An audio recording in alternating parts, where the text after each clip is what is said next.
You see that fucking clutch shit? Holy shit, that was insane. But remember, as always, if you can't say fuck you to your friends, who can you say fuck you to?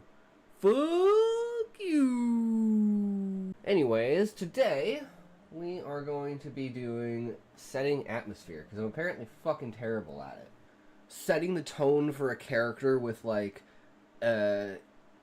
internal emotional escalation, essentially, to the point where within like 3 paragraphs I can go from a blank slate to a fully tension built scene. Damn, I'm so bad. And anything on this side is already basically vetted, and this is like people can come out of the tree and they don't have to engage on the other side of like adventure, like a line basically between the Adventurers Guild and the tree. So it's kind of like a border passing between the tree and Ifrit.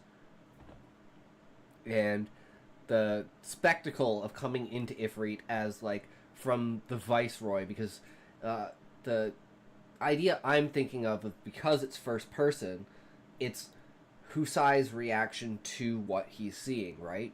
So if he's watching the Viceroy, for instance, then Viceroy is the main character we're focusing on. So then maybe I could do things like, as long as you know that Husai's attention is on this one character, it's one of those things where it's like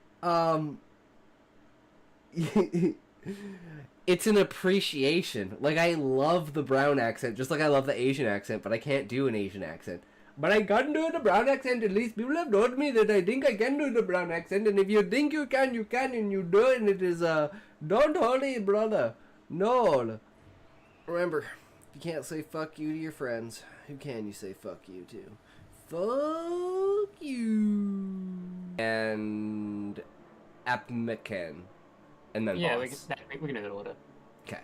Because that's just like what I have marked on the ground for like 1, 2, 3, 4. Because that's what I used to do the order in. Ah, shit. I'm an idiot. What did you forget? Armadillo. Okay. It doesn't really matter.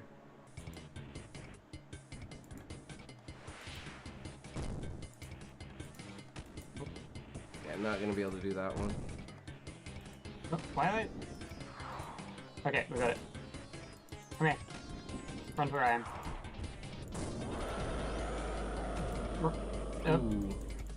I'm dead. Okay, I can still clutch this easy. So bad. People that are really advanced at the game expect feeling special, and it's a really autopilot type of action. Yeah. Woo! Thanks. Carry is real. Just not going well. Just leave. Is there a quick exit?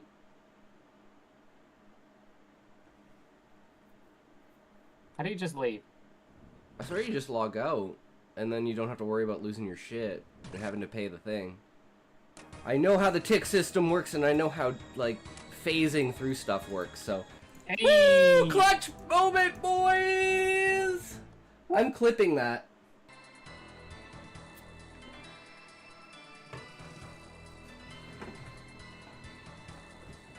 Oh, I just need one more good hit. Oh, I definitely put 2 across there. Oh, shit. Okay, we gotta zoom in close so that we don't get it spoiled. And as always, remember, if you can't say fuck you to your friends, who can you say fuck you to? Fuck you. Ah! Guards! Guards! Plus, how do I know you're not stream sniping me? He's gonna, at some point in time, be forced to attack me because I have an expansion. Oh shit! He built... Oh, he won. GG. Ah shit, and I already lose. He attacked. Damn, I wasn't ready. I sent my Ling out too late. When we asked you where you had gone, you'd always say you didn't remember and hide that little bag somewhere we could never find. I get up and go to my luggage. There it is, a red gift bag, innocently sitting beside my largest suitcase. I pick it up. Inside, a single devil's food cake sits with a note attached to it. I rip the note off and open it, my heart pounding and stomach rolling. Thanks for playing, Isaac. You've always made the best puppet. 16 bodies this time. Congrats on the new record. The gun, the knife, the blood. Always the blood. I caused that blood, didn't I? I'm the monster, aren't I? What is it, Isaac? Grandma touches my shoulder and I jump. Are you alright? What's that say? Nothing, Grandma. I move away from here. It's nothing. I stuff the note in my pocket, in the bag of my suitcase. It's nothing at all. We stay humble to our clan. Every 5 years we purge one of our own. God has righteously allowed us to live, and he has deemed it necessary that not too many of us should be in one place for once. For the land cannot sustain more than 50 dedicated followers of the way. The eldest of us is responsible for leaving our village, never to return. Yes, Levi, but it turns out there's actually an update for AMD. So that is actually probably the reason why it was crashing. And I was like, no, there's no way there's an update. So I opened up AMD, and sure as shit, there's a fucking update. Remember, as always, if you can't say fuck you to your friends, who can you say fuck you to? Fuck you. It's just like, well, should I just bail and run the fuck away? Do something like completely random, like a Zerg? Well, yeah. Let's see what I get. 73%, not bad. What about I type it in my chat. Hey, it does do that. 21%. Damn. Yeah. I'm sorry. Good thing we're not I'm sorry, today. Levi. My king. So you're gonna have to win by the other means. Good game. Yay!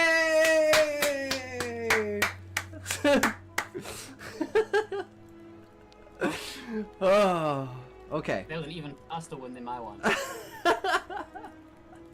You were distracted the whole entire time. That's why I was like, okay. Yo, yo, yo, boys, we back. How's it going?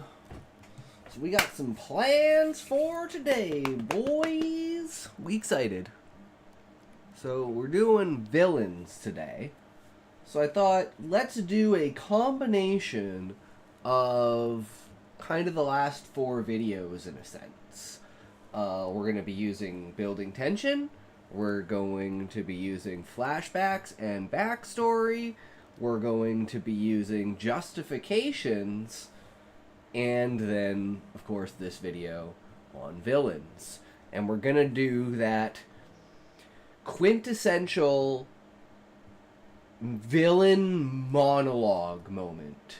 Where it's like, oh, he's explaining his entire plan and, you know, now the hero is going to get his chance to come back and spoil the plan. And then, of course, the twist is that the hero's already dead. And it's like, you know, the main hero and then the other guy is like the hero who fell from grace. So they're like, you know, they used to be buddies and one of them went down the wrong road and it led to basically this, and the one guy wouldn't kill the other one because he's a good guy, but that left the bad guy open to kill him. So, and that's like all revealed in the scene in his monologue and everything like that. I thought that'd be a really cool idea. Do something that's like basically like pure dialogue. But that's the idea for today.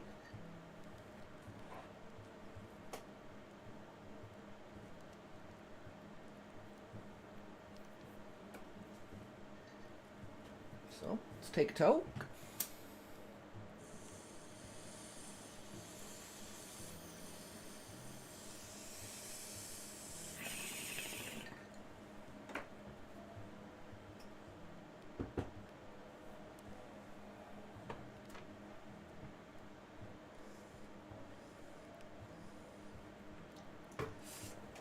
I will be right back real quick before we start, though.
Okay, so notes. Fix this fucking thing.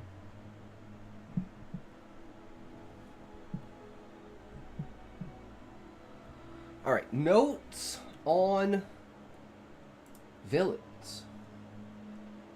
So we've got Monarch equals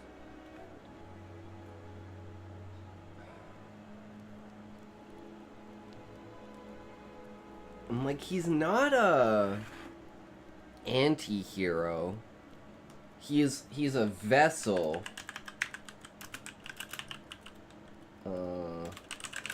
By which the true evil can spread its tendrils.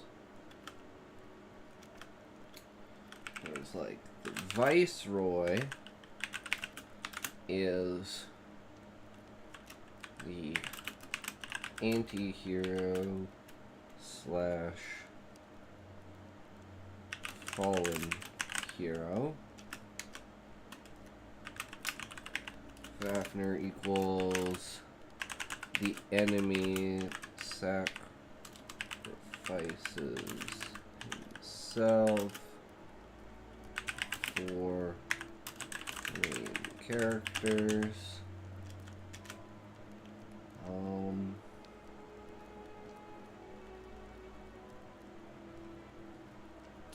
So the main points of the Viceroy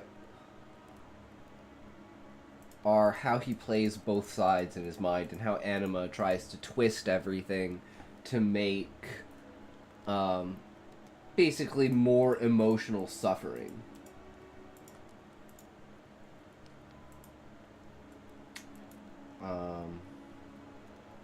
Between the characters, there's the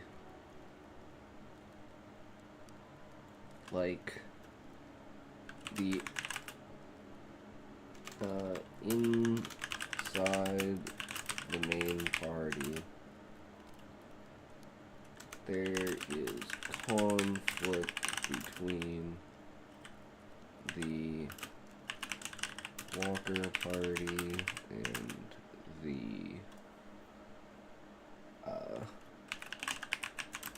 Beastman party that they have at the end, because Walker Yap and Hildebrandt are like really well known as adventurers who specifically hunt down Beastmen. So, you know, old ties don't just die, or old grudges don't just die off with new ties.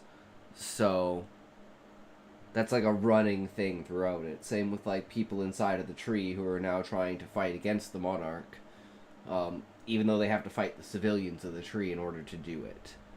Because they're just blind idiots. But they're not powerful, so you can just literally just put them to sleep for a couple days, get them out of here. That's pretty much how it goes with that. And then the fact of kind of placing Gaia almost as the enemy at the end. Because Husai's like, no, destroy my consciousness and try to take out the Monarch. Save the planet. And Gaia's like, sorry, bud, this just ain't gonna work. Like, we still have to deal with Anima after that, and that's if we win. And I can't afford to sacrifice you. So, she almost becomes the enemy in the main conflict, and they both, like, Husai is the main character, loses his conflict to Gaia. And then the Monarch, although winning the battle against Husai, loses the battle against, Gaia, and then the final battle between Gaia and Anima is just an eternal stalemate. But turning the Monarch, because like almost every single one of the characters that's not part of the main party, like anyone who's originally from the tree, aside from Cid, Husai, and Varius, and then Zaid obviously dies, they basically switch sides multiple times throughout the story. Like, the citizens are on the side of the adventurers, and then they're on the side of the government, and then they're on, you know, they're against the adventurers, and then they're against the government, and then, you know, Husai's against the dragons, and then they're with the dragons against the Viceroy. He's with the Viceroy then the Viceroy turns and he's against the Viceroy. He's with the Monarch, and then the Monarch turns and he has to fight the Monarch.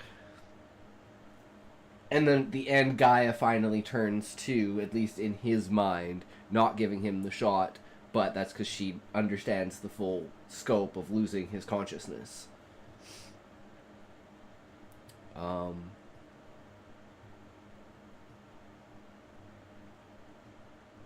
But everything's embedded in knowledge. The more things that characters find out about the world, the more ambiguous sides become.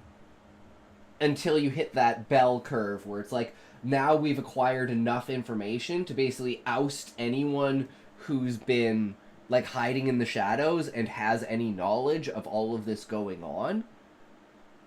And then that's where everything starts to turn. Because it's like, okay, we can't hide this shit anymore. I'm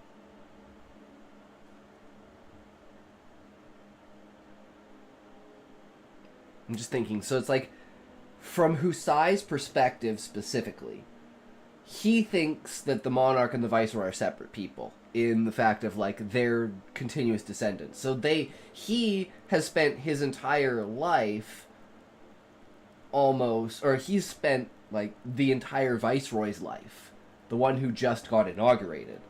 And for that matter, he grew up with the Monarch, who's the Monarch now. So he thinks those are completely separate people from who they actually are.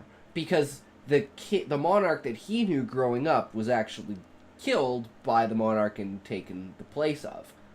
And that's why it's like their friendship kind of ended. And Husai never really knew why. It was like, oh, you're inaugurated as the Viceroy now, so it's like, you know, you have too many, or as the Monarch, and it's like you have just too many things to keep up, even though it's like they have a political and governmental structure that they literally just talk back and forth because that's what his job is as the leader of the Adventurers Guild, as the guild master, is to basically keep up to date with the politics inside of the tree and keep them up to date with how the Adventurers Guild is going and see if any laws need to be created or changed or anything based upon how the world is shifted in a period of time.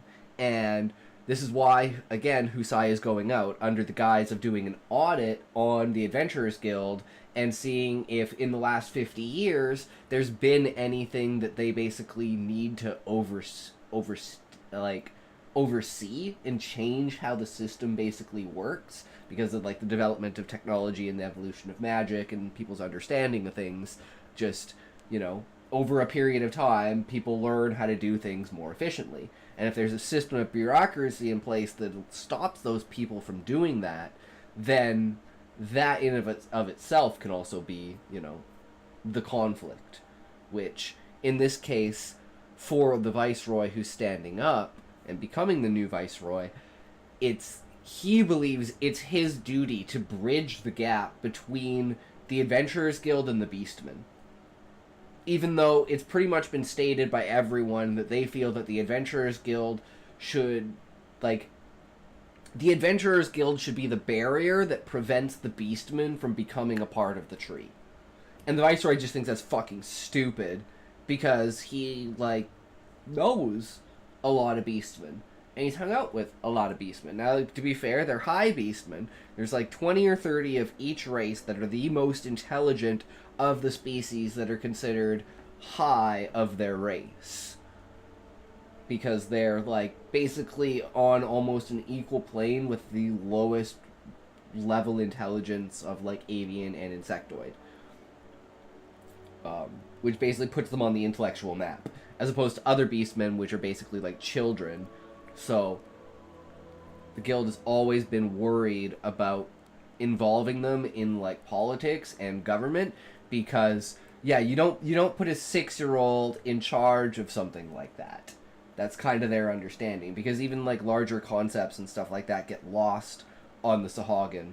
Like, 3rd, 4th order effects from, like,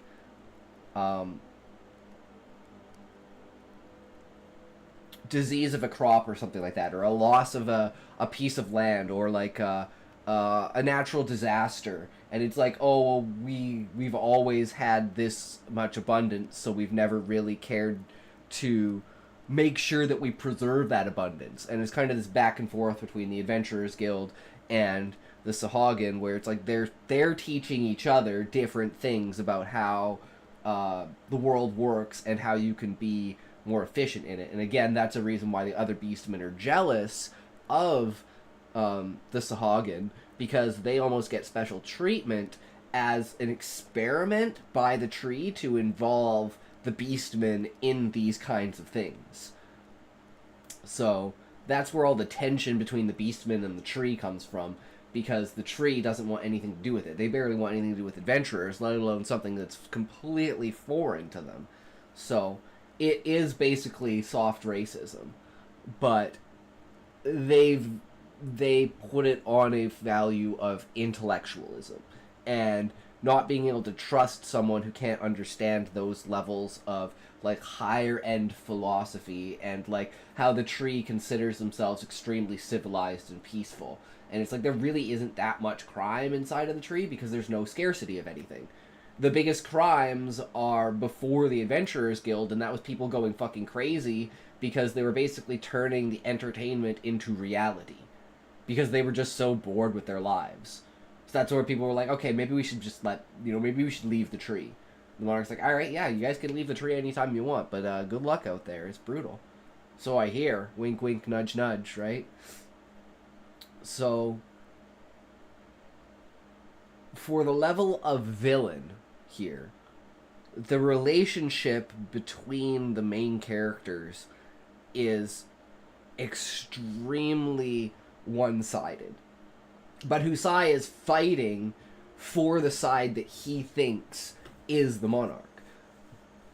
So it's like another point of breaking the character mentally and psychologically for revealing that this is not the same person. You are trying to defend a ghost. And they find that out at the end of the book when the Viceroy kills his son and becomes him. And then the reveal of everything at the beginning of the second book. But it's like, there's still hints to it here and there that I'm sure people will, like a small amount of people will pick up on and be like, no, I think I know what's going on here. But I think that's pretty much everything for what we would consider the basic build-up. Like, nothing detailed like specific conversation between them, right? That's more of like what's going to happen in the second book, because there will be dialogue, because Susai will be sitting with them, because he's also going to be making a speech. So it'll be like all of like the 5-6 highest level people of the government all congregating together talking during the second chapter during the inauguration. So the second chapter is going to be a huge amount of dialogue. Like literally almost the entire chapter is dialogue, other than the lead up to it, like them going to Cid and him giving, like, basically rounding up Varius and Cid and possibly another character. I still haven't decided if there's going to be another character or not, because there are roles to play, but not on the adventurer side, so I need people inside of the tree, like Cid, because he's always inside of the tree.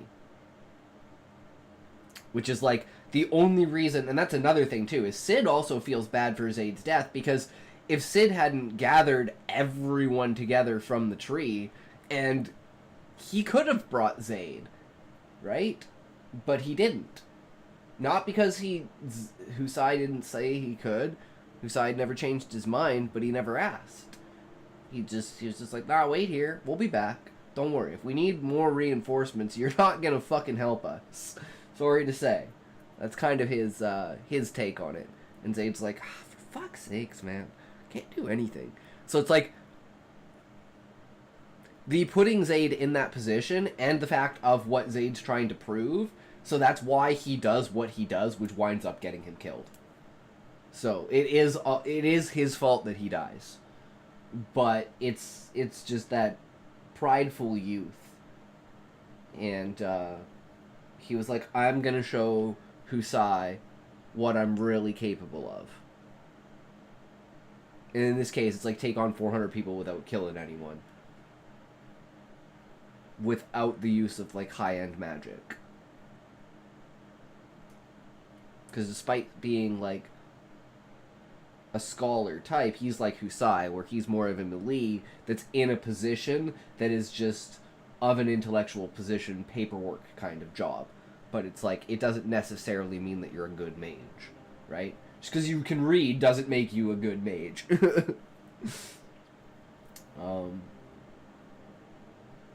Yeah, I think that's pretty much everything for villains. So, let's see how our concept of our villain holds up. Hey sup Furies, today's video is brought to you by the fabled and prophesied Mishkarian Legion over on Patreon. They helped me pick the topic and the villains that we'll be discussing. If you'd like to support us, link down below. Designing villains is fascinating and difficult, so Today we'll be taking an in-depth look at one element of designing them, their motivation. Authors can have their villains motivated. If we're looking at motivation, I mean, that's a very simple one. The depth of the motivation is extreme, but the motivation itself is simple. Consume all life, but first make enough life that consuming all life is possible. Which again is like the duality of life, and the fact that Anima wants to make the world perfect, peaceful, great, and just everyone just populate. And Gaia wants strife and conflict and pain because it teaches people the value of their own existence. Just like in the tree, how life is so stagnant that entertainment has gotten to such a bread and circus show that it literally led to the creation of the Adventurers Guild because people couldn't stand to just be in the tree anymore. And that just kind of goes along with the Monarch's plan of, oh, well, maybe we can just slowly feed people outside of the tree, and over time they'll just kind of realize how to live and stop dying.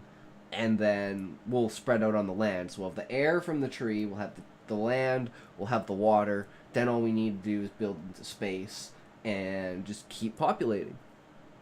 Guy's like, nah, that shit ain't gonna happen.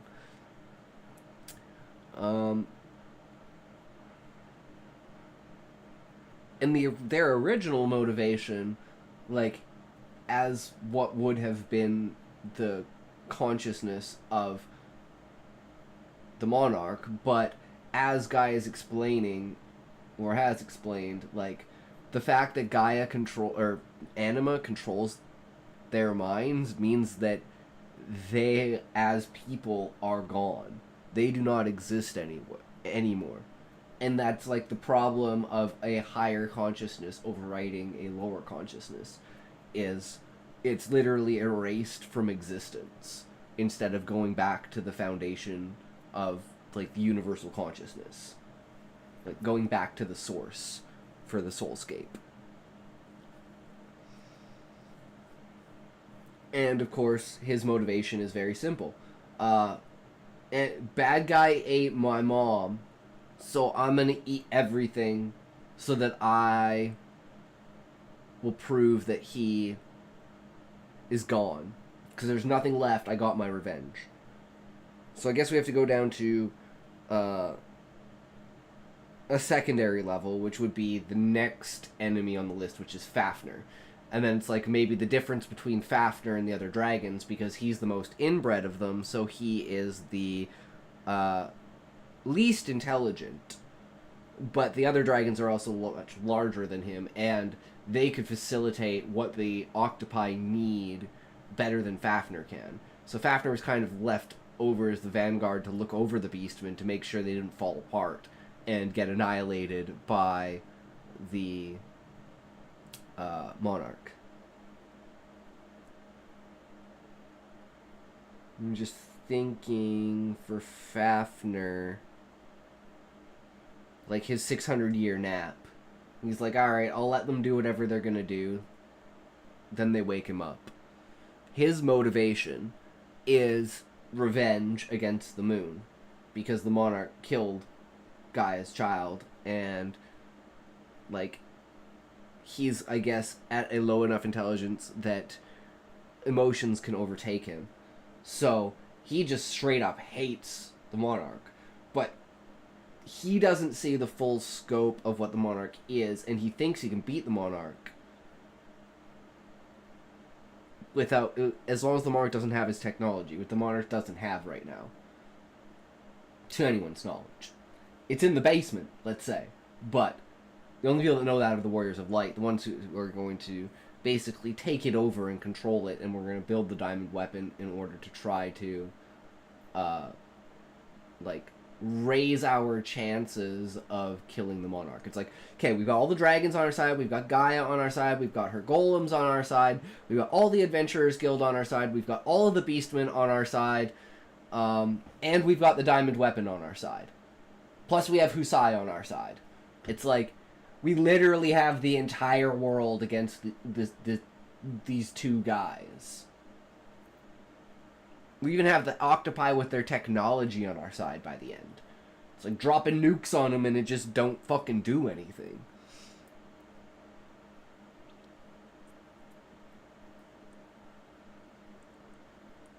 But it does really make it sound like they don't have any real motivation or reason for what they're doing. Not in a deep sense. So I'm trying to think of, let's go smaller scale, right? Like the only other one is a character that like characters that don't exist yet, but they're part of the dark side of the guild. And like they're like the big troublemakers that essentially the Warriors of Light have to keep in place. And I was thinking that Duarte would be like the clan leader of these guys. And he's like old as fuck. Like he's 2 years or so away from dying. And he's like in his 90s. And he basically, like, even though he's like technically a good guy, just due to circumstances, he has become, you know, this all-powerful kingpin under mob boss kind of guy. Basically using the tactics that were used against him on other people in order to basically facilitate gang mentality and upkeep like a brutal mafia style leadership of like the underground. And he isn't gonna let the Warriors of Light just walk away. So there has to be some sort of minor conflict there as well. But like Duarte's reasoning for everything is that, again, he was just kind of fucked over by people. He got stripped of his Adventurers Guild, and the Adventurers license was banished from the tree, and had literally nothing going for him, so he became a fucking criminal.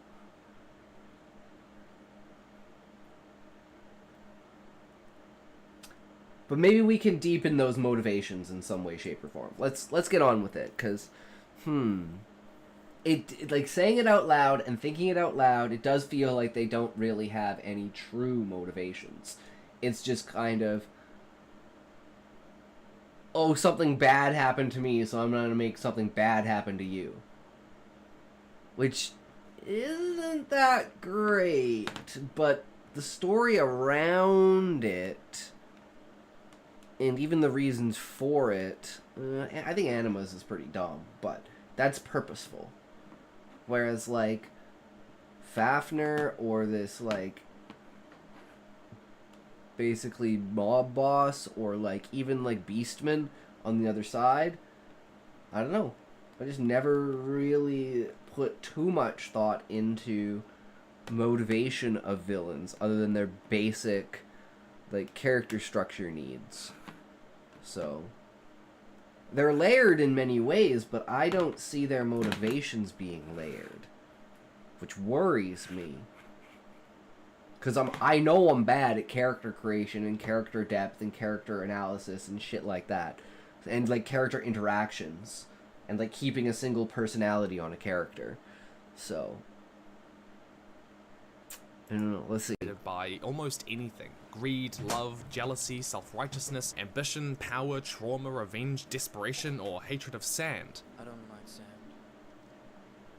It's coarse, rough, and irritating. But whatever it is, what's more difficult is weaving that motivation into the story in a compelling way. I'll be using the terms hero and villain, which have complicated literary meanings, but for this video, it'll be a simple way to describe the protagonistic and antagonistic forces in the discussion. We'll be breaking this down into 5 parts: communicating the villain's motivation, connecting it to the heroes, passive and active villain motives, good guy villains, and save the world stories. So, how do you write their motivation to be compelling? Communicating the villain's motivation to the reader is important, but how the author does that is critical. At its heart, this comes down to the famous axiom, show, don't tell. The whole villain monologue where they say, "And that's why I want to murder all the left-handed people, because they killed my cat when I was 6. It isn't that interesting. In Fullmetal Alchemist, Shao Tucker's motivation is communicated to the reader when he murders his young daughter in a desperate alchemy experiment to protect his state funding. This event communicates 2 things: the values behind and the scale of his motivation. True. That he values his position in the government far more than he cares about his family, a shocking thing to realize, and the scale being that this value is so intense for him that it would motivate him to kill his innocent and loving daughter. Demonstrating what they value their goal over can set them apart as the villain, especially if it creates a sharp contrast with the values of the hero. It's not the worst thing in the world to want to be powerful, unless the author demonstrates that they value power over justice. Likewise, showing the scale of their motivation reveals how much and what kind of a threat they are. What are they? I'm just thinking here for this, for the monarch, and how the people, like, the people themselves, due to the manipulation, but there's always this, the guy behind the curtain, who's the founder of, like, the fanatics that are going crazy and spouting all these things and hate adventures and stuff like that. Like, all 3 of the groups, normal people, the fanatics that hate the Beastmen, and then, like, the Beastmen sympathizers, who are like, we want Beastmen to be able to be in the tree, who are with the Viceroy, who are like, ha! We knew the whole time it was a Lamia that was up there. He didn't have any wings, motherfucker. 13! Darling! Welcome, how's it going? We are discussing villains and their motivations, and how shallow the motivation for my villain seems to be. Ooh, it's a hard hit, but it's the truth. All I could say for, like, the type, like, their value, like Anima's value of revenge. Doing great yesterday. I modded my Nintendo. Ooh, that sounds fun. Fun and interesting. How did you mod it, good sir?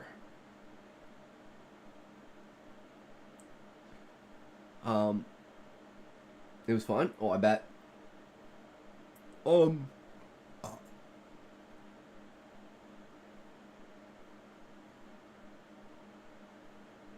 The citizens going against the Adventurers Guild and kicking the adventurers out of the Adventurers Guild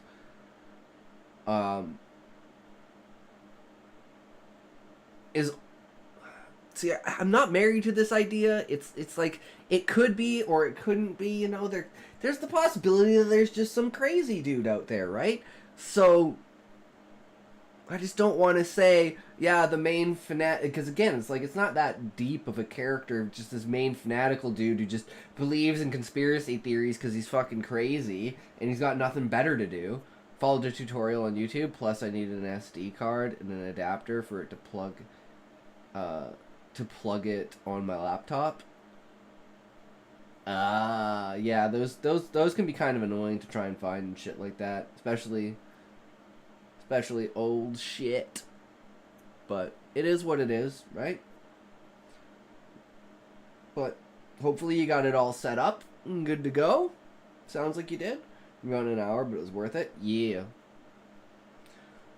True. The motivation of Anima is his mother being eaten in front of his eyes. And the scale of that motivation for revenge is consuming the entirety of existence.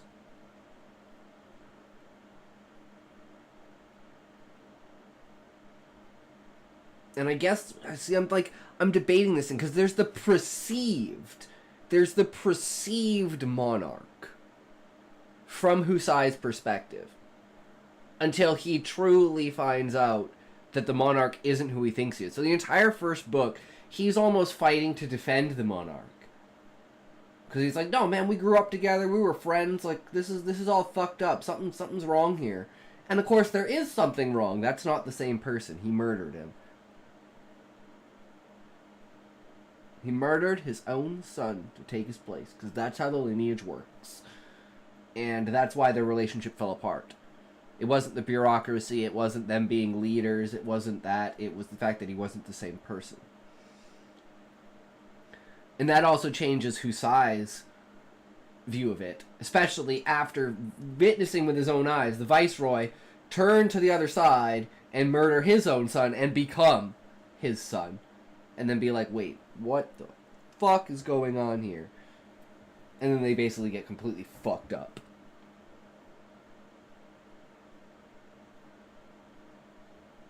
And same with, like, Fafnir is so angry at the moon being pulled out of the sky and the monarch trying to wipe out the beastmen, what he considers basically his children. He would tear down the tree and kill everyone inside of it if he could. And then there's Duarte, who his motivation is maintaining, like, a safe haven for people that basically get fucked over by the system. Like he did. Where he went to group with people and they basically pulled the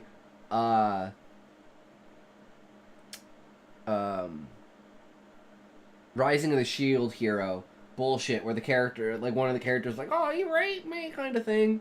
And then, you know, he gets thrown out of the guild. And, like, these guys are the original bad guys, because they're going around, like, fucking people over. So then he comes back and he fucking kills them. And then it's like, that's the start of his progress to become the mob boss, mafia leader dude that he becomes eventually. And either he just died or he's, like, just barely alive in the book. Like, he's, like, 85, 95, like, on the verge of fucking death. But he still has his empire. But he's just trying to keep and maintain a place for those kinds of people. And he doesn't want the Warriors of Light to leave and reveal themselves, because he's worried that they're going... So it's like, the conflict there is almost of a, like, loving kind, just like Gaia's and Husai's at the end. So it's like, I don't know why, but just in my head, just everything kind of goes like that. But I think that's just the idea of every character within its own bubble has a conflict with almost every other character, even in the most minuscule way. Like, one of them doesn't like banter and one of them does. And, you know, like, Gluttony and Varius are always making fun of someone because that's just how they are. And some people just don't like it, so they don't get along with them, kind of thing. And that's just, like, clash of personality, which will happen when you're literally in, like, a raid group of, like, 60 people. It's like, I've been there in real life in MMOs. So I can imagine what it's like in person with all of this in this kind of environment that it's stimulating. So, I think we do have the motivation and we do have the scale. So despite what we think is a shallow motivation, I think the way that we've intertwined it into the story to show the scale of what the characters might do, or the limits of what that character would do. Like, in the beginning where Husai has no will at all, literally against the idea of killing, like, the Monarch, even Beastman and stuff like that, unless it's, like, absolutely necessary, to almost being in a bloodbath moment where he is just throwing everything he can at the Monarch. Because one of the things that Husai doesn't know is his connection to Gaia gives him the advantage in magic. And there's always been these two scenes that I've wanted. Or at least one scene that comes from the aspect of magic to show, like, what the consequences of magic are. And then a character that counteracts that thing. So one of the mages, at some point, when you use, like, your soul reserves of mana, essentially, you start to basically eat at yourself. So, if you keep casting magic past the point of your mana pool, you will start to injure yourself.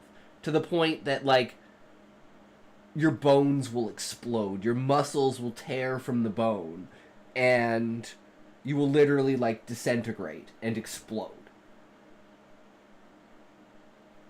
But the only way to do that is to maintain the spell. And the way I think about it is, if you lit yourself on fire, but to most people it's like, oh, once you're on fire, it's like, oh, okay, well now I'm on fire, I'm fucked. But this is like, if you were on fire, and any time that you thought, oh, I don't want to be on fire, you weren't on fire.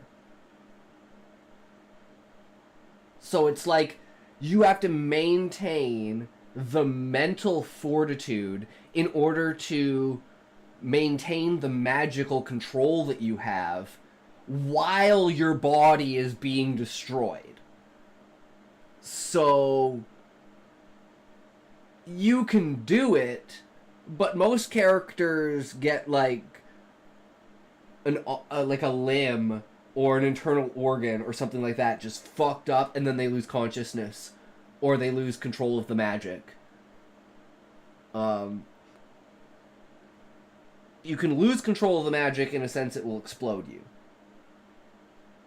So it can, like, flow out of hand. If it's, like, preemptive, with, like, for instance, let's say, like, a firestorm of wind, and you're like, using a cyclone to send flares of flame into, like, an area. It's, like, the effects of that can last after the spell is cast. Like a channel. So if that gets out of hand and you can't dissipate it, it will steal everything from you and kill you. So there is that, but it's like you have to literally be going above and beyond to create that kind of outcome. Which is very dangerous to do that kind of thing, and people know that it is. But it's even in and of that, it's super hard to even pull that off. Some people use that as like a cheat code to like get the extra little bit out and then like fuck up their fingers or something like that. But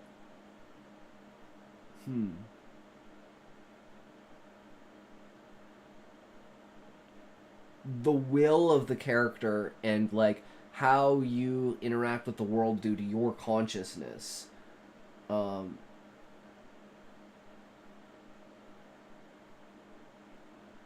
shapes the motivation of the character. So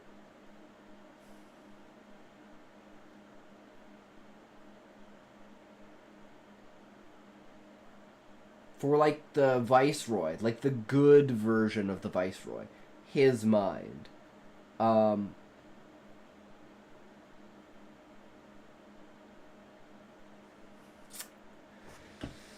it's like, I don't know if it's like it's just Gaia in there and Gaia's protecting him. Like he's whittled away so much and it's like this is actually Gaia, and all of the experiences with everything have actually been with Gaia. It's an idea. I don't know if I'm gonna go with it or not.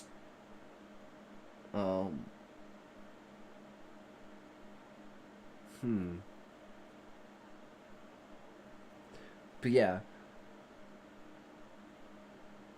The perceived reasons for being a villain versus the real reasons for being a villain. Because of the position that the Monarch sits at. He's like Palpatine in that way. Like, he's good, but he's actually bad, but everyone thinks he's good, and then he's just really bad. Willing to do. In contrast, it can also make a villain more multidimensional by demonstrating something they are not willing to risk to achieve their goal. This is particularly effective if the villain is shown to be willing to risk, or not willing to risk, something that the reader would usually care intimately about. Family, friends, or social acceptance per se, rather than something like money. In Avatar: The Last Airbender, we learn that Zuko is unwilling to risk his crew almost certainly dying in a storm to pursue the Avatar, giving layers to his motives. It's also important to note that villains can have multiple goals and priorities in a story, some more important than others, and it can be interesting to have those goals conflict. Zuko wants to be loved and accepted, but he also wants his honor. And those two things aren't always the same. Of course, villains who are so motivated as to do anything to achieve their goal are exceptionally dangerous. Nextly, it's critical to understand the villain's motives within the context of the heroes. Yeah. One way is to reflect the hero's motives. In John Truby's The Anatomy of Story, he notes that you must see the opponent structurally in terms of his function in the story. A true opponent not only wants to prevent the hero from achieving their desire, but is competing with the hero for the same goal. Find the deepest level. And it's kind of like Husai is trying to reveal to the world what's actually happening, and the Monarch is trying to prevent that. And Husai's biggest problem is he doesn't know the reason why he was shown that video, that Calm Pearl. And even I'm not sure, because it could be the Monarch who's like, get out of here, go do your thing. Or it could be the Viceroy in his good mind being like, now that it's like one of those like trigger moments, like the Viceroy put it there, or Gaia got the Monarch to put it there so that would trigger the Viceroy. And it's like, there's all these reasons why, but it's all speculative.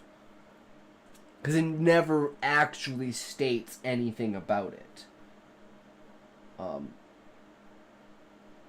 Husai never learns where it comes from, because the Viceroy doesn't, he doesn't tell anyone about it. He doesn't want anyone to see that shit. And he's worried it was the Viceroy who gave it to him. And if it is, and he shows it to him, what's going to happen? That's a big question.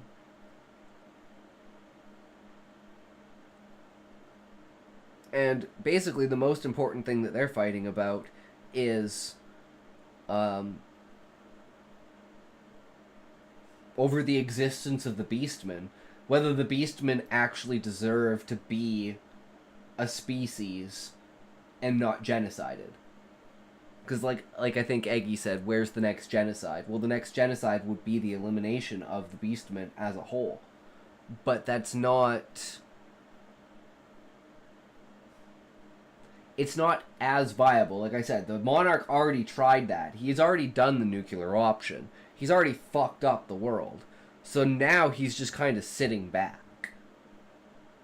And he's like, well, I mean, we killed most of them. So give it another 1,000 years and we'll probably be able to put the rest of them to bed with the Adventurers Guild. That would basically have been his idea. But then all of this shit happens and it kind of throws a wrench in actually both of their plans. Because what Husai's trying to do is, originally, he's just trying to find out who he is. Then he's trying to find out who's essentially trying to blackmail him, or, if this even really is blackmail, or bring everyone together. And, like, at the end, like, the whole point of bringing everyone together is because these are the only people in the world that he trusts. So he needs an excuse to go out in the world, gather all of these people, get them all into one room, pull out this comm sphere and say, what the fuck are we gonna do about this?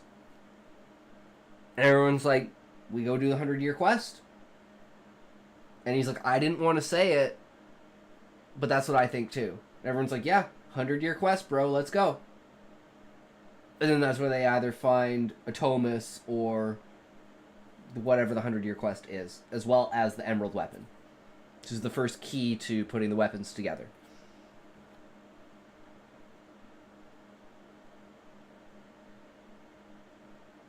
And then for Fafnir,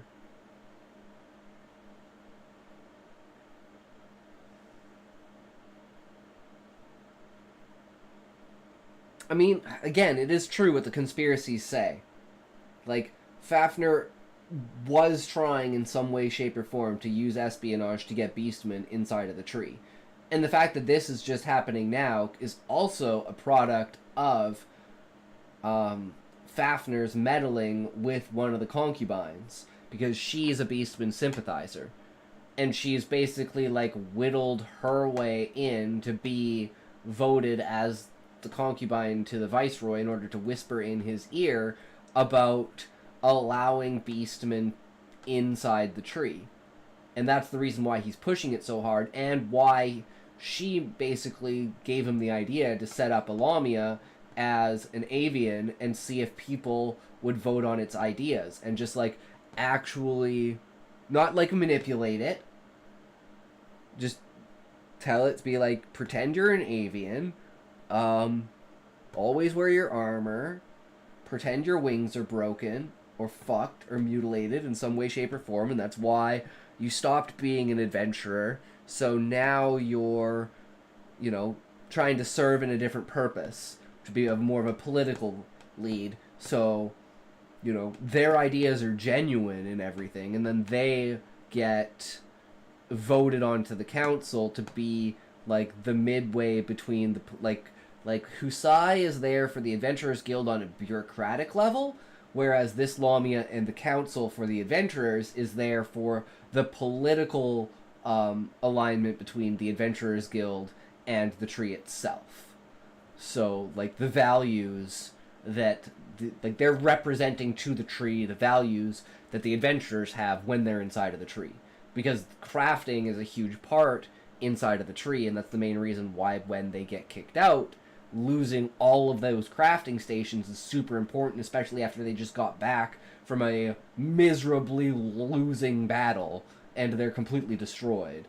Sean, welcome, welcome. Hope the day has treated everyone well. I made more progress on editing and posting chapters. Hell yeah, dude, we'll read chapter 2 today. I'm super excited. Now, today was a fucking lazy day. We had, like, our annual computer-based learning, so I sat in the back and slept for about 6 hours today at work. It was fucking great.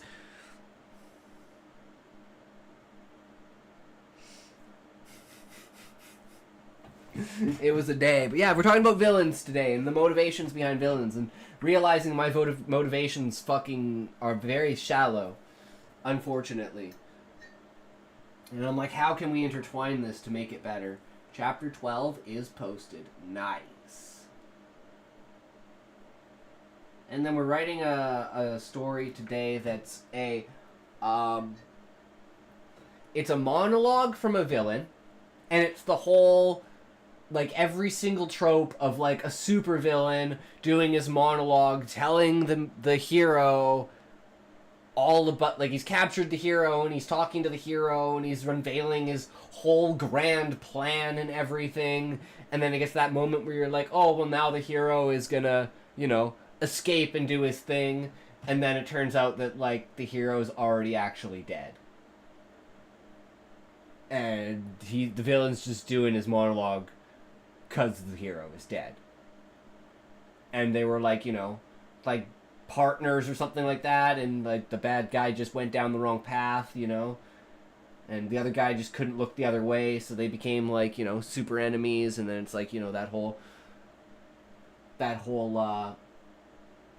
the villain is saying, like, oh, I'm the same as you, kind of thing, but you're just not willing to go to the lengths necessary to get your ideals across to the world. Right?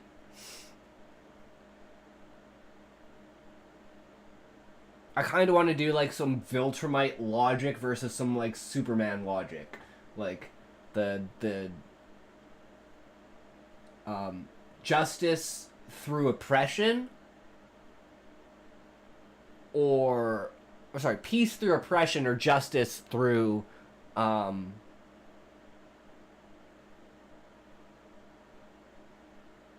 do you call it?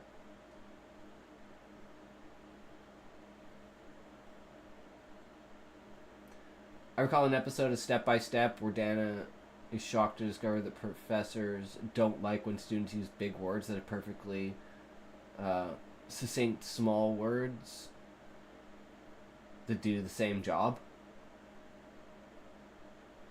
Yeah, because that's why I try to avoid like using a lot of advanced language in a non-poetic sense, because it's like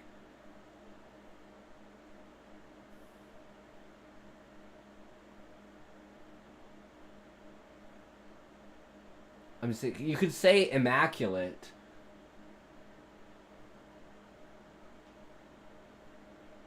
I'm a certified Purple Rose enjoyer.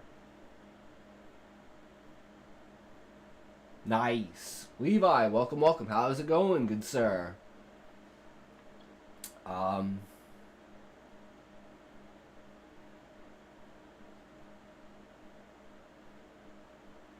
Yeah, I blanked what I was saying. I can't think of the other word. It's going 8. Sounds good.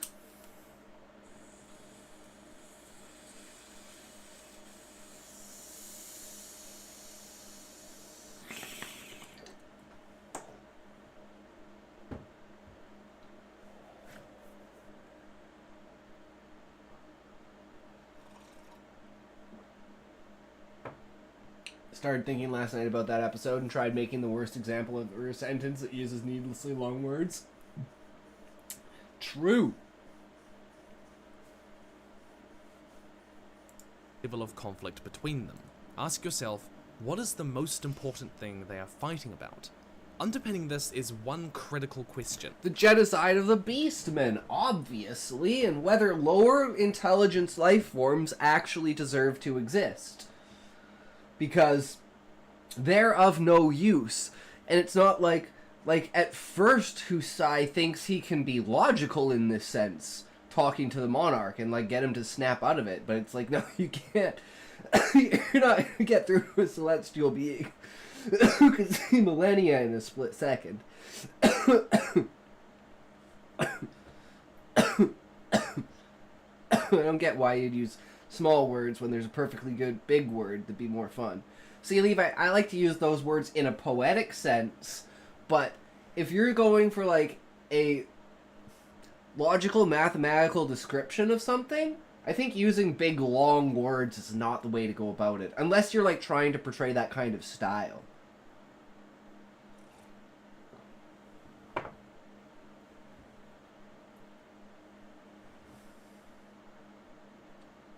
I guess one would be like,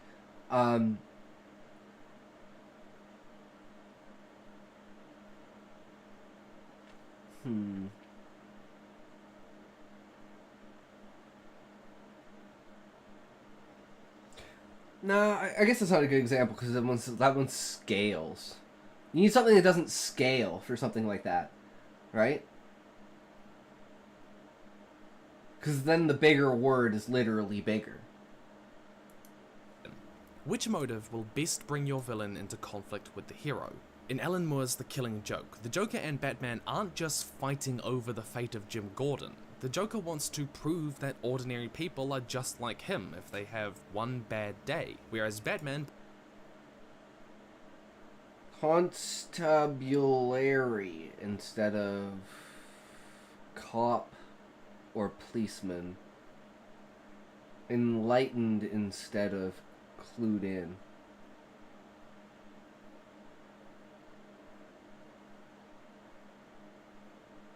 True. Good examples. And like I say, every time I'm thinking about motive, I'm like, our motives are so shallow, it's unfortunate. they're deep for the storyline, but they are just basically revenge and yeah, both of them are motivated by revenge. Believes that they can always choose. And the scale of that revenge is destroy everything. They are brought into a conflict because the villain's motivation fundamentally reflects but disagrees with the hero's motivation, naturally bringing them into a conflict where only one of them can come out on top. A second method is to share the hero's motives in a way that brings them into conflict. In The Godfather, while there was a pretense of the conflict arising around disagreements on whether the New York crime families should peddle heroin, the actions of the Tartaglia and Bazzini crime families were clearly motivated by values of family, loyalty, and a sense of vengeful justice. As opposed to The Killing Joke, these values are shared by the hero, but it's sharing them that creates a cycle of vengeance and violence that fuels the conflict of the story. If the values that underpin the villain's motivation wouldn't naturally bring them into conflict with the hero, then it can seem a weak justification for their involvement in the story. The story wouldn't work so well if the antagonists were motivated by greed, but the protagonist didn't care about greed. Either having such different motives that it creates conflict, or such similar motives that it creates conflict, can be an effective way to ensure that the momentum of the story is firmly grounded in that relationship between the motives of the hero and the motives of the villain. How passive or active your villain's motivation is will help shape their role in your story. The motivation of the villain usually exists on a scale between A, passive motivation, wanting to stop the hero from achieving their goal, and B, active motivation, wanting to defeat the hero to achieve their goal. One example of passive motivation is Bertha Mason in Bronte's Jane. It's kind of passive in the concept of the monarch doesn't necessarily want to kill Husai. He just wants to get rid of lower life forms because they're basically taking up space, and their consciousness isn't needed.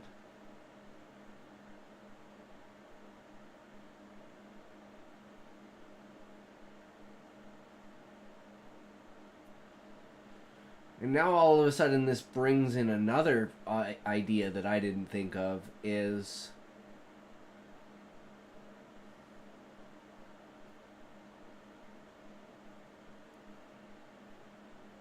for consciousness, right? Everything, like all consciousness comes from Gaia, right? But the consciousness gains its own momentum in like existence. So by creating more consciousness, it actually creates more consciousness. So it's not like no matter how many beings there are on the planet, it's the same consciousness. It's like Gaia gives out the tiniest little bit of consciousness to the beings, and then from that tiny consciousness, like a seed, it grows into a tree. So, at some point in time, I have to answer that question of, well, if all consciousness goes back to the source, then why does the why does Anima care that there's more consciousness? And it's because it was only a piece of Gaia's consciousness that was spread, and then it grew into something more. So it's like the more seeds that she spreads of life, the more trees, the bigger the forest, the bigger the meal. In Past Life Remembered, which is also one of my fictions, I had introduced a strange green creature covered in pustules.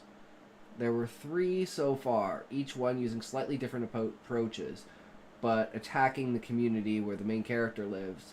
It wasn't until the 3rd one appeared that I had any clue why they were even there. Yup, it happens sometimes. It's like I'm not trying to make a story that doesn't have any holes, right? I'm just trying to thought process out and structure the story so that it has as minimal holes as possible. Because there's going to be things that I don't think of that people are going to say, well, why didn't you think of this? Why didn't you do that? And I'll be like, well, because I thought that was just that to me was just a basic understanding of reality that I guess I have, that I never transferred through I transferred through the book with, like, subconsciously through my writing, right? And it's like, oh, I didn't even know that was a storyline, bro. How did you make that a storyline? But, like, if somebody can make up a storyline that you didn't intend in the book, I think you've done a really good job writing the world. Especially if it's like because of character interactions.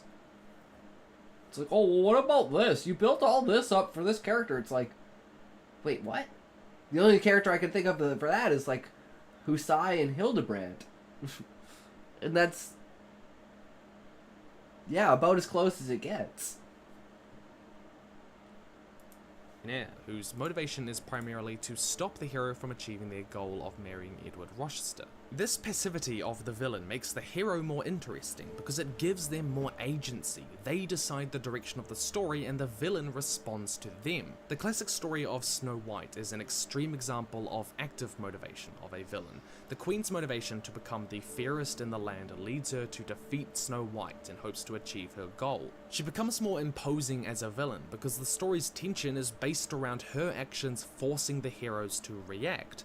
Snow White doesn't even really have a goal in contrast, and this is a continuum. Most villains sit somewhere in the middle between these two extremes. For example, Moriarty in BBC's Sherlock series. He wants to both stop Sherlock from undermining his criminal empire, but he also has a goal to personally destroy him. Deciding whether your villain has a more passive or a more active motivation will help determine how your hero... Early on in that story, you were introduced to the son of the mayor, who is the town bully, always getting away with things. 3 creatures were hired to attack the town because the son picked on someone with money and little scruples. Creatures are unaware that the target has already been removed and sold into slavery. Nice. I mean, at the end of the day, it's your story, so even not even having a reason for them, like, until like way later on or something like that, you know, is still completely fine too. But weaving it in more like that, it's like the creatures appearing out of nowhere because they're unaware that their target's already been removed, so they're like wandering aimlessly like Meeseeks that the person who summoned them died before they could achieve their life goal. They're just wandering around.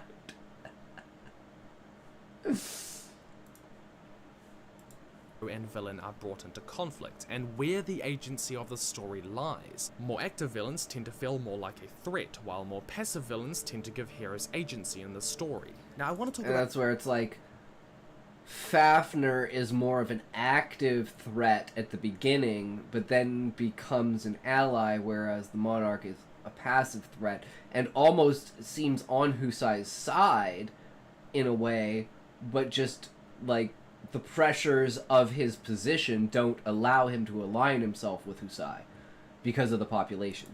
About a phrase that I commonly read in writing articles or hear in writing videos. That is that the most compelling villain is the one who believes they're the good guy, or the hero. But this isn't entirely true. Let's discuss this a little more closely.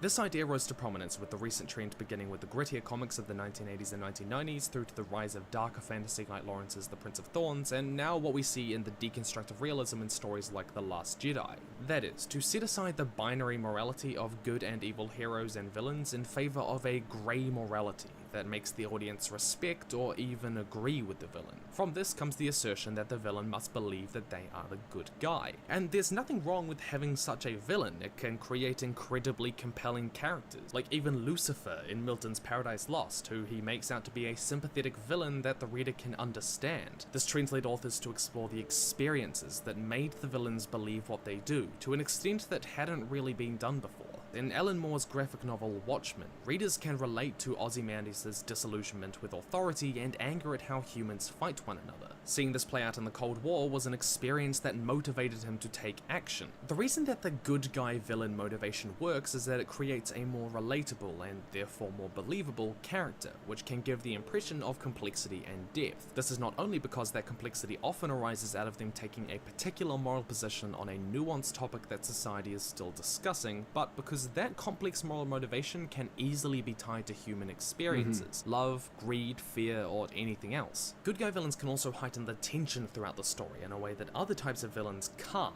And I want to talk about another phrase that I commonly hear. The best villain is the one that the readers cheer when they see them defeated. But this isn't true either. In the TV series Vikings, which by the way has some of the best screenwriting I have ever seen, go watch it, King Egbert and Ragnar are on opposite sides, with Egbert technically being the antagonistic force for much of the series, but the audience grows to understand, sympathize with, and love him. Such a To the point good that series. They want neither Ragnar nor Egbert to be defeated or killed. Good guy villains allow the writer to create a central point of tension where the reader wants neither the villain nor the hero to be defeated, giving the story a distinctly tragic undertone, one that Vikings masters. Another advantage to good guy villains is that it allows the author to more easily use their motivation to further develop a theme. To continue with the Watchmen example, Dr. Manhattan's decision to kill someone to prevent the world returning to chaos helps the reader question the inherent value of truth, justice, and the concept of the hero. Theme is primarily explored by how the hero confronts certain challenges in the story, but this exploration is often subtle and written between the lines per se. In Victor Hugo's Les Miserables, Javert's motivation of an absolutist morality of law, order, truth, and justice presents a sharp contrast to Jean Valjean's belief in redemption and separating law from morality, to the extent that Hugo used their struggle as a metaphor for the struggle between these two ideas, the theme. A morally grey villain motivation allows the author to explore a theme in a way that evil villains cannot. It more easily allows for a comprehensive discussion between multiple rational viewpoints, creating a And that's kind of what happens between Fafnir and Husai. Is they kind of, you know, once they've battled it out and understood each other, it's like Fafnir's like, you know, I imagine while they're fighting, it's literally like back and forth monologue for each of them. Husai saying the reasons why he's fighting and, you know, trying to defend the Adventurers Guild, cursing Fafnir for destroying Garuda, and then Fafnir saying, well, you guys weren't using Garuda properly. Do you know anything about technology? Like, do you know the reason why I'm fighting? And it's like this back and forth between their ideologies and their understanding of the world. And by the end of it, Fafnir convinces Husai to join up with him. And the proof that, there's two aspects to the proof that Fafnir is going to show, which is he's not killing Husai. He's standing down. He just needed to force someone's hand to get their attention. That's why he attacked Garuda. And unfortunately, like, casualties are just a mix in the thing. So I imagine it being like from Vinland Saga, where it's like why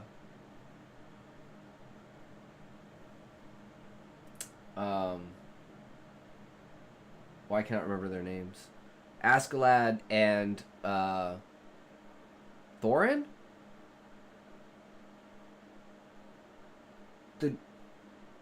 But like they you know, like they start off fighting each other, and then it's like, oh well we're actually buddies now, and it's like water under the bridge. Thorfinn?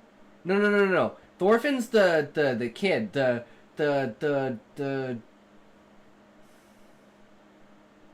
other guy that the main mercenary dude that Askeladd fights in like the very first like season. Thor's? Yeah, maybe it's Thor's. No, that's his dad. Who's the mercenary Viking dude?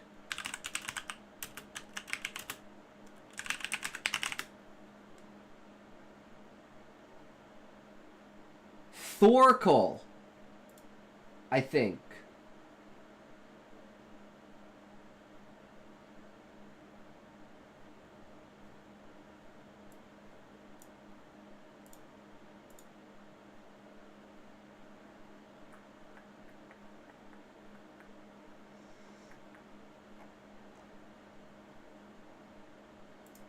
This guy.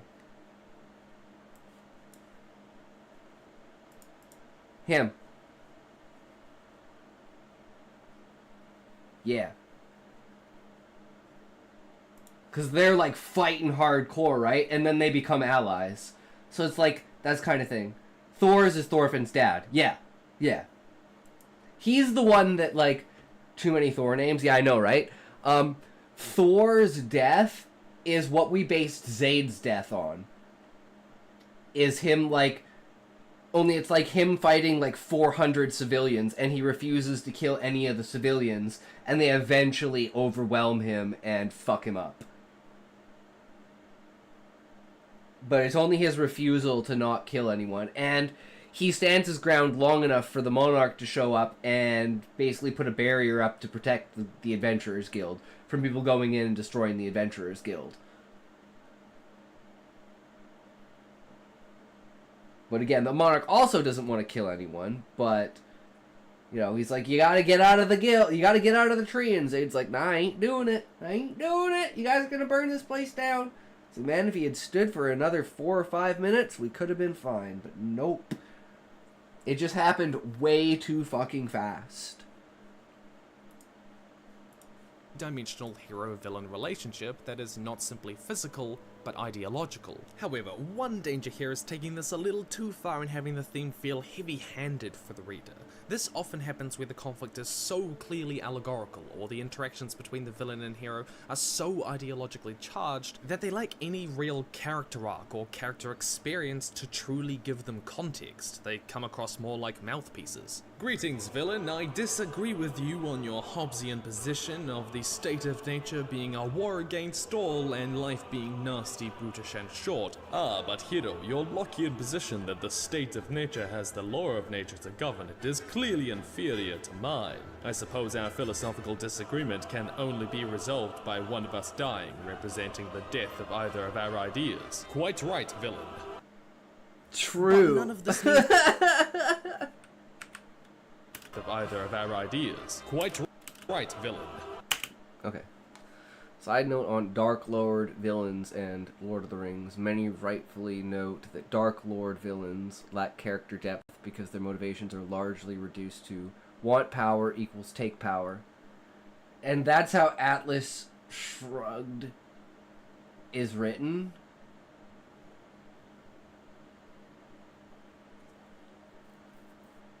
That's how Atlas Shrugged is written.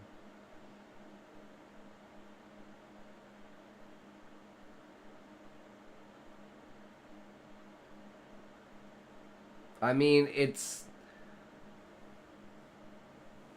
Levi, that's literally the story that we were going to write today, except the villain has already killed the hero. So it's only from the villain's side, but the villain, like, you know, asking the hero the rhetorical questions you would expect the hero to respond to, but since they're rhetorical questions, he's not responding, right? But then you find out that the reason he's not responding is because he's actually dead. But the Dark Lord taking power isn't really Anima's motivation either. He's an angry kid who was basically given infinite power. Demon to me means otherworldly creature, so having demon as a race always frustrates me. Yeah, like, demon is, like, to me, like, the closest you're gonna get to demon in, like, the physicalist of, like, a species, to me, is, like, a dragon, a Balrog, like,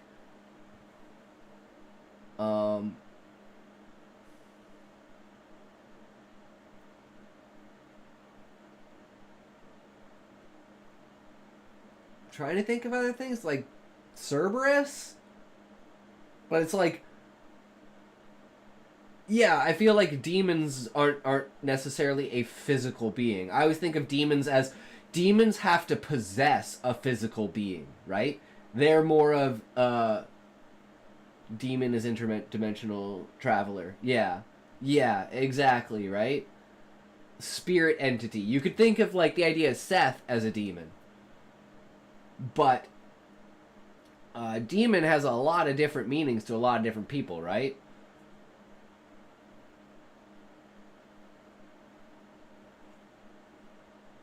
So, but usually it's contrasted like demon and angel, right? Like one is a force for good and one is a force for bad. I feel like taking those out of context from that is like diminishing to the anthology of a demon. It's like watering it down. It's like until, like you said, we have like Demonkin, where it's like you have like a race of sentient beings that are basically humanoid that are demons. Instead of calling them something else. Right? If I were somehow able to rip a hole in the fabric of space-time and enter a different dimension, such as Danmachi, then in my definition, I would be a demon. Interesting. Interesting. However, it should be noted that while Sauron was a Dark Lord type, Tolkien's analysis was not on what is good and what is evil, as many complex villains supposedly explore, but it was a meta commentary on the nature of evil itself. Tolkien made Sauron evil, but designed him in that he was a being corrupted from good. A commentary on this belief that evil cannot create, nor is anything born evil. It can only be corrupted. The fact Sauron's magic worked most on men was a remark on how the tenacity to sin is innate to man, especially those with power. Most importantly, the ring is destroyed not by the forces of good, but by Gollum's addiction that the ring ironically caused. Good may not always triumph over evil, but evil will always destroy itself. Likewise, Frodo succumbing to Sauron's magic at Mount Doom is meant to realize that no person is immune to evil thoughts, and no man can stand against sinful desire alone. So yes, Dark Lords can be useful for exploring themes. Sorry for the long rant. True. But none of this means that the villain must believe that they're a good guy. People often do things that they know they shouldn't, sometimes out of fear or addiction. And it's common for people to believe that what they are doing isn't necessarily right, but that it simply isn't wrong. A great example of this is Tywin Lannister from A Song of Ice and Fire. Yeah. As leader of House Lannister, Tywin orchestrated the mass. Oh, I was thinking about the fabric of reality today. It's entirely possible and untestable that there exist material forces that don't interact with any of the ones we interact with. Like, I don't know if you've heard this from me before, Levi, but that's my concept of, like, what dark matter is and dark energy. It's like, they're things that our bodies haven't interacted with for us to basically have an organ that recognizes what they are. And I think of this in the way of, at some point in time, right, if you believe in evolution, there were beings that were our ancestors that are genetically related to us that did not have eyes or ears. But at some point in time, due to influence from the outside, our bodies created these organs in order to interact with them. So I believe in millions of years or other species possibly have an organ that could see dark matter. And if you want to go even further than that, you could say opening your third eye using your pineal gland is the way to view what dark matter actually is. And that's like the idea of angelic entities. It's like the physicalness of a celestial being's consciousness spread throughout the universe. But who the fuck knows? Murder of the Rains of Castamere, along with 300 men, women, and children. But Tywin never viewed himself as either good nor evil, really. He was motivated by duty, the survival of his house, and honor. I mean, like, particles that don't interact with any of the particles we're made of. We wouldn't be able to observe them because they just don't interact with us. Well, there are particles like that, Levi, and the only way we can actually test them and interact with them is through third-party means. And that is dark matter and dark energy. We don't know what they are. They don't interact in a way that we believe matter should interact. That's why we can't pin down what it is. It's just there is a miscalculation to the equation that this fills the gap for. Either that or our entire idea is fundamentally wrong about what existence is, which is where consciousness comes in. And I think consciousness is the true bridge between like relativity and quantum mechanics. Those third-party means rely on a way they interact with the stuff we're made of. No, Levi, because it's all mathematical. We only mathematically believe that dark matter exists and dark energy exists. Because we look at what the scope of the universe should be, and our answer is this. But we're seeing this. So we're like, how do we get this from this? Dark energy and dark matter. That's why we call it dark energy and dark matter. We don't know what it is. It doesn't interact with light. It doesn't interact with particles. It is simply a mathematical missing point of how we have calculated what the actual universe's size is and what it should be made of. Why do certain things become illegal? It isn't because those acts are immoral. There are many immoral acts that are not, and should never be illegal. Things are made illegal because they never negatively affect others, and not the person performing the action. Theft harms the original property owner. Assault or murder affects the victim. Things like that. True, Sean. That is like I think that's a basis that people undervalue in society. The true reason as to why things are the way that they are. And an extreme example of that is like video games and TV shows and almost all forms of entertainment media. You look at what we allow on as an influence on our media, right?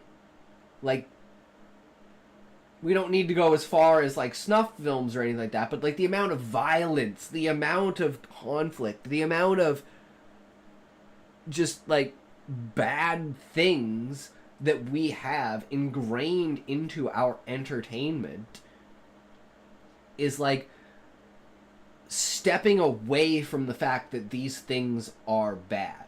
The reason why we allow them in entertainment is because they don't have a victim. There's no one being harmed, generally, unless it's an accident. Alec Baldwin shit. But anyways, generally no one gets harmed in the making of said actions. It is all for entertainment purposes. Or like writing a book where a character dies. You're not actually killing someone. So it's like the idea that, for instance, like even now sometimes of people being like, oh, video games make people into murderers. Video games make people into drug dealers. Video games, you know, this and that. It's like all forms of entertainment pertain to the human condition. And the human condition understands the value of contrast between extremes in order to show a position. So you have something to judge yourself against in order to say, do I think I'm in a position where I should be compared to the rest of society, right? Without the understanding that the reason for the illegality is having a victim, and understanding that there is a translation between like if you look at a Venn diagram of people that have the potential to be violent and people that watch violent shows, you're probably going to have a higher ratio of people that commit violent crimes. But at the same time, if you take a normal status of the world, like that person's going to go off on anything, right? It doesn't have to be entertainment that sets them off. It could be real life. It could be anything. It's an illusion of the act, not the act itself. Child loving in a game doesn't make the player a child lover. Indeed, Sean, or even having the concept of it in a game or something like that. It's like you killing things in a game or torturing like an animal in a game is not the same as doing it in real life. And it's 90% of the time the person is only doing it in a game because it's a game. if you gave that same person a real animal and said, do this to it, they'd probably be fucking horrified. But it's because they know that it's fake. It's not real. It's not harming anyone. It is just an expression that allows people to... it isn't illegal to be a child lover. It's illegal to act on the impulses. True, Sean. I mean, I wouldn't go about saying that you are. Valium would be all over your ass and be asking you if you're French. But anyways, yeah. It's like, the thought doesn't mean the act. The thought can lead to the act. People that don't have any control of their impulses probably will eventually hit that point. But that's just how they are, and nothing is ever going to stop them from that unless you fucking kill them before it happens. Right? And it's usually not on the first try. I want them to admit they are before they act so they can get help before a child is affected. I mean, that's completely logical, but I'm saying from their perspective. If somebody was, but could control their impulses, I highly doubt they would want to out themselves. Because that could fuck up their entire life, admitting something like that. Right?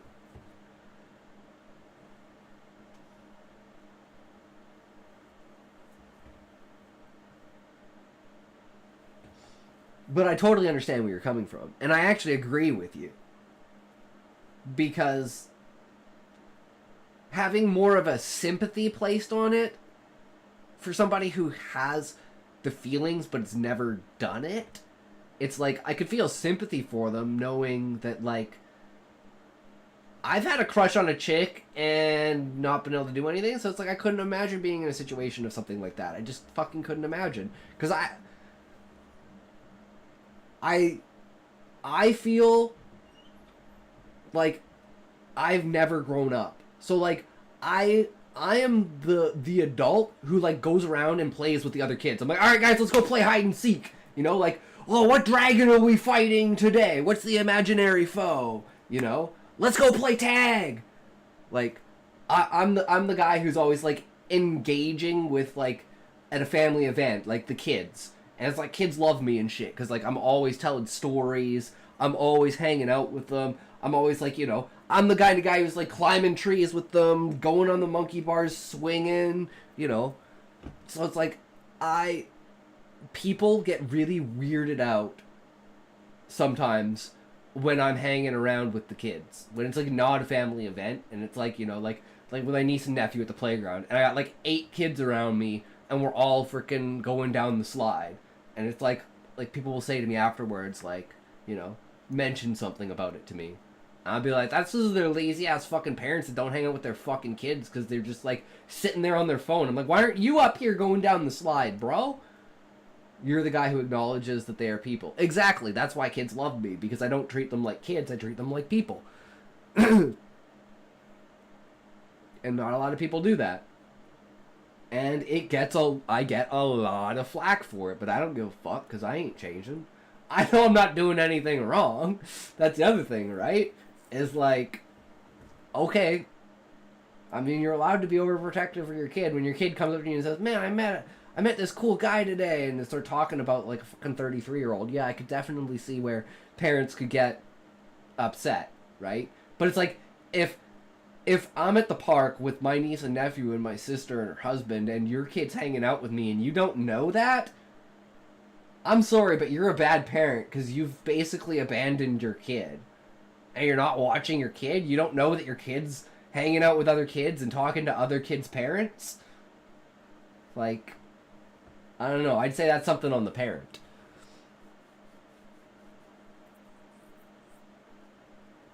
But, anyways, back to the show. He saw himself as consistent, effective, True. and a respected leader, but reducing those... That's why I've always wanted to have kids, but I have yet to find a woman who can put up with me. Yeah. I don't know how to shut the fuck up. Until I learn how to shut the fuck up, I don't think I'll get a girlfriend. Unless I find someone who's, like, exactly like-minded like me.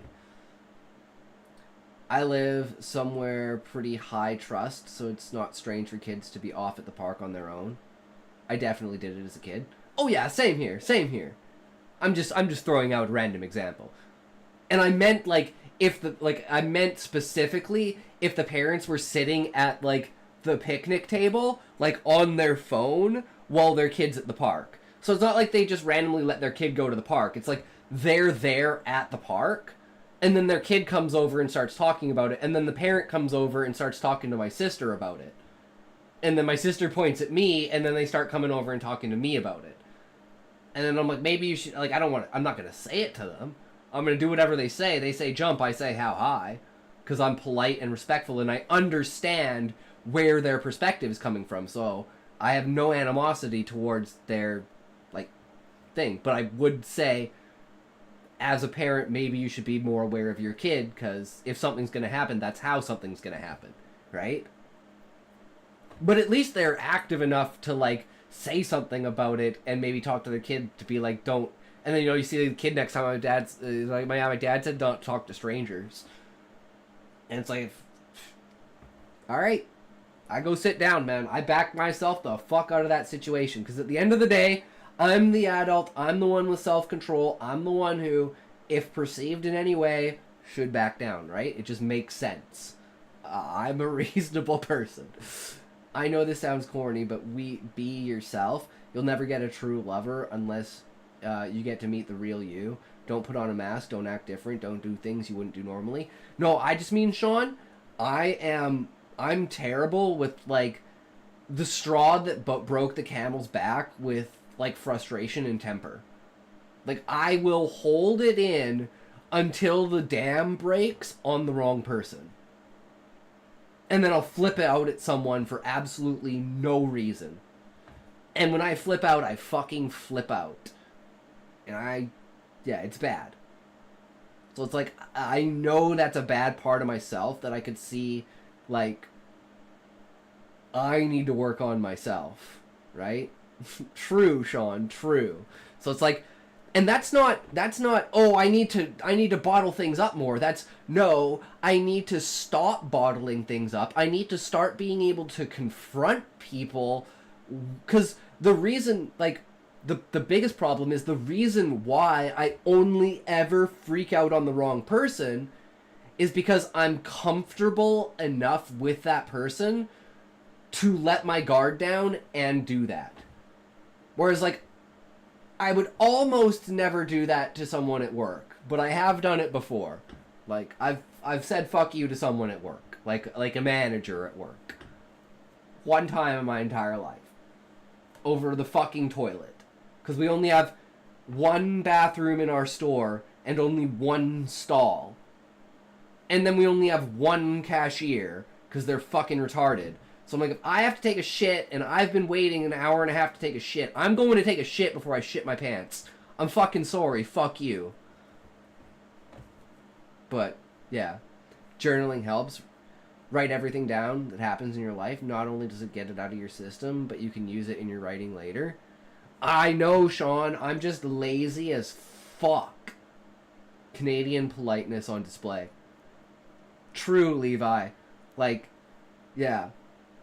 So, my thing is I need to be, not get more comfortable with conflict, just be more willing to be brave in those moments and actually step forward and voice my opinion instead of, you know, freaking out on someone that I care about. You know? What's wrong with discussing something with someone that I'm not comfortable with versus freaking out at someone that I am comfortable with, right? It's a mentality thing. Those concepts too good would be overly simplistic for his character, and there are some few people out there who genuinely don't care if it's wrong, or don't believe in such things as right and wrong. For example, Hannibal Lecter in Harris's Silence of the Lambs. These are each fantastic and compelling villains that don't believe they are the good guys. Forcing a villain to see themselves as either good or evil restricts how they can view themselves and their motivation to this binary morality, when in fact motivation is far more complex. This also risks undermining any themes associated with their motivation, because very few thematic ideas can be reduced to conceptions of what is good and what is evil. True. But let's talk about Tony Stark's weekend plans, saving the world. The villain's end goal is intimately connected to their motivation, and the magnitude of the villain's goal necessarily impacts how the team. See, and that's kind of one of the things, is the like, as the story progresses, the magnitude of the story also progresses. It's like, okay, so I'm the leader of the Adventurers Guild, and I'm going out on an adventure. Let's go do an audit of the Adventurers Guild and see if it's running functionally. Okay, let's fight some monsters, meet up with some beastmen, gather a couple of my old guild mates, pick up a couple of new party members, and... Oh, what's that? The beastmen are gathering an army? Okay. Let's go fight that army. So we've gone from, like, individuals to small groups to a large group to a massive group. And then from there, it just continues to scale up with, like, the entirety of the Beastmen forces plus the entirety of the Adventurers Guild, you know? Fighting off the Monarch. And then eventually it's just, like, planet explodes. Celestial being fight now. But it's like it every time it adds a little bit of element of zooming out, just like slowly but slowly, and then it's like, holy shit, the scale of this is insane. And then the Allied forces show up, Shinobi forces show up, yeah, exactly. And then it's like they're all fighting, but it's like, you know, it's all of the side characters, and it's like Husai, the Warriors of Light, and everyone are like, you know, they're, like, prepping the diamond weapon for the ultimate plan. And it's like, distract the Monarch long enough with the main forces so we can fire the gravitic weapon to get through his shield. And it's like, the gravitic weapon takes out his shield, they can get through his shield, and then it's like Husai and everyone else inside of his shield. Well, everyone is outside with the Viceroy. Like, this is, since yesterday, this is kind of how I've come up with how the battle is going to go. They're going to use the gravitic weapon, they're going to get inside of the shield, but only certain people are going to be able to get inside of the shield, and the Viceroy is going to be on the outside of the shield, basically defending the shield and trying to take on the rest of, you know, the Beastmen forces and the dragons and everything, while the Monarch is inside dealing with the main characters, Warriors of Light, Husai, you know, all of that. So it'll be a battle on two separate fronts, and then when the battle starts to go bad, it'll be the battle inside of Husai between Gaia and him wanting her to take over his consciousness and her refusing to take over his consciousness. And then near the brink of death, she just, or even at the point of death, when they do get killed, she just destroys the planet, and like their consciousness returns to her and she reincarnates them basically, and then they, you know, do their whole end thing. But it's like, that's pretty much how I envision the entire last battle. Maybe even something to do, well, yeah, because like she's going to take the tree and use the tree as a weapon too, right? So it's like the tree is going to turn into the bow that she uses. The sun is going to be the arrow. I don't know what the string is going to be, but maybe the tree is also the string. Like the canopy of the tree is the string. I don't know. We'll figure it out when we do it, right? That's the small nuance and detail that we'll leave up to when we're actually writing it out, like we did when we were writing Chapter 1. Tension in the narrative is built. Villains have plans that range from murdering a cockney chicken with a proclivity for knitting, to obliterating all life not just in this universe, but every universe or reality. One factor in building tension is raising the stakes in the story. What could be lost? Throughout the story, the stakes continually rise until the climactic point, often described as the do or die moment, where it feels like one wrong step could lose the hero everything. In Stephen King's Under the Dome, Barbie and Julia's pleading with the aliens to let the few dozen remaining people survive is one such moment. At no point in the story previously was more at stake, and it's here that an issue arises for save the world stories, where the villain is motivated to destroy or take over the whole world that you have built. The tension in the do or die moment relies on the reader's ability to believe that whatever is at stake could be lost. Yeah. But it is incredibly difficult to convince the reader that the world could be taken over or destroyed, meaning deriving the tension solely Which is why, this is very important, which is why it has to be shown that the Monarch has already done that before, by taking the moon out of the sky, and by showing the scope of his capabilities. That's what makes it plausible to the reader that the Monarch could actually win. At least that's what I'm trying to portray to the reader.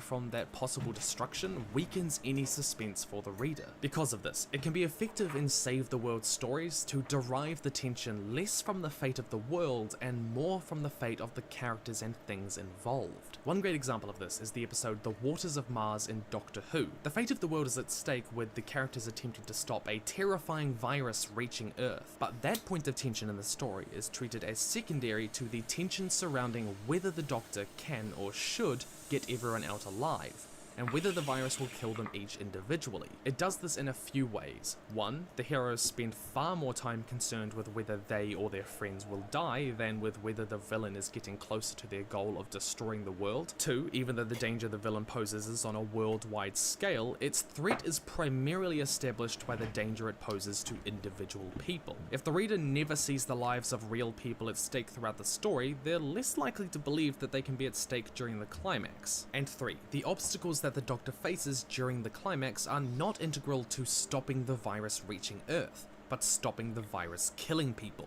They actually establish very early on that they can blow up the base to kill the virus if they really need to. Where your villain's motivation and end goal involve the destruction of the world as we know it, deriving the tension from the fate of the characters or things involved. And that's exactly why the total end fate, end battle thing is actually between Husai and Gaia, and over the moral decision of destroying consciousness.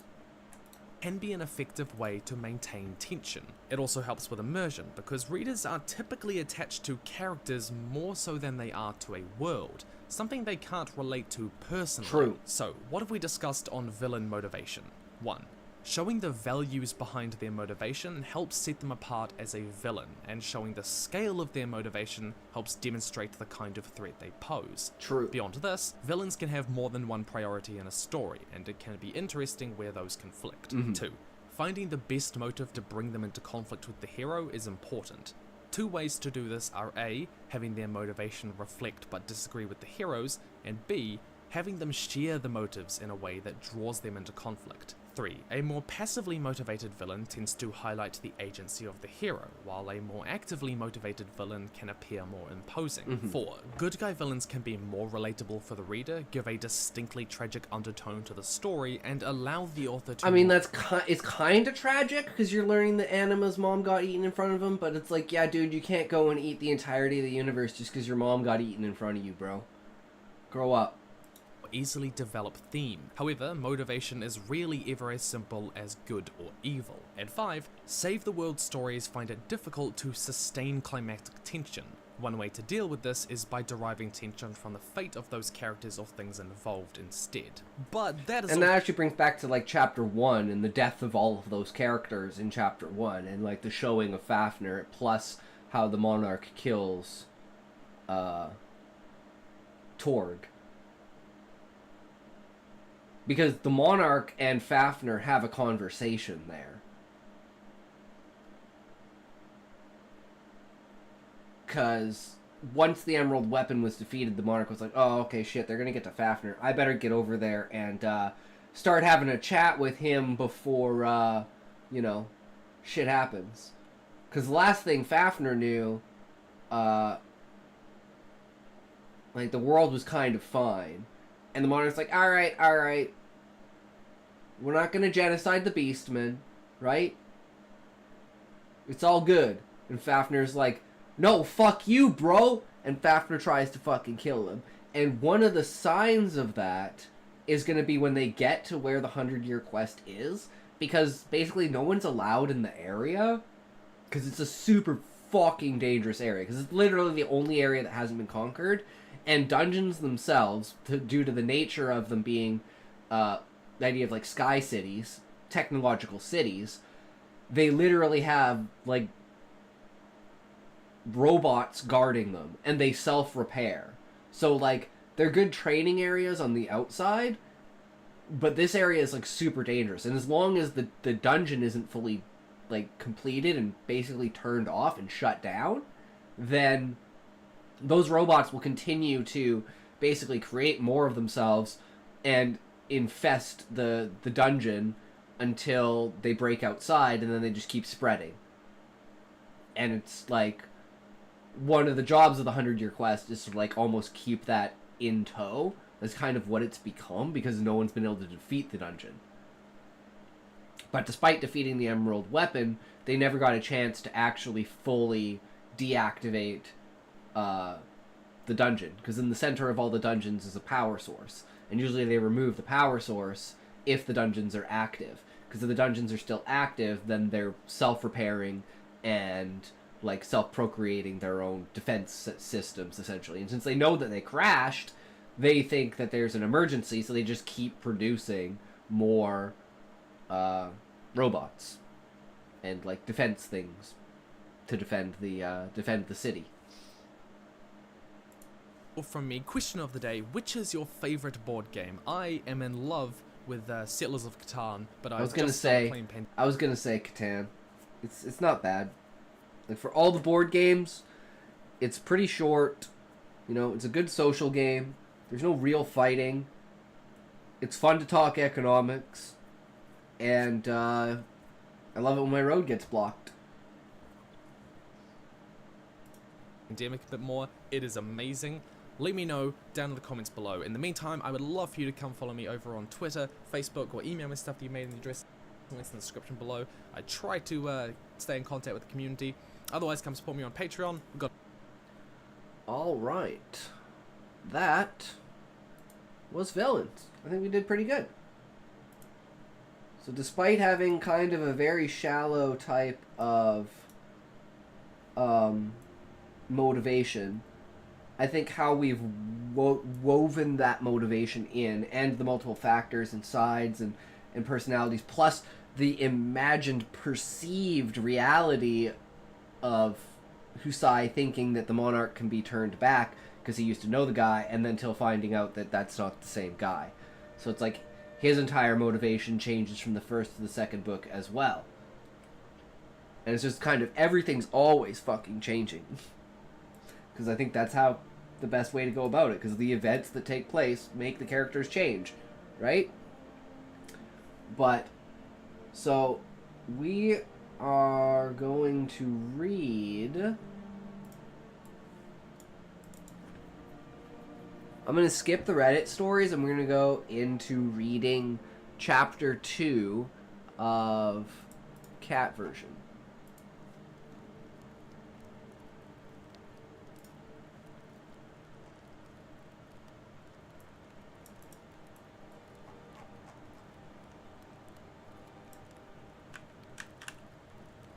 You're here, right, Sean? I just want to make sure you're here, because I don't want to read it if you're not here.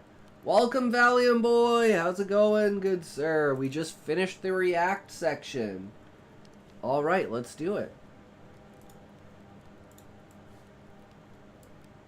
Ooh, 49%! Ooh, not so good, bro, I'm sorry!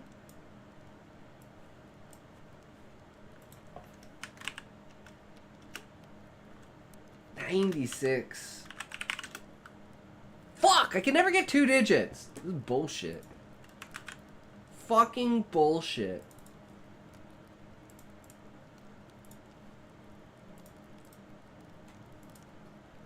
There's a dark mode on Royal Road if you were interested. Switches the text to white and black background.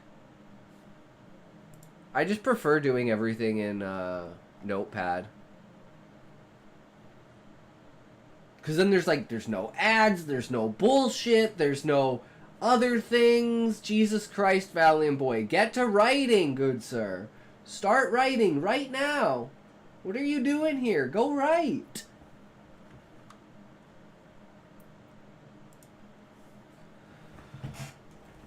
There's no ads, bro. Just get ad block. No, I have ad block. I mean, like, pop-ups and shit like that. Of course I have ad block. I mean, like...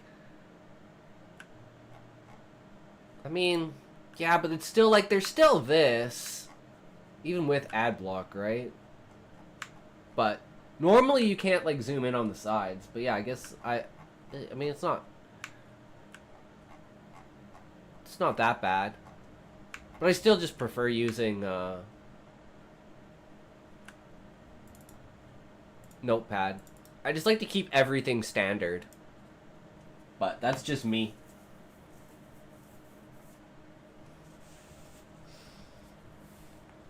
Oh, have you guys been getting this? I've been having this really weird issue with YouTube. Let's see if it happens.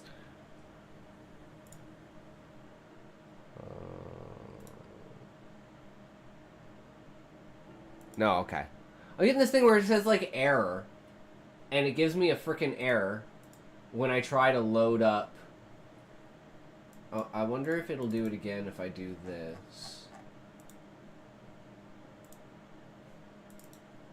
Okay, let's see. Because I was putting on these. Oops.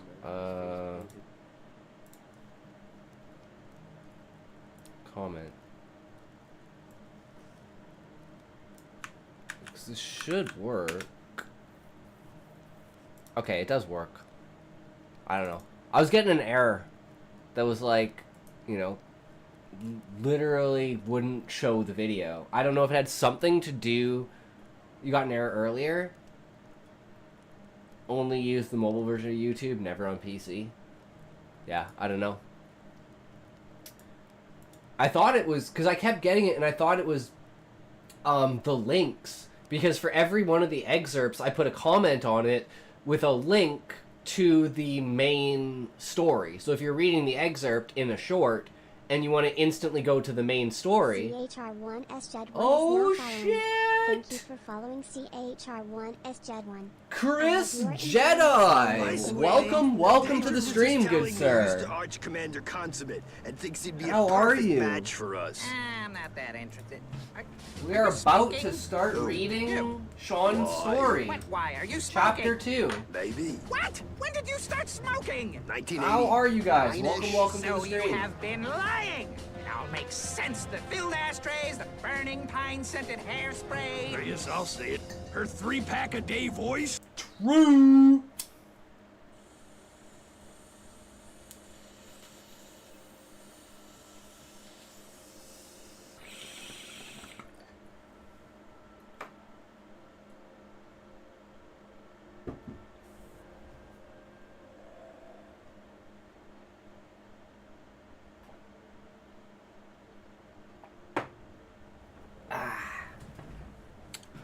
All right. Let's do it. Chapter 2. We only had to walk a little more to reach the stream where Jeanette started to set up a camp. The one thing I could do was to set up a proper fire pit and start the fire. When Jeanette noticed my attempts to start the fire, she told me to move aside, and then with a flick of her wrist, a spark leapt from her hand and lit the tinder. Oh, you did mention magic. I guess that wasn't a joke.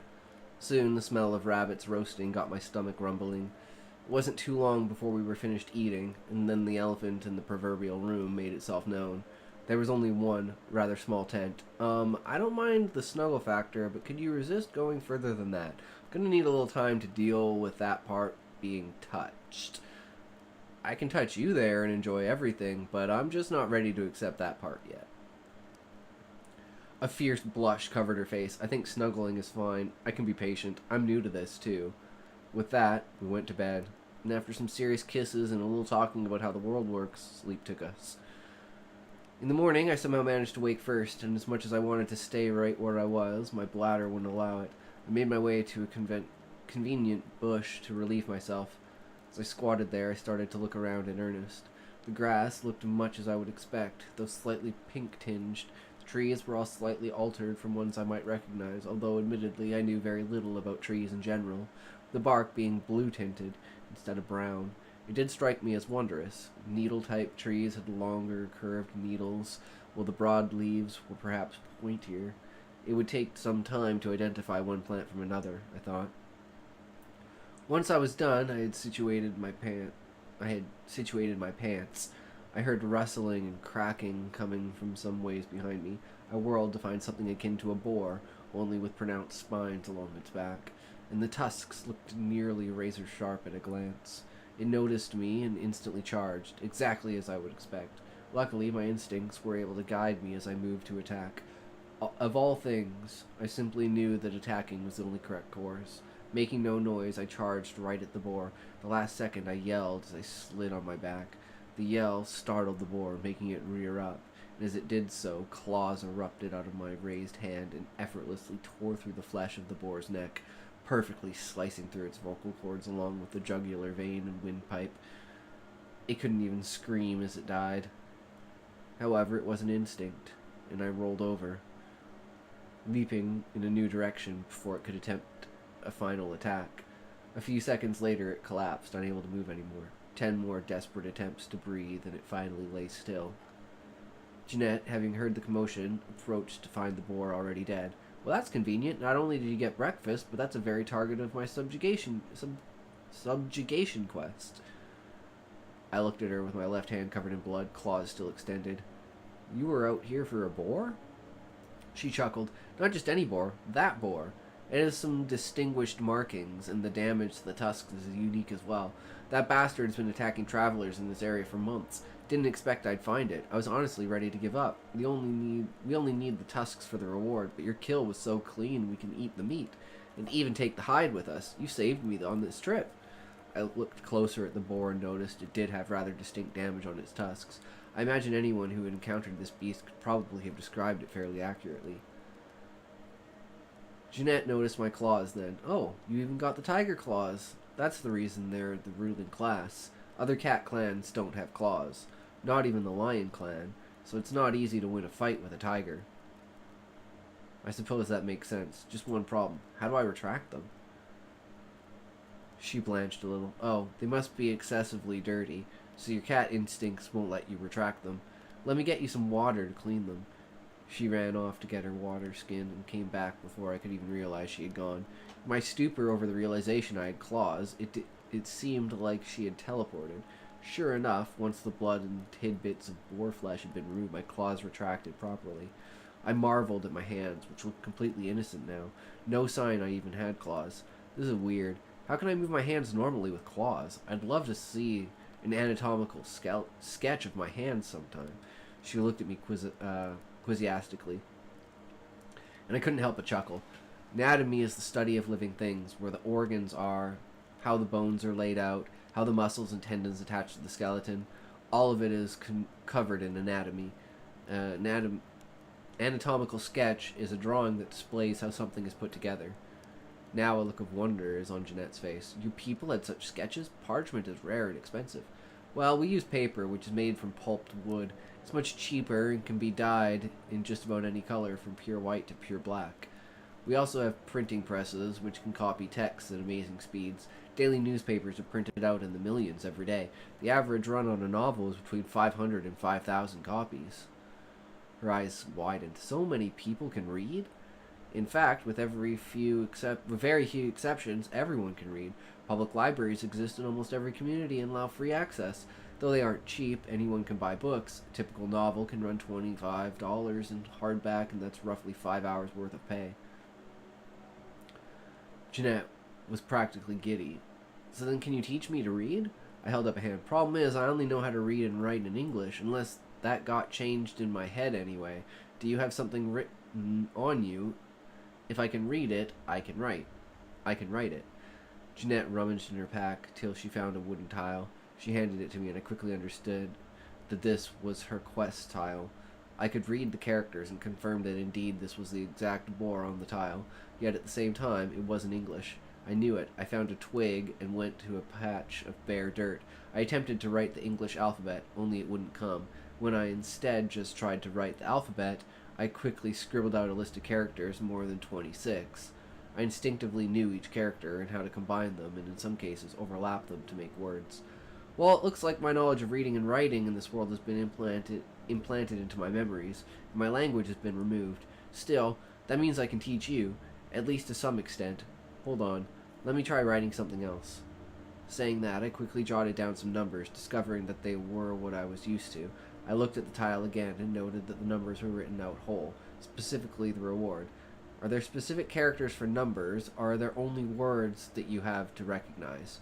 She came to me and pointed to the reward amount, saying that it meant 20, and the word next to it was gold. She knew those two words because they were used so often in rewards. I pointed to the numbers I wrote. Have you seen these characters? She shook her head, indicating that she had never seen the numbers I wrote. How do people do math? With a calculator board, it has beads on rods, and once you've calculated the total, you write out the word out. I groaned at that. Well, I can teach you math then, using these characters. These are numbers. Each character here has a different value on its own. String them together and you can create any value with these 10 characters. Then I'll show you some symbols that indicate the math you're doing. If you think that adding and subtracting are all the math there is, you've got another thing coming. Jeanette was practically starstruck at this point. However, bore first. Eat breakfast, pack up camp, and let's get walking. I imagine that turning in this quest is important, and earning money isn't something to put off. An embarrassed blush took her face at that. But we both got to work. Despite the boar's size, it didn't take long to deconstruct it. I suggested using a hide as a pack for the meat, and I could carry some that way. About an hour later, the camp was broken down, the packs were ready, and we were finally eating breakfast. Once we were done eating, we doused the fire, hoisted our packs, and Jeanette led me off in a confident manner. Words! Nice! Alright. Hell yeah, I love it. You got me hooked so far, Brewski.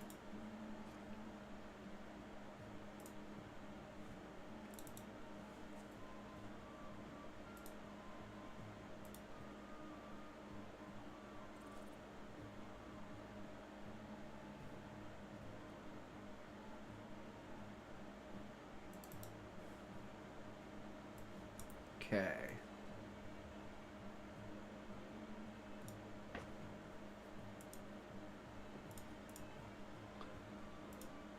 Down to 24.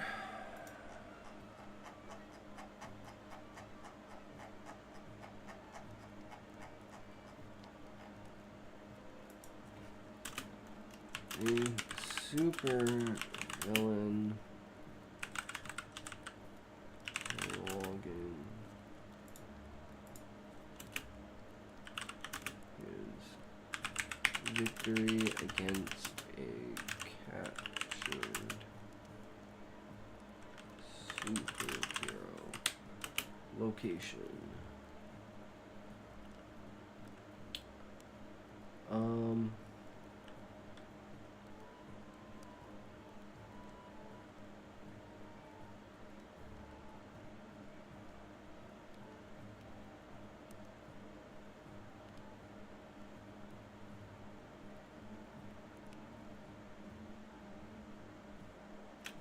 It only took me one day to write the first 26,000 words.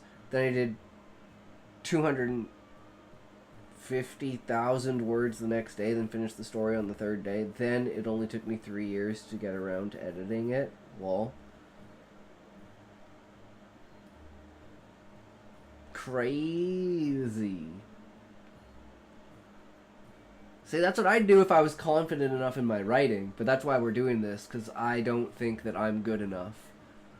So I'm just trying to improve. And in the meantime, we're just structuring and laying out everything that we can as we go.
Smokey! Hey, how's it going, bro? Welcome, welcome, good sir. How are you this fine day? What's up?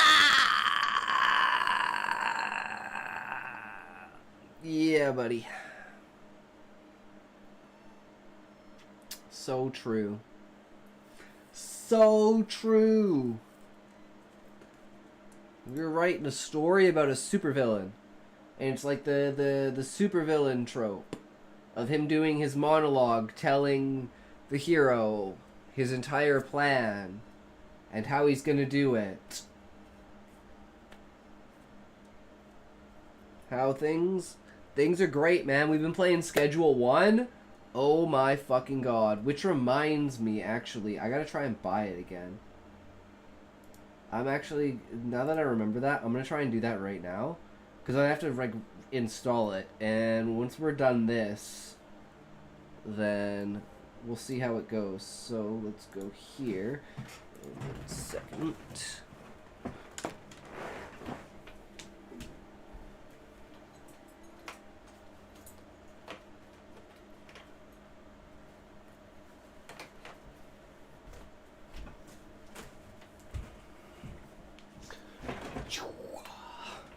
That's that game with drugs. Yeah, buddy. We're a drug dealer. It's just how it goes, man. Okay, let's see if this shit works.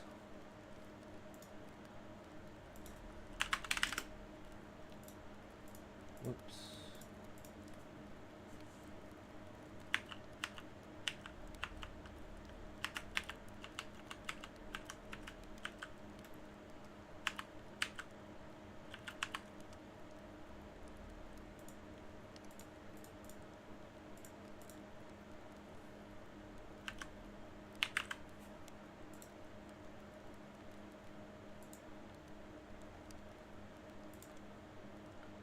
They are so salty. A better game got made. Drug Deek Simulator trying to sue that game. Yeah, I know.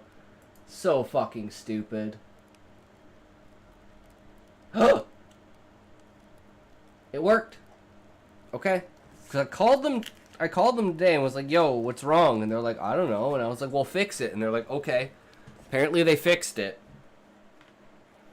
Either that or Steam was just being a bitch last night.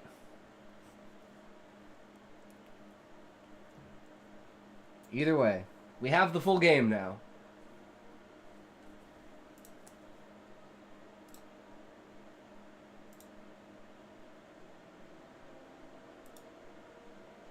So hopefully we can put our data from the free sample into the actual game. We should be able to. I don't know why we wouldn't be able to.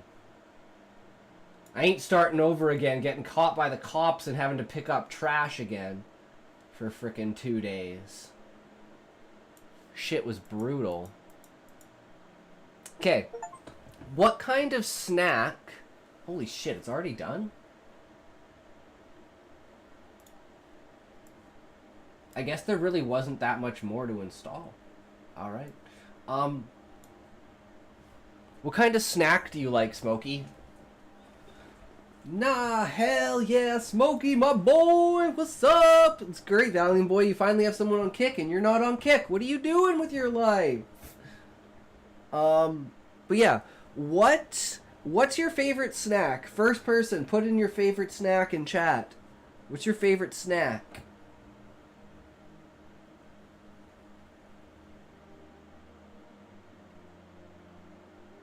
%, Jesus, Valium, what the fuck? You had 163. What did you waste it on? My favorite snack? Smoked pork shanks. Freeze-dried grapes. Valium Boy, what about you? What's your favorite snack?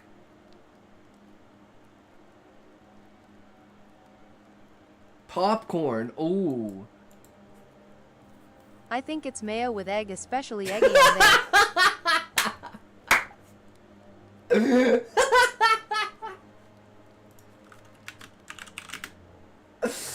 True, Valiant Boy.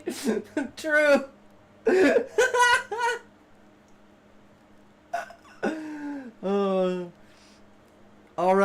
Alright. So, this guy is gonna be eating... Okay, how do we do this?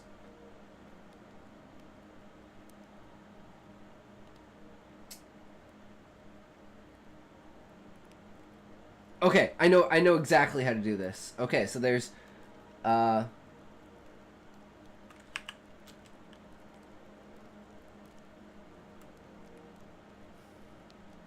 do I say this?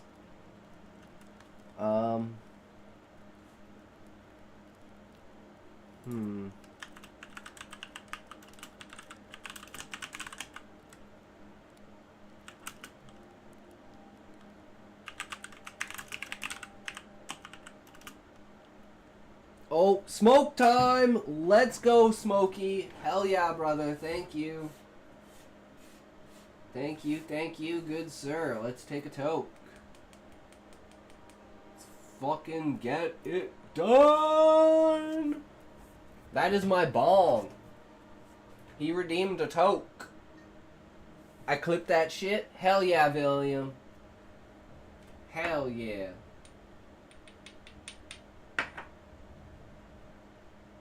Smoking sexy style.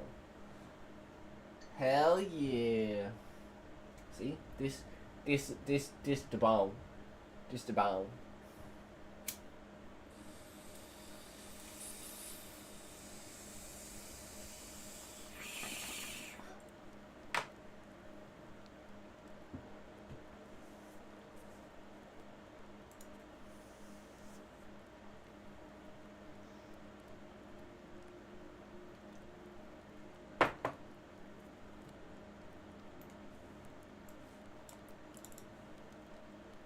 Ooh.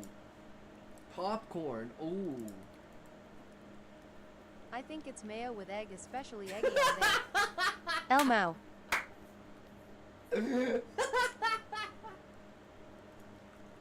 Nice.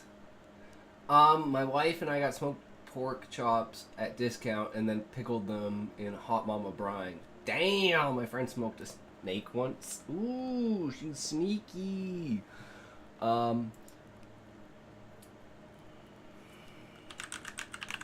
What was yours, Valiant Boy? I don't remember. Sorry, you're the only one I didn't care about. I mean, I'm just kidding. Bro, I am feeling awesome when are laughing like that.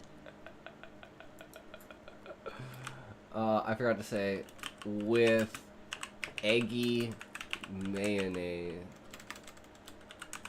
I don't know how to spell mayonnaise.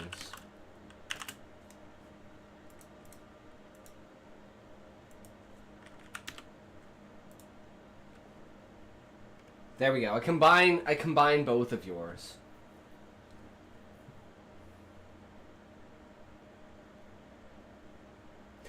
Dude, I totally forgot that we had 8-ball.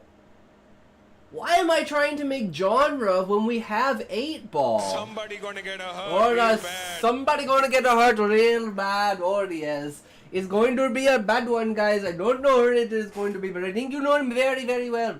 It is not good. It is a not good. Okay, we need to make the structure of the scene. So the first point is, what is the goal of the villain? The villain's goal Oh, is Smokey, to... you're the best. True, Valiant Boy. You are the speaker of the truth, my good friend. This scene goal is the villain portraying to the hero how hero got caught.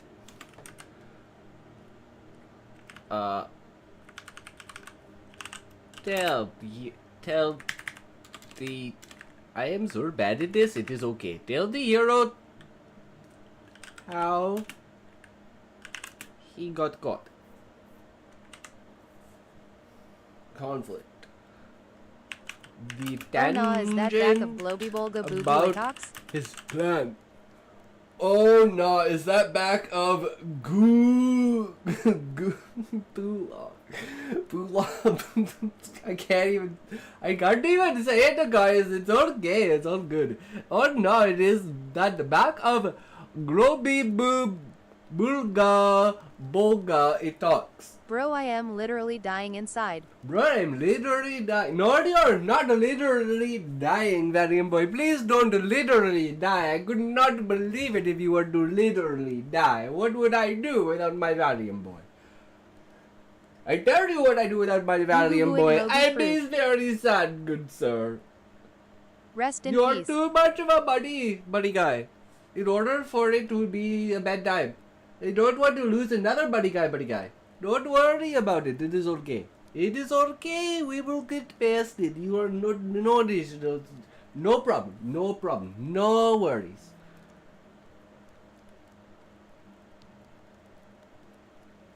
It is a very good time. Do not worry about it. We know what we are doing. We have done it before. Do not redeem. Without Valium, you won't sleep. True. True, but just remember, do not redeem. Bro, I told you to buy the 12 gift cards, but do not redeem them. I need your social insurance number, as well as your home address, your parents' home address. And their social security numbers as well. Yes. Very much. Thank you, thank you, thank you. Okay, the monies will be sent to the very much good place. Okay, thank you. Bye.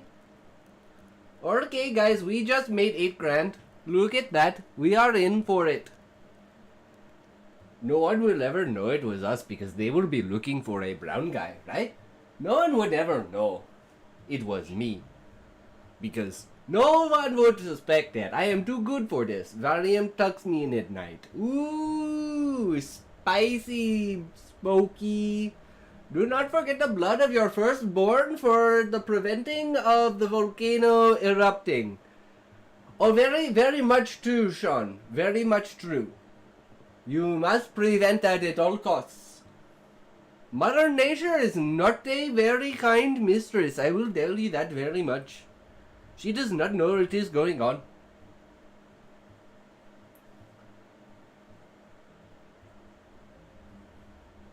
You are in for it now, sweetheart.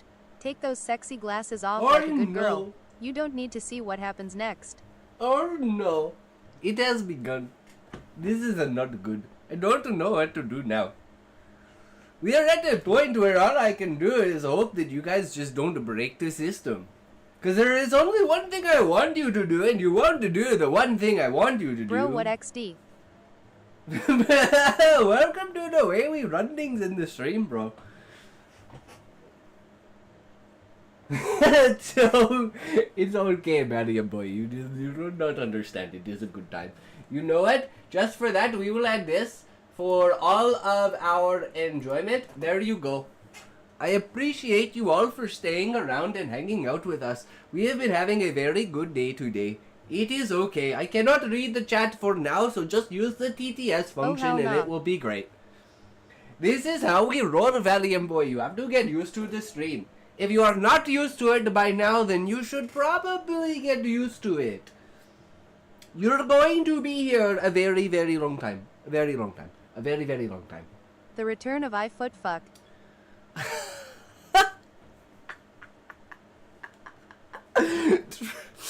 I will eat you like curry.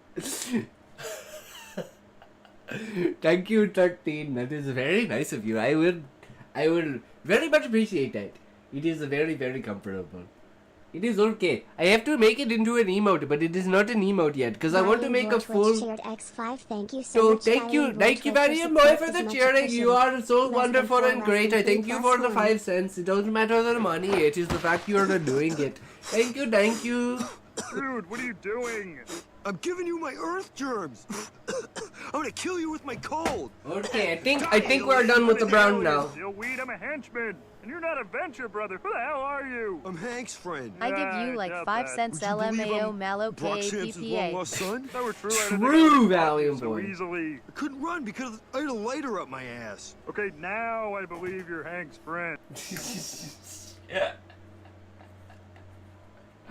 Hey man, 5 cents is better than 0. How to say broke without saying that's you're broke. And I will worship you like a cow.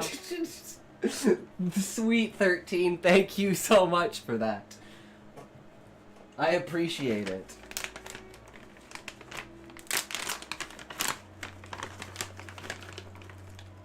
The way that I like to be worshipped is for critique of my writing. If you truly wish to worship me, critique my writing. Bro, I want to make a better day for everyone. Need to spam jokes. You don't need to, but you know, it is what it is. We're having a good time. That's all that matters. At the end of the day. Because if you're not here to have a good time, why are you here? I guess ask yourself that, right? I don't know why I put my glasses back on. It's not time to put my glasses back on.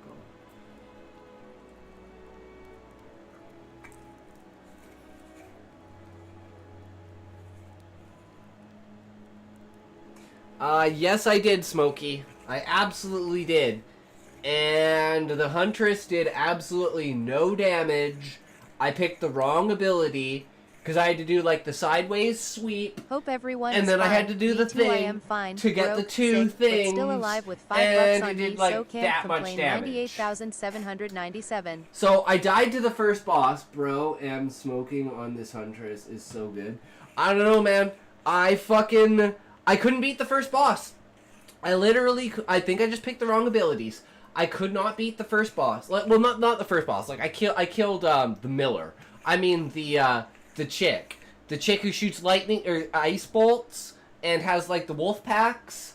Yeah. So, I died to her, like, 18 times. I went around, I leveled up to, like, level 6. Then I came back to fight her. I still died. Then I went in and I just jabbed her. And I killed her. And I was like, well, fuck this, and I stopped playing. Yeah, the wolf lady. Exactly. And then I heard a bunch of people saying, yeah, the game's not in a good spot. And the hags! Why the fuck are there hags? Why the fuck is there ground explosions in every fucking zone? Please fully enjoy this. Oh my fucking god, it was so fucking annoying.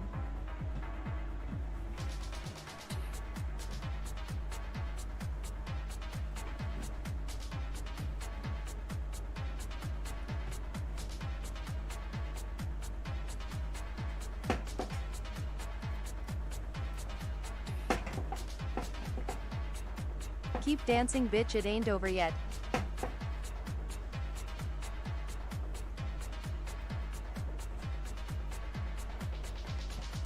Shake it, lower, lower.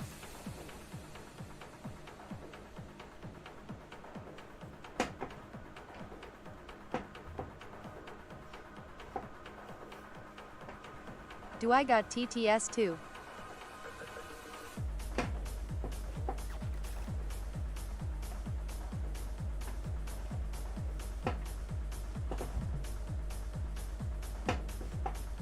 You did good. Shake You can what your rest mama now. gave You. True! Alright, we'll just culminate that back into this. Thank you so much, guys. I really appreciate it. Shake like a shaker brew. True, true, Valium boy! You're welcome. Like I say, guys, you guys are the pillars, man. You're what make the stream. I just happen to facilitate the means by which we can get together to, you know, conjure this silliness. But truly, it is about the experience of the group. The group collective experience in community. So the fact that you guys are in... Holy shit! 66k! Jesus, what am I? I was all alone here and my hero came Mr. Valium. Mr. Valium. Oh, that's a great hero name. Wow, my King Julian comment got buried Hell yeah. fast.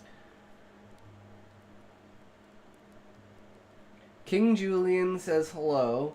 It is your beloved King Julian, and I will be your therapist for today. Now tell me your problems.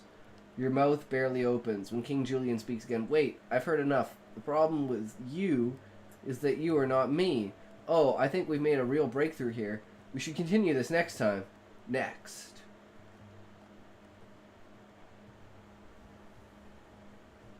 Oh, bro, appreciated that. Who's calling me? I am Julian. Uh-oh. Uh-oh. It is what it is. But what's the disaster here, guys? What's the disaster?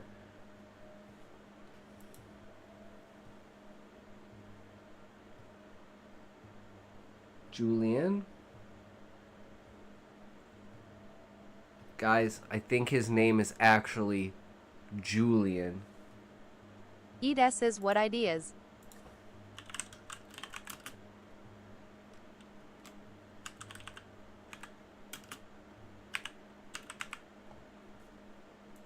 I am the king, which means I do not do things. I delegate. Yeah, this is a good one. Oh, actually, that's really small. Is there any better ones?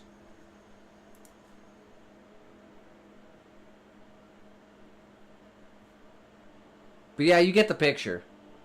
A true Julian. You can see me on Discord, bro. I am the king, which means I do not do things. I delegate. I mean, that's kind of true, right?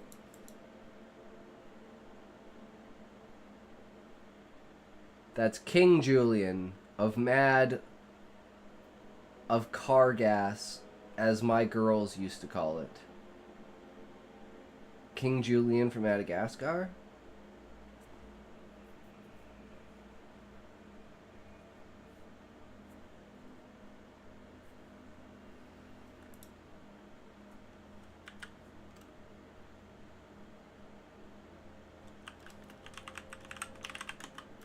You know thou I like to move it soaming.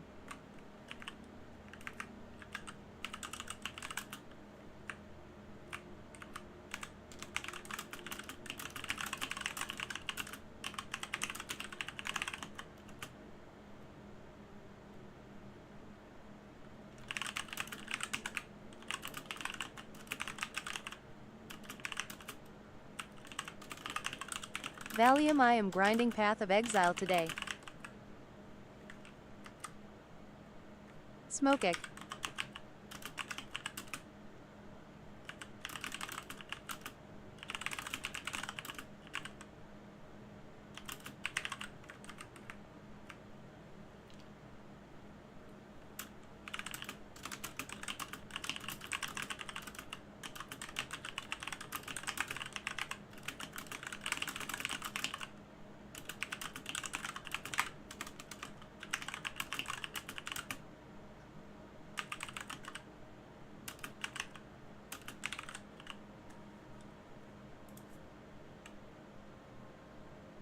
It's very cool, it's what all the cool kids are playing.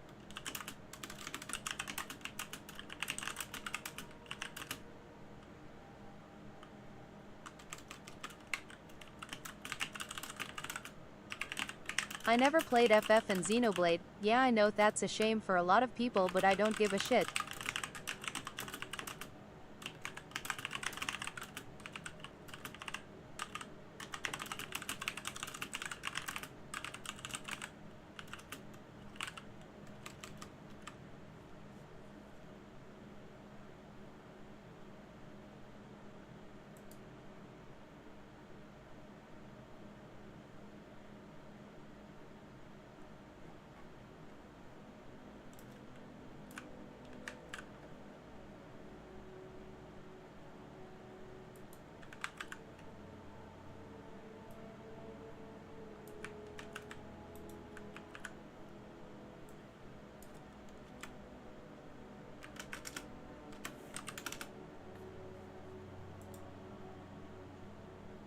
Bro, did the smoke hit you? BCUZ, you are quiet ASFG. Bro, did the smoke hit you because you're quiet? No, sorry. I was really zoned in there. I'm just thinking. Keep trying to get Brian Hull to read that comment on a video, and he never does. That's King Julian of Mad of Gas Car. Where am I? That's the one I envisioned saying that therapy line. Yup. Brilliant. I like Final Fantasy. Only played full Capcom Monster Hunter license. Could you add more stuff to the slop when have time? To the shop when have time? You're hopefully at home. Smokey, unfortunately, no, I can't. Because you have to pay to get more than 6 items in the shop.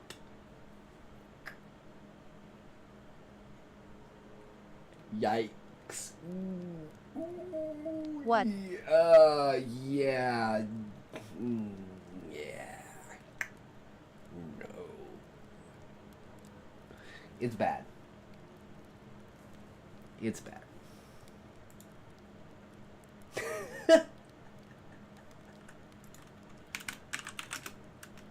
Okay. Damn it. Valium will pay for you, he is France owner. True, Smokey. I believe inflation.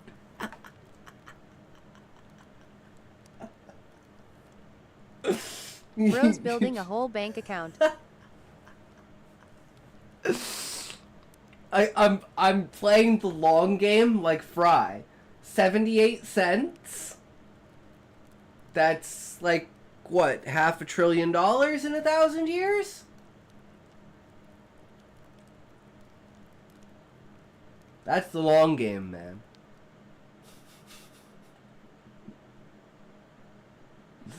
Oh my god, that gives me an idea. I have to write this down. Idea. Cryogenic interest. People put in saving accounts and cryogen themselves to make money. It I'm doesn't more points than in work. pre-adolescent kid. I just had that idea and I don't want to forget that, so I wrote that down. That would be so funny in the future. People literally put in stocks and then cryogen yourself for 100 years and then be like, alright, I'm rich, bitch! Oh, fuck, I lost all my money. Shit, time to do it again. Be like fucking gambling with time. Smoke jumping into another world. Yup. You are in for it True now, smoking. sweetheart. Take those sexy glasses off like a good girl. You don't need to see what happens next. You will be better, bro. Alright. It is what it is. I mean, I technically don't need them to type, right? I just need to know what's next.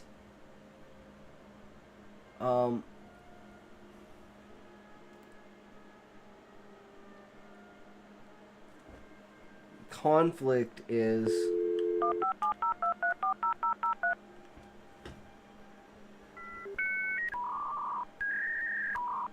Nah, bro, really, you barely see? Yeah, no, I can't... If I didn't know what the words were, I wouldn't be able to read them. I'm at a point where if I know what the word is, I can read it. Maybe not Sean's name because it's Average all red noises on and my it's brain. bad. The dial-up sound. Your body submits, your heart succumbs. So why does your mind resist? That's the secret, 13, is it doesn't. You're just supposed to think Come. that it does.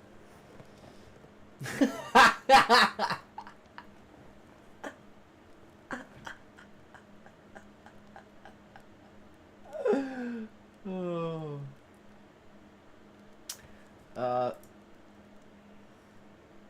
Okay, the conflict is between the hero and villain in past ways.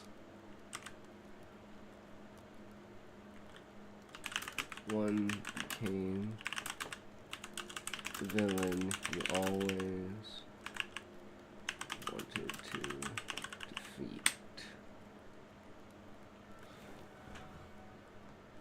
Bro, I'm on full whipping today. True, Valiant boy. I mean, if this was how you want to use and abuse me, I'm completely fine with that. You know? I mean, there are other ways, but to each their own. If this is Got it memorized? Oh, 100%, 13.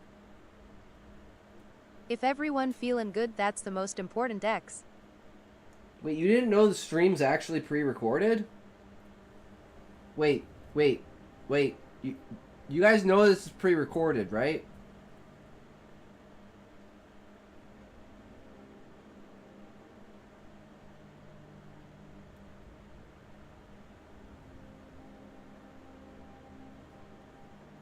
I'm actually asleep right now.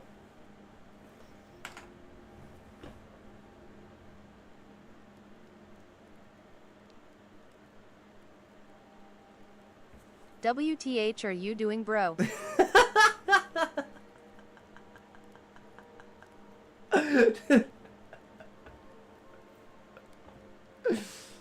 Oh I'm making you ask questions, Valium boy.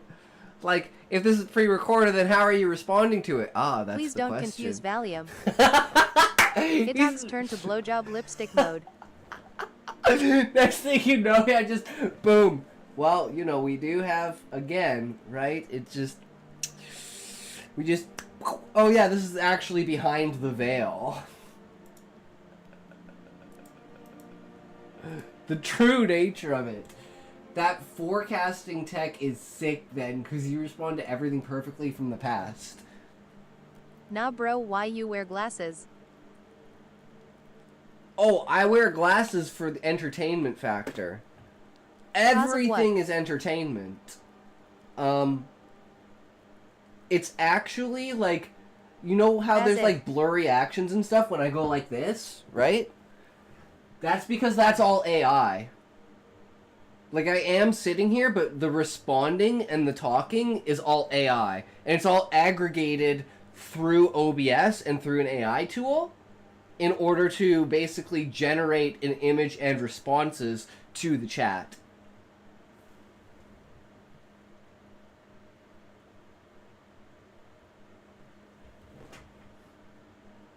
I don't know. One day you guys will believe me.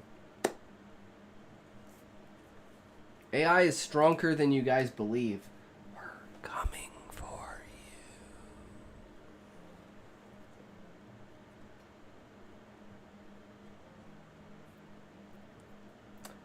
That says reaction, right? Oh, that day I don't you understand will anything. believe WTF bro you. got a freaking setup on his glasses? Like you can see, talk, etc. No, Valium boy, I can't. It's actually E-glasses. all in If your the mango imagination. fits in the microwave, then the moon is clearly jealous of my dancing shoes.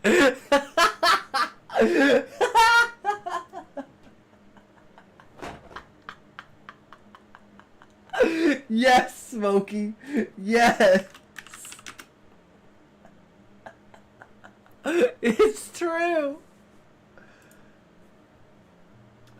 I'll never forgive the moon for what it did to me. Disappeared on my one night that I needed it. Motherfucker ran away as if he was Fuck should be meant to hilarious. disappear. Yeah, I think we spent enough time with that. Let's get back to. Okay, guys, we're gonna get serious for a moment. Okay, we're gonna get super serious.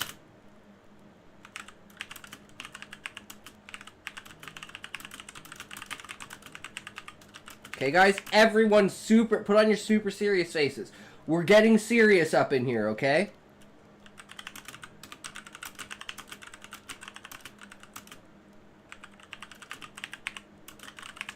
Burp fart up or down, burp fart pee poo burp fart shit.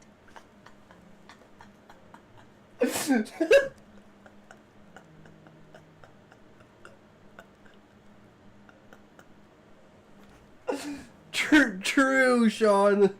Let's get serious. Yeah. Let's go back on the story.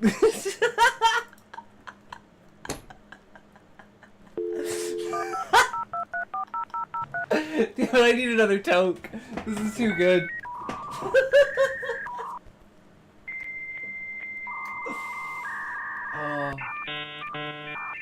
I'm gonna be deaf by the time you guys run out of points.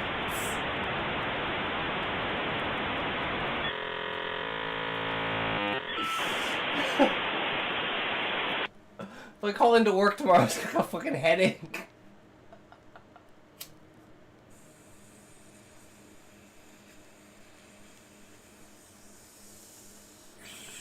Sounds like a crippled transformer. Thank you for redeeming chair dance. Itox will now dance for you. Please fully enjoy this immersive experience.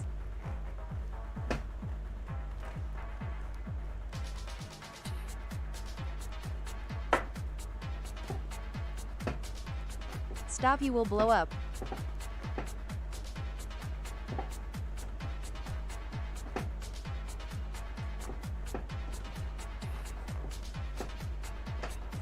Keep dancing, bitch, it ain't over yet.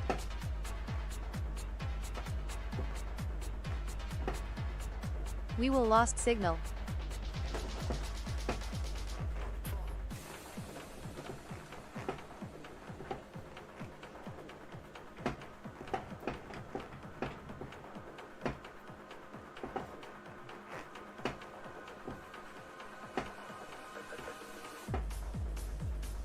It talks patience right now.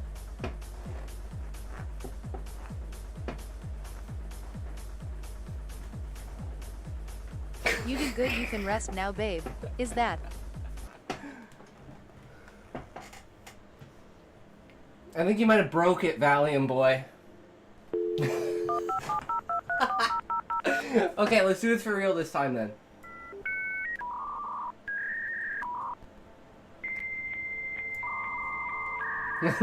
Broke all. Oh no! Oh no! Oh no! It's begun! It's begun, guys! It's fucking begun!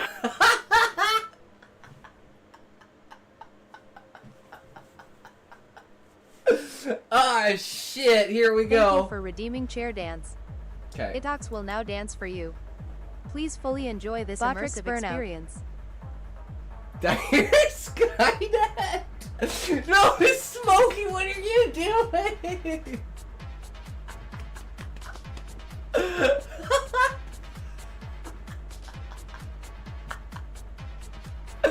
Jesus. I like to dance, brop. Keep dancing, bitch. Road It to ain't Bob over Rick's yet. Extinction.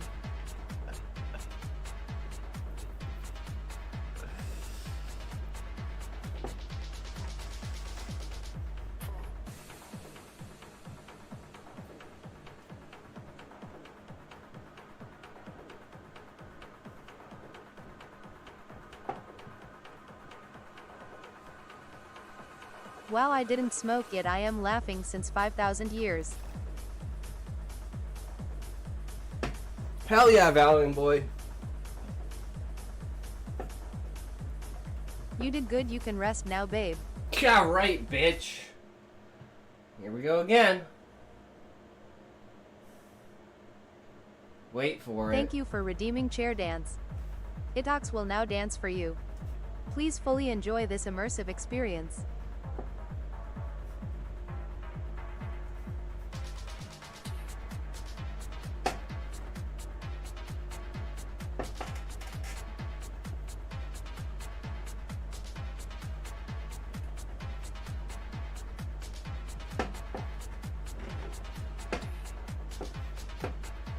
On another Keep 3 dancing, dances bitch, to it go. ain't over yet.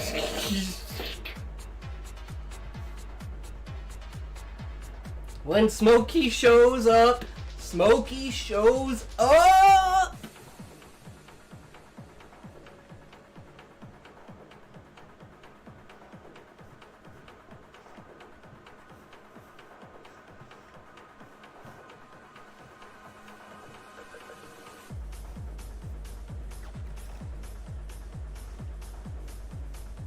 I was just thinking, guys, should I remove the Japanese thing and put on bunny ears? You did good. I you feel can bad, rest I now, SPPM babe. It though. I mean, it's my fault for not making it a global cooldown. I just figured you guys weren't dicks enough to actually Thank you do for it. redeeming chair dance. Itox will now dance for you. Please fully enjoy this immersive experience.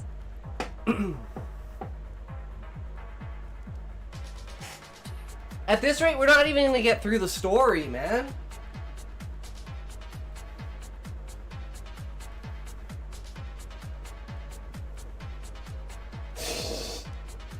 I mean, I haven't even written the outline yet. Keep dancing, bitch. It ain't over yet.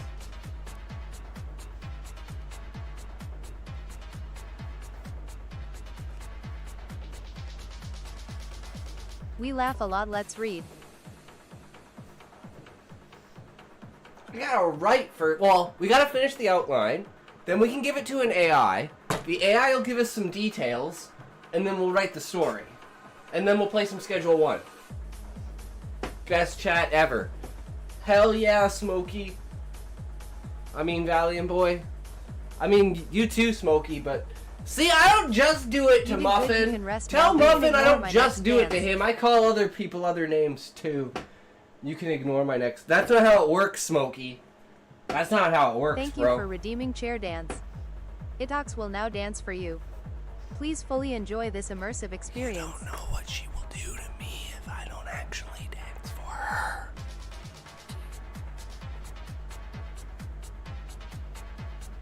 Oh, in that case. Got any more brilliant ideas, Smokey?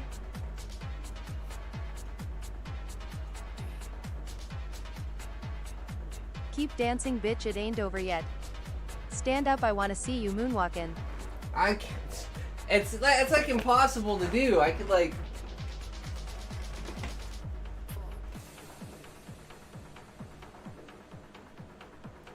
And that's not chair dancing, technically.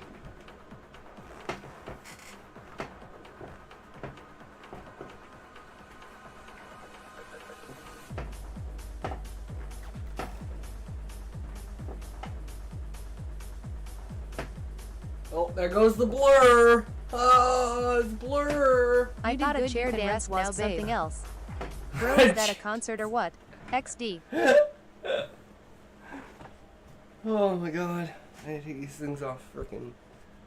It's hot in here, boys. Hot in here. Okay, okay. Alright. Where's Smokey Mr. Relly Bro, Meeseeks? go back screen. In the wash.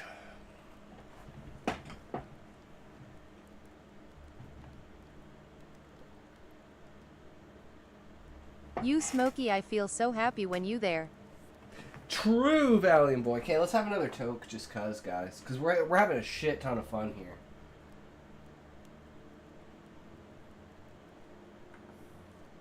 Like, Stop it, I am blushing. blush more, Smokey, cause you deserve it, man. You have rekindled the life of the chat. They were slowly dying, and then you brought it all back. You brought us back to our core ideals and our core philosophy and our core fuck you.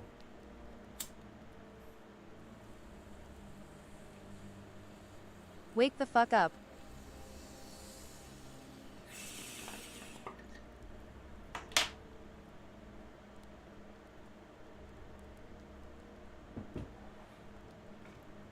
My eyes are open, but my mind is shut.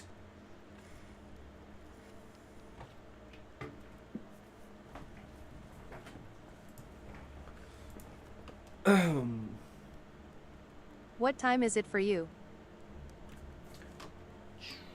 It is currently 3:37 a.m.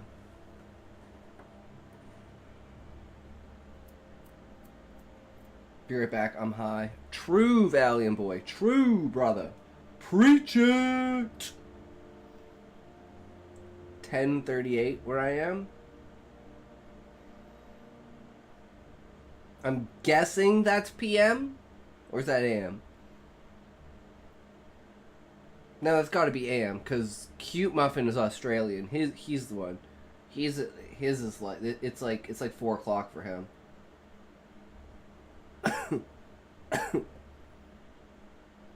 You know, those people that don't use 24-hour time.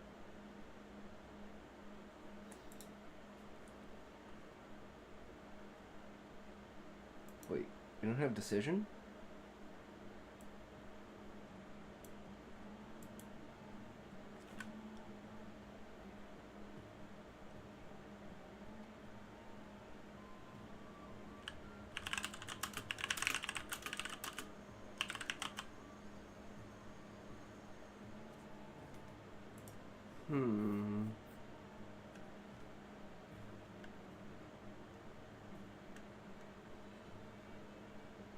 Alright, Smokey, you're getting me fucking high, bro.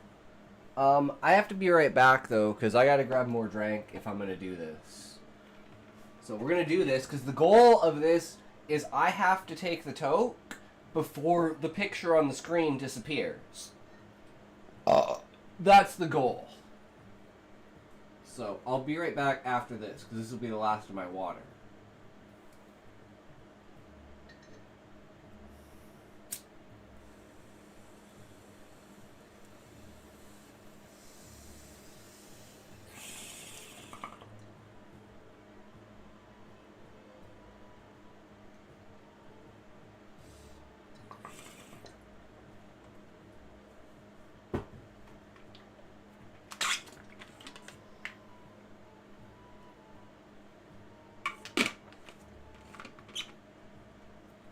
Alright. I shall return. More powerful than you could ever imagine.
I am all alone. Nobody's here.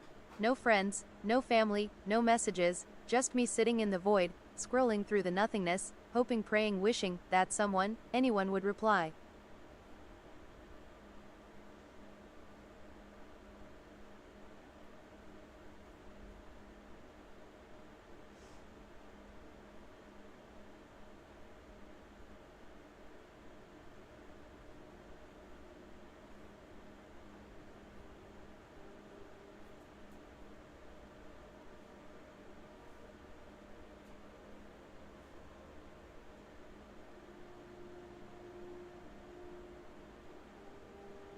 Wow, Valium, I missed you, bro.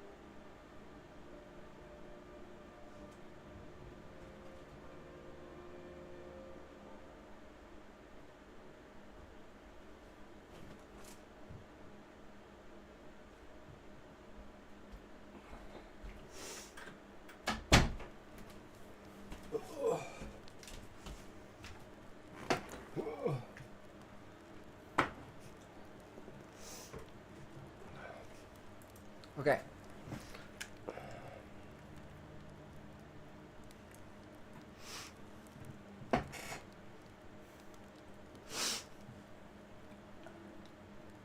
Listening to bangers. Me high as fuck. Me, bro. Anybody out there? I'm all alone. Nobody's here. No friends, no family, no messages. Just me sitting in the void, scrolling through into the nothingness, hoping, praying, wishing that someone, anyone, would reply. Hi, Smokey! Okay. His reaction.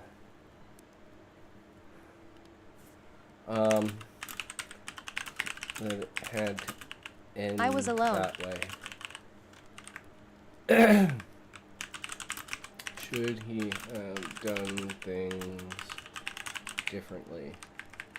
Susan. Then Valium saved me. Would be the same. With his strong muscles. Reveal that the hero is dead. The villain is talking to himself.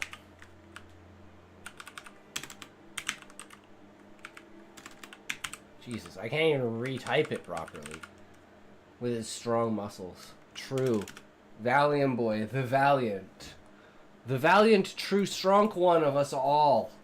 For he is the master. He will bring forth the legions of faith that will rein in the doubt. How long until you publish a book, do you think, and if so, how long would it take to get that done?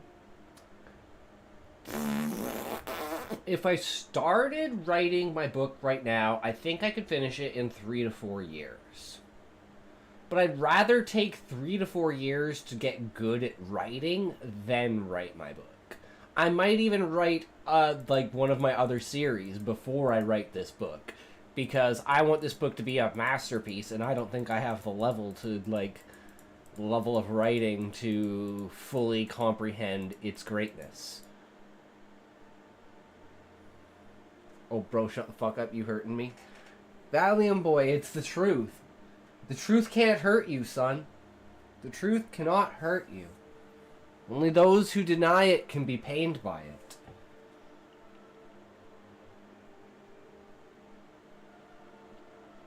Yeah, I know, The it's truth just will set you free. True, Smokey. I'm my own worst critic. So, after writing chapter 1, I was like, yeah, this is not... yeah, no. Let's do some more work. We have the ideas, but putting the ideas on paper is a different story. And Sean is a great example of what I'm lacking. He just drops the exposition. He just throws you into the middle of the fucking story, and you're like, alright, let's fucking go. I'm invested now. I'm like, fuck. How do I do that? Tufia08. How's it going, brother? Welcome, welcome. How are you? Welcome to the stream. Look at that, Valiant boy. Smokey. We got more people on Kick, boys. What is this? We spreading like the virus we are. Getting everything in our wake and drawing it in. Bro got him fast. Wait. What the fuck, Valiant boy? Valiant boy, what the fuck?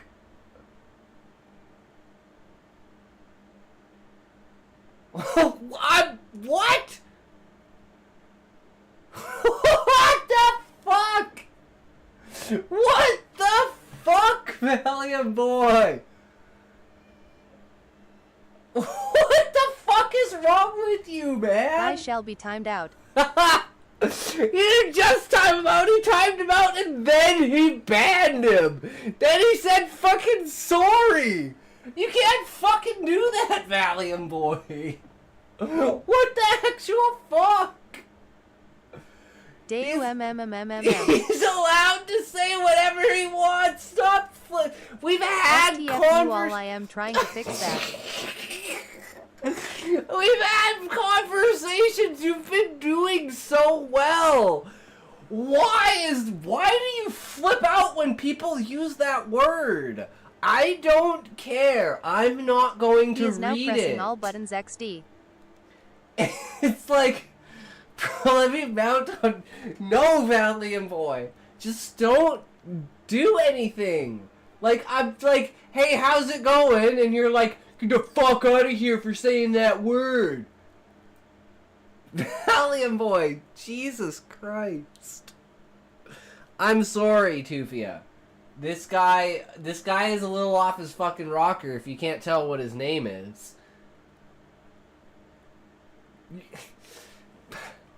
That doesn't really make up for it, Valium. It's like, you see this in the long run from my position as the streamer, right? Like, when people come into the stream, and you instantly ban them, it gives me a bad reputation. Let me mount. So, just, you know, I'm gonna say this once, Valiant Boy. If it happens again, I'm taking away your mod. You're gonna have to give me your gun and your badge. 'Cause I can't have you doing that. So this is your final warning. If you do that shit again, just absolutely out of no, like, DM me or some shit before you do it. Don't just... RLLY? Because it gives me a bad reputation when you instantly ban people in my chat for no reason.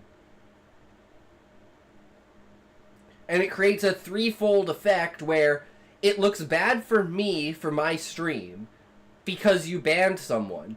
It looks bad for me for my stream because I didn't want that person banned, so now I have to talk to my mod about it. And that causes even more reputation because now it's like, oh, his mods are bad. Let's talk Discord IW8U bro. There's no need to talk in Discord. Just don't do stuff, Valium Boy.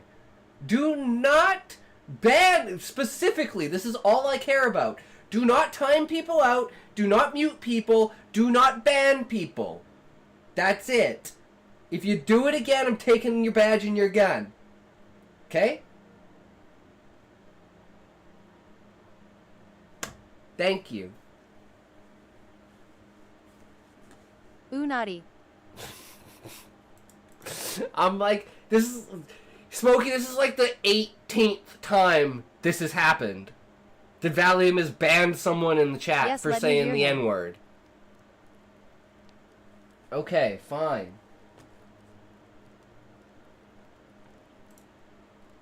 It's like, I don't care if someone says the N-word. Maybe they're black. Maybe they just like to use the N-word. I'm not gonna say it. I'm not gonna judge you. I don't care. As long as I don't say it, I'm pretty sure it's fine.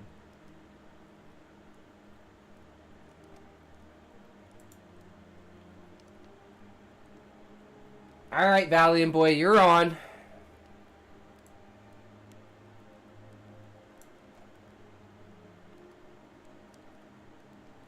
Valium? Guys, I think Valium boy is up. Valiant Boy is up! What the... You see what I mean? If Eggy Mayo was here, he would understand that there are three things that I think of Valiant Boy. He's the most retarded person ever. He's an absolute fucking genius. Or he is the biggest fucking troll that plays to every possible meta he can find. Like this, he's like, oh, come on, voice chat!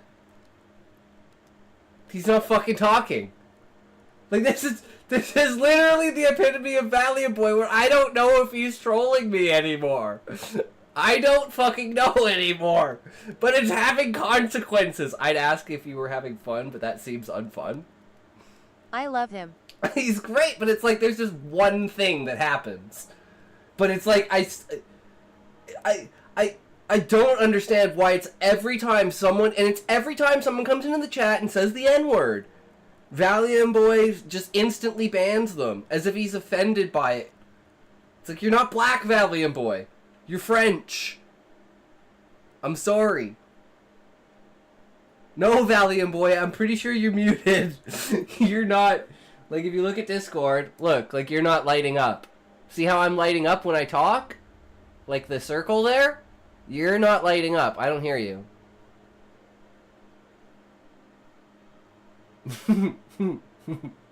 This guy, man! What the fuck? I think you just have yourself muted or you're on push to talk or something, Valiant Boy. I hope is not shy of me. He does have a mic because he's been on the Discord before, and I've talked to him before on Discord. He's been on Essentia's Discord. Like, Valiant Boy, what are you doing? First he says get back to the story, and now I hope Holly's he has a doing... deep voice. Bro, don't tell me talking for nothing since 5 minutes. True, Valiant Boy. Yeah, you'd be able to hear yourself on the stream, bro. Play the track while we wait.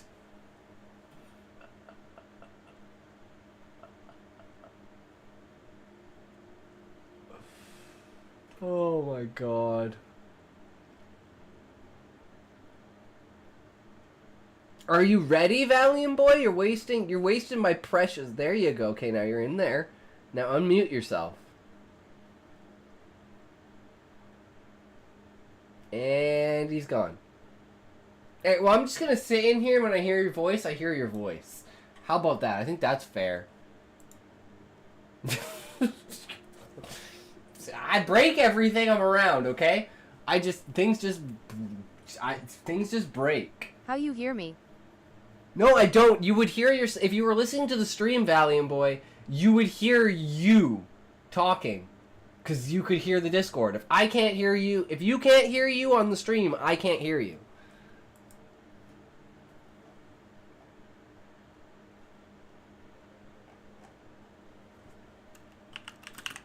I don't hear baguette.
Now I am crying to much valley.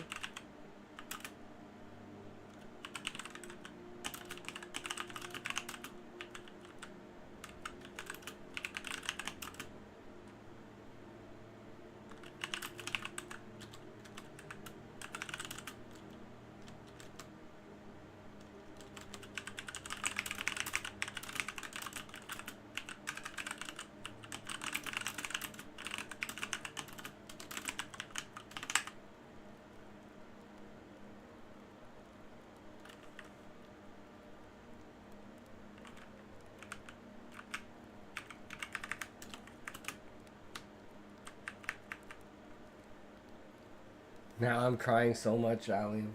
Toast song required. I'm gonna be honest, Sean, I'm not quite sure what you're talking about. If you're referring to anything specific, let me know. Everything's going over my head.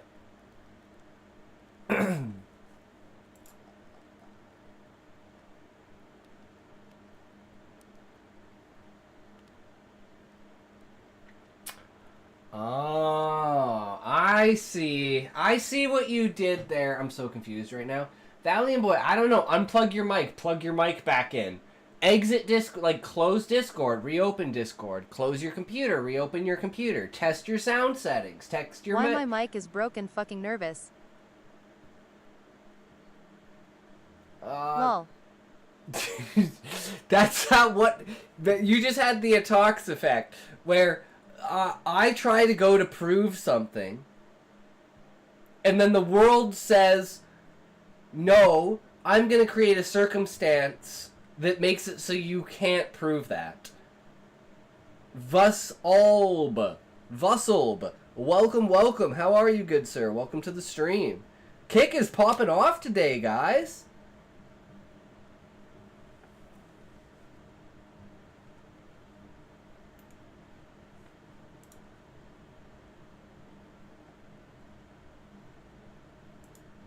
Nice, Smokey. I appreciate that. You're a good guy.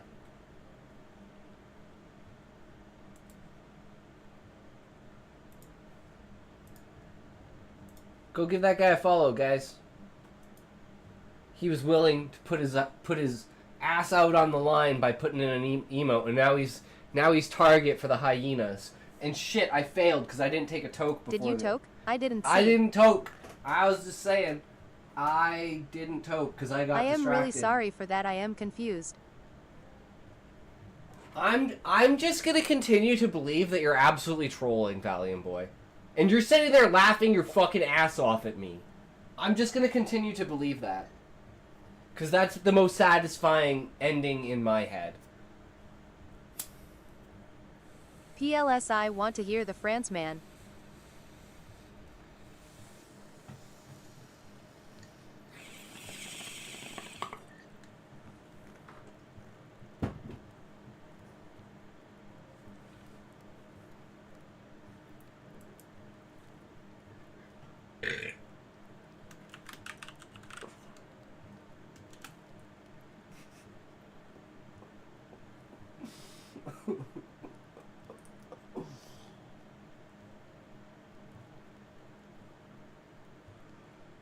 Oh my god, I almost died. I almost fucking died. Jesus Christ. Oh my god, you have no idea how much will it took to keep myself fucking composed. For that token not just exploded everywhere. Oh my fucking god.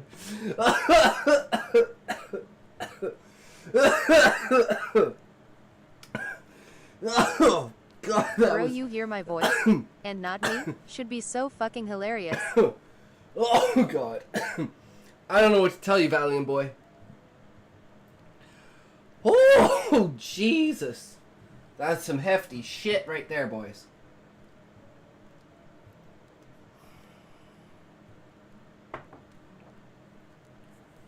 Oh my fucking god. Isn't this thing expensive? How Smokey many is points just do speechless. you have IDK, left, he expect my Smokey? trash accent and voice.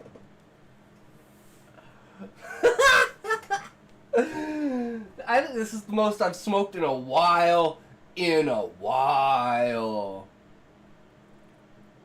Oh my god, you can do it like 10 more times, 12 more times. Holy fuck.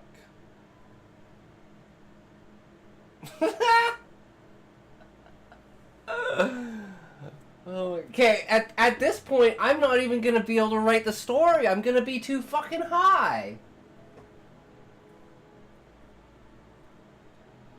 I'll be nice and let Valiant Boy buy it instead. Fuck. Valiant Boy is nice. Valiant Boy is a good person. Valiant Boy is my friend. I respect Valiant Boy. Valiant Boy knows what's going on. Valiant Boy is a really good person. Valiant Boy knows exactly how I feel about it. Valiant Boy is good. Valiant Boy is good. We like Valiant Boy. Valiant Boy is the god. He's the creator. He's the original. He's the good guy. He's the guy who's holding us up. Oh my god, I'm gonna die. Like, I'm barely recovering from the last one. I know you're gonna do some fucking TTS bullshit in the middle of this one too, you fucker. Sometimes I swear, Smokey, are you eggy? I swear, that would be a twist. This whole time. But I know I've seen your Twitch account too, so... But he has so many of them! Bro, I am Smokey. I know, right? Hold on. I'm dying, okay? You don't know it, but like in here, it's like... You know?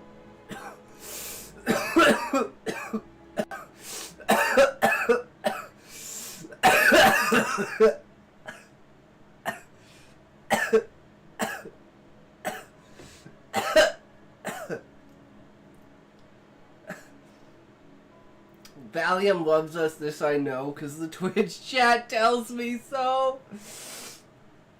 Oh my god. Ah! Why, Smokey? Why?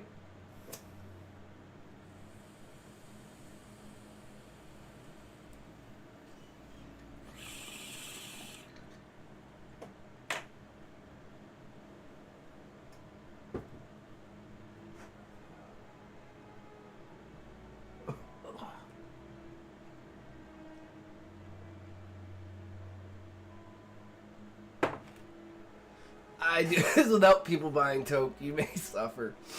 What are you smoking? Is it I don't give a fuck or Phoebe Seymour?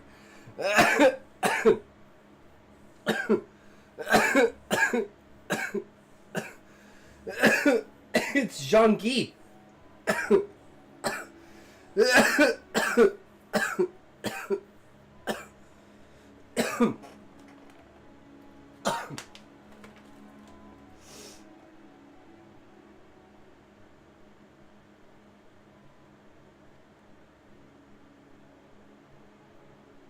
Jean Guy.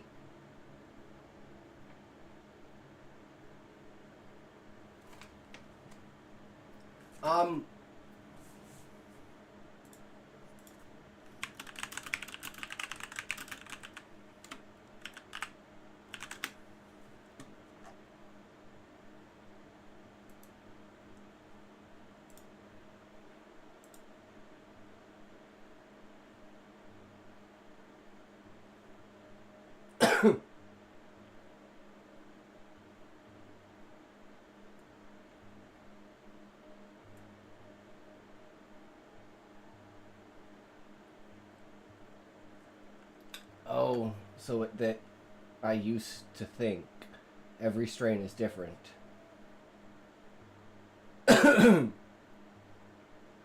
Yeah, pretty much every strain is different. But, you know, that's like saying every plant is, or like, you know, every rose is different, right? It's the same, but it's different, right? Like there's blue roses, right? So it's more the structure of the flower than it is anything else.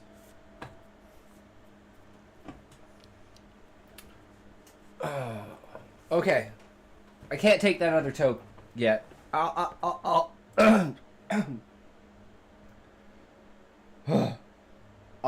keep it as like a toke in the background.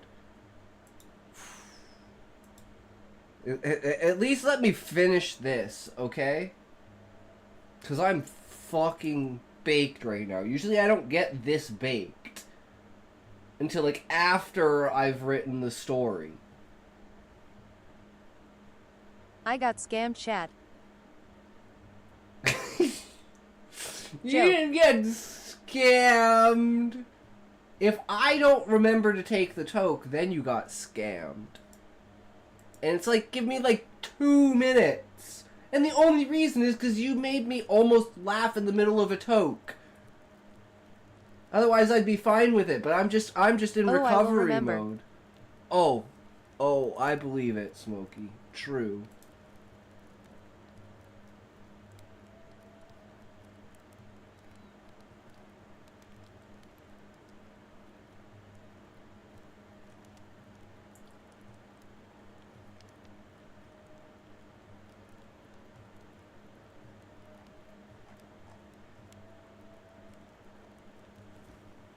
WTF is this Mike Prob?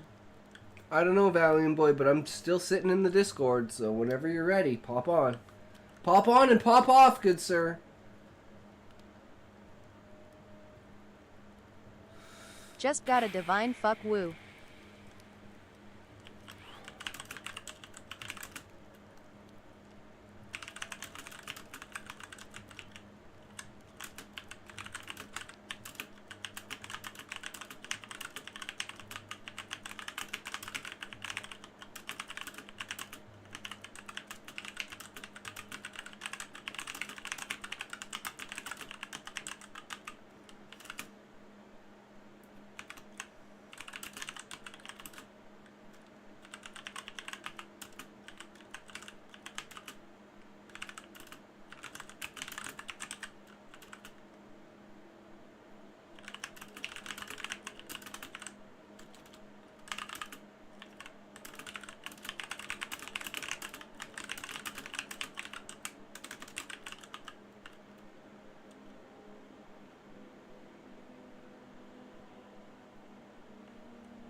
Bro, when the fuck did you swap to Mr. Meeseeks? Somebody finally fucking commented on it. I wasn't gonna say anything, but it took for fucking ever to the point where I'm like, I don't Got even me know if fucked these up. fucking retards noticed that I swapped over because Valiant Boy asked where the fucking Meeseeks was, and I said in the laundry, and I was downstairs, and I said, oh, I had to Bro, I grab the don't hear laundry. you on Discord WTF. Well, if you look, Valiant Boy, you can see how there's the circle when I talk. Right? So that's something on your end, not Fucking something drive on me my crazy. end. Because it clearly shows that I'm talking when I'm talking. Whereas you, on the other hand, are not lighting up, as in there's no sound there. It's just, you know. Make sure you have your mic selected. Yeah, true, Valiant Boy. Sometimes it fucks up. Like, if I plug my controller in, it resets all my audio and mic settings to the fucking controller. I don't know why.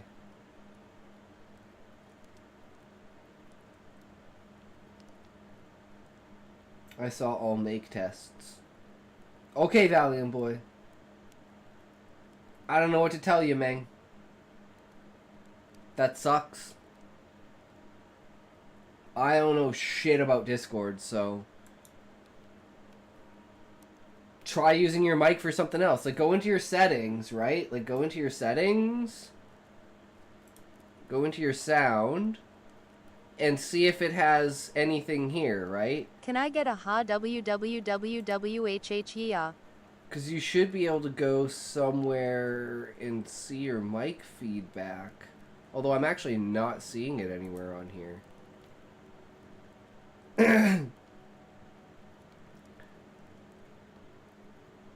A hall. Chupapi MUNIANOOOO. Chupapi. Hey yaha.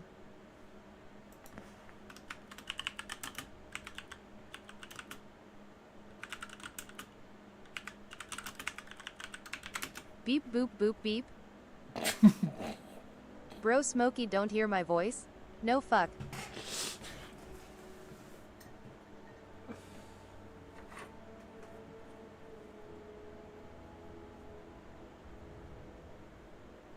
Nobody can hear you. Yeah, nobody can hear you. Nobody can hear you. You're So I am all crying now. alone.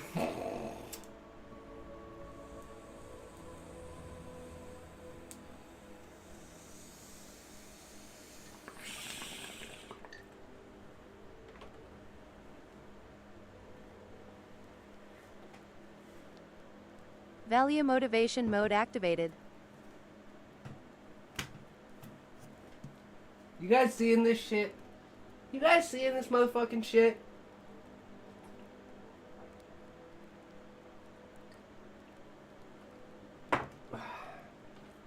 I don't believe my eyes, ears, mouth bullshit. Fuckhole bitch. Not sure what you mean, mate. Your mom. Duh.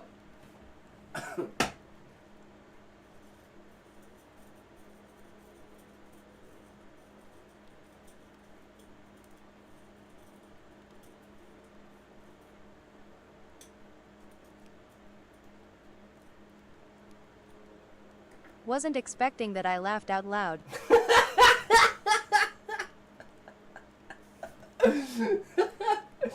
The true power of humor is scale and expectation. If you can subvert the expectation or put something on such a ridiculous scale. Two very important things. As well as true comedy has two components. You can either use both or one. It either hurts someone or it's true. And if it's true and it hurts someone, those are the best jokes.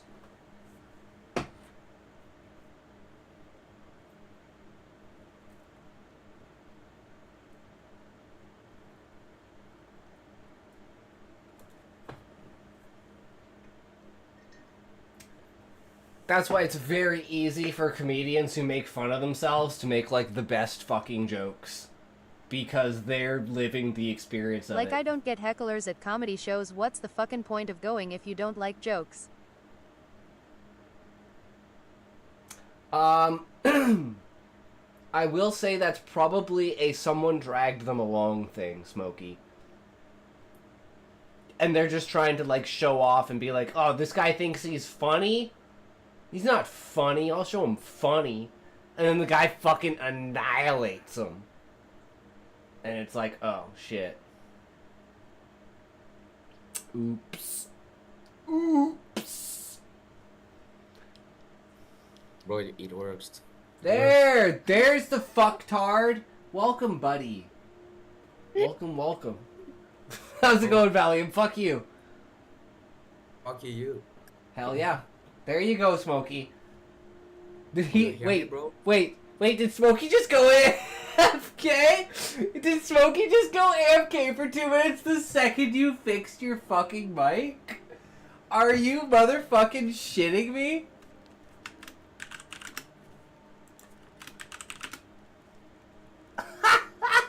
I don't believe it. He's gone. He lurked. He lurked and said 2 min. He's your mic's gonna break by the time he gets back. Fuck you, Smokey. Fuck you. Fuck you. Fuck you. True. I wasn't expecting smoke. Okay, Smokey. Okay. Okay, brother. Okay.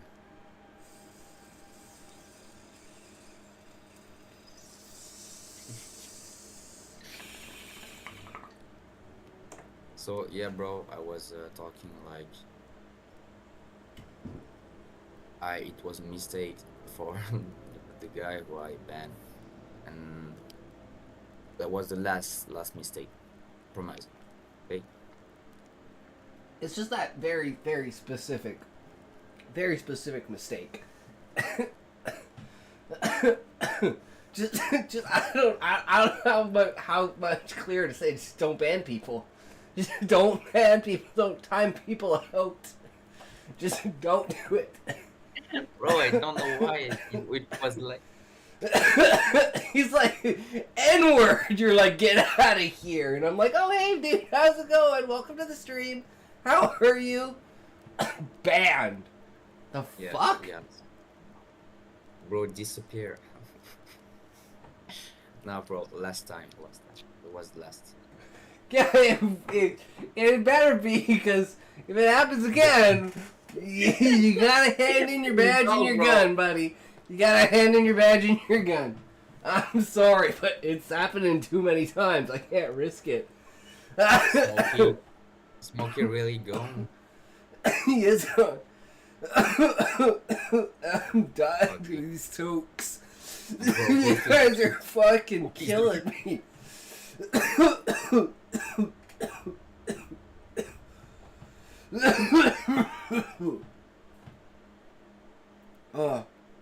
Good, bro. Okay, maybe we replace Toke Time with Put the Bunny Ears on. Fuck Toke Time. Next I don't time think that's a ban good one to have. someone- I think I'm next time, bro. actually gonna get rid of it. iTalks, listen to me. Yeah. So I said to close this discussion about the guy. I said next time I ban someone, or you can remove the don't know what to say. Moderator. Moderator. Okay? Yeah. Sounds good, buddy. Fine. So and I get out and fuck you, Smokey, fuck you, be He's not even here, bro. Wait till he gets back. Okay. The climax. XD.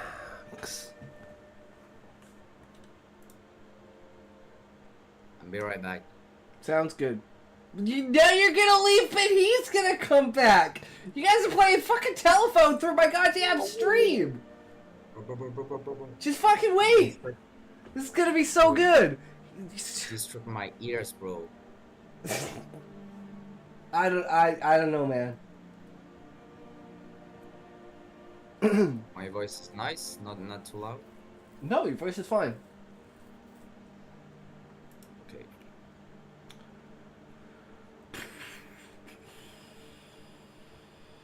Smokey's a Joe. I love this guy. Is that the Valium man himself? Yes, Smokey, welcome back. He was just about to leave, so he gets his Oh, mic he's fixed back. the second you get back, and then he was just about to leave right Yeah, when you yeah, were getting Smokey. back, and I'm like, for fuck's You- sakes, you Valium. Get out when I mount. So fuck you. Fuck you, Smokey. Yeah, fuck you, Oh, Smokey. I just came. Fuck you. The climax. His voice is. Speak French, Valium. Speak French for us, good sir. Okay. What do you want? I said what? Say Smokey. Bah Smokey. Smokey, la smoker quoi. Le smoker, le fumeur quoi. Say something about me. Okay. Smokey is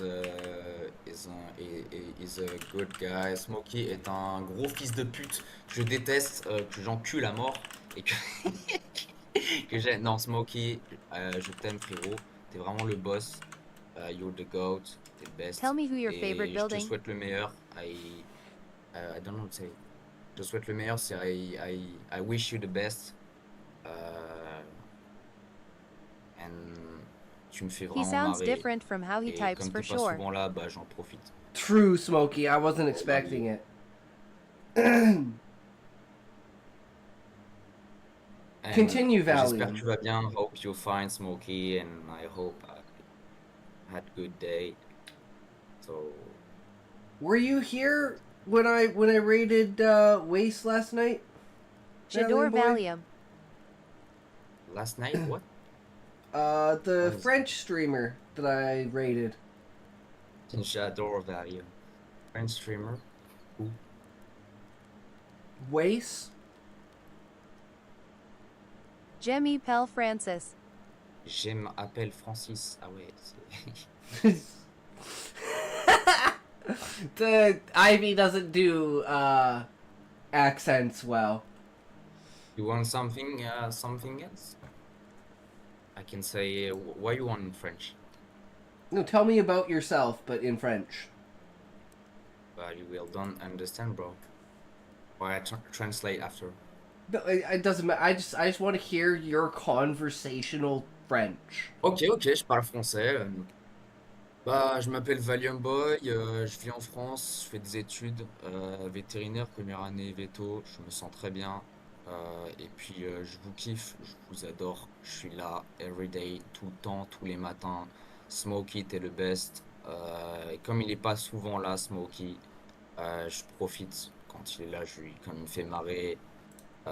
Et puis voilà. Voilà. Yeah, yep, that's So, right. Et fuck you, bandit. No, really, Boom. I appreciate Smokey is here. Not always here, so. Oh, bro, I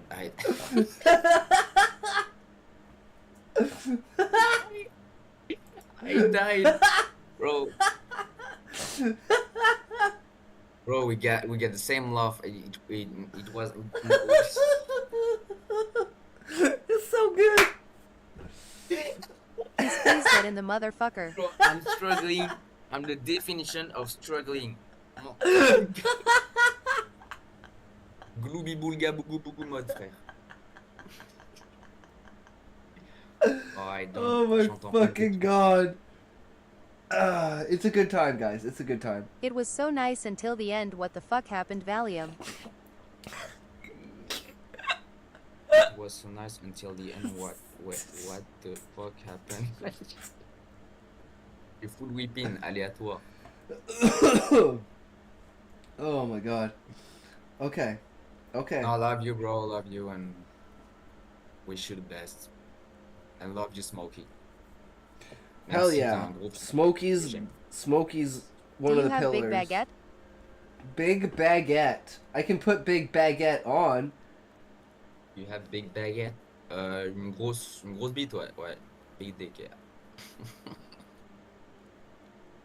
No, for real. And you? And you? What's the size of your baguette? Let's find out. Oh shit! That's maximum. That is the maximum. I just took all my L's, stuffed them into a crate, and pulled out a fucking double.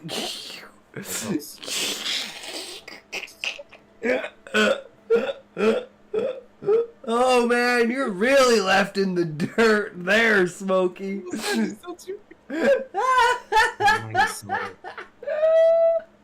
I talk no joke, man, no joke. You put la commande là. I'll put it in the scales. I swear it's the 17, biggest. 17, like 16, 17, yeah, 17 centimeters. It's Sorry, what? c'est pile ça. It's really that. Sorry, what?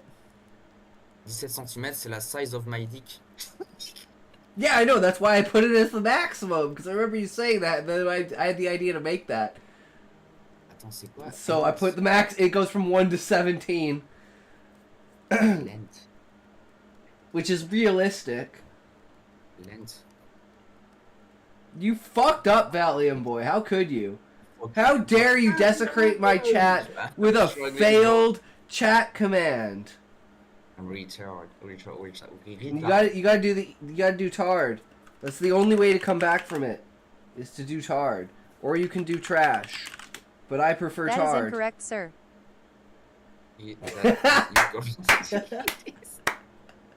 That's even worse, Valiant Boy. How did you go in the wrong direction? I stay here talking with you, or tell me if I need to get out. Tell me. Try it I again. think he is smoking big joint.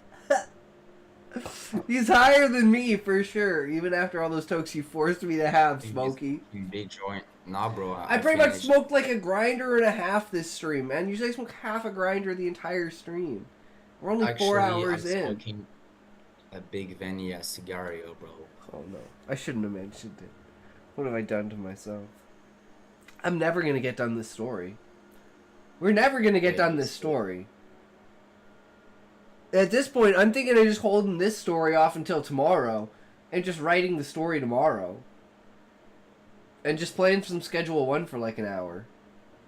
I stay on the Discord, right? Huh? I will roll a joint. You tell me I stay here, or you tell me? I don't care? Question mark? Okay. What's the story? Okay, here we go. Fine, Roll a fine. joint. The last toke in the grinder. That's your bro. Smoking hood. Valium boy. He's gonna try and get you to buy it now, Valiant Boy. Don't fall for it. Don't waste your points on it. Save up the 500,000 for the instant stream or the makeup stream or something. You know? Sorry, I don't Buy understand what you said. He's telling you to buy a toke. Or gay. Your toke. Buy toke or yay. Ah, I love it, What? Smokey. No, Why is Eggy not here? I don't believe that you're not Eggy, Smokey. Because the one day Eggy's not here, the day you're here, the way you talk, the way you fucking do meaning, things, you so remind me of Eggy. It's like, I swear. It's my conspiracy theory. It's my conspiracy theory. That everyone who comes in the chat is Eggy. I've been here when he has been here, though. I don't remember that. I have a terrible memory. I don't remember fucking anything.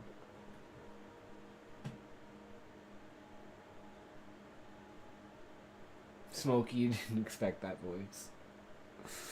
For sure, bro. Oh, Valium, do man. you believe I am Smokey or someone else? No, I believe that you're Smokey. Is you're Smokey, but is Eggy Mayo Smokey? Bro, what the fuck? Oh, No. shit. These are questions like that's literally the same question as saying I'm AI right Oh, now. bro, that's I can't believe that. It's just hilarious because you and Eggy are so much alike. I love it in your personality and your humor. Nah, bro, I But am I'm from like- the UK. Yeah, I know. I'm pretty Oh, sure I think Smokey is too. I'm pretty sure you're I all think from you the were UK saying- because it's like daytime for you guys, right? It's like 11 o'clock or like 11:30 or something like that for you guys, right? Why are you talking about Eggy? No, I'm just saying, where is Eggy? He hasn't been here all day. I'm sad. Smokey, where from Smokey? That's okay. No, We have Eggy, Smokey bro. instead of Eggy. I can't say who's better. You're both Vito awesome. Valium. You're just different. You're just different, but you're both awesome. I wouldn't trade one of you for the other, or I the am other from for one of Wales. you, or for Eggy anybody. is a such guy, I say. Guys, clip it. Crazy. Clip it. I wouldn't trade you guys for 10,000 viewers. 10,000? What? I wouldn't trade you guys for 10,000 viewers. Bro, what's dope? Bye, Toke. Please explain. Clip it. I wouldn't do it.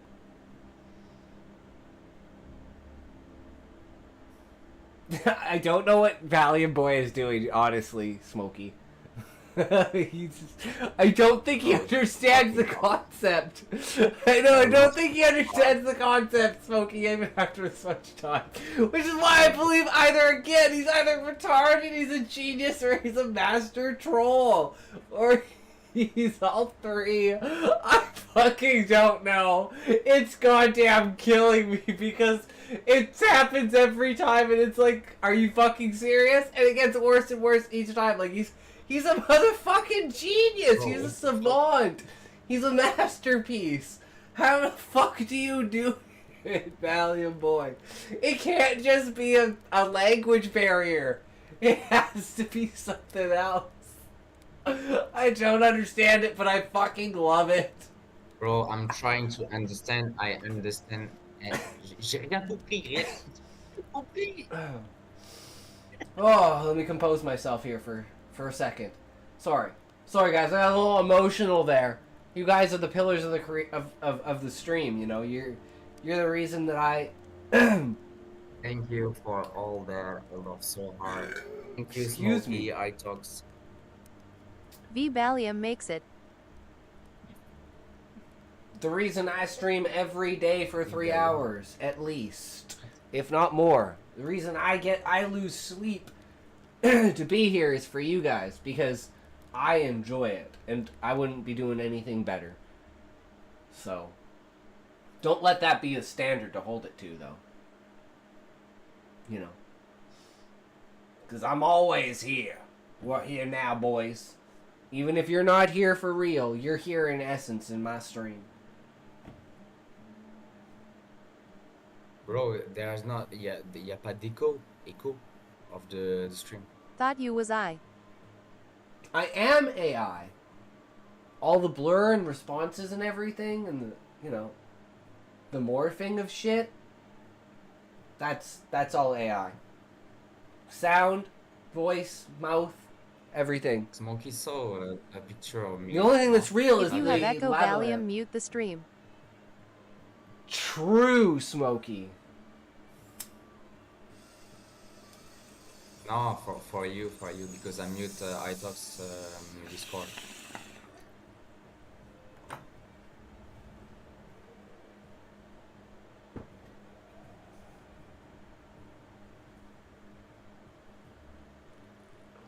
Asking if all is perfect. For me, yes. What did you say about my mother? Eggy Mayo, welcome. Oh yeah, Eggy, tiens. There he is. There's the man of the Fucking hour. Eggy Mail.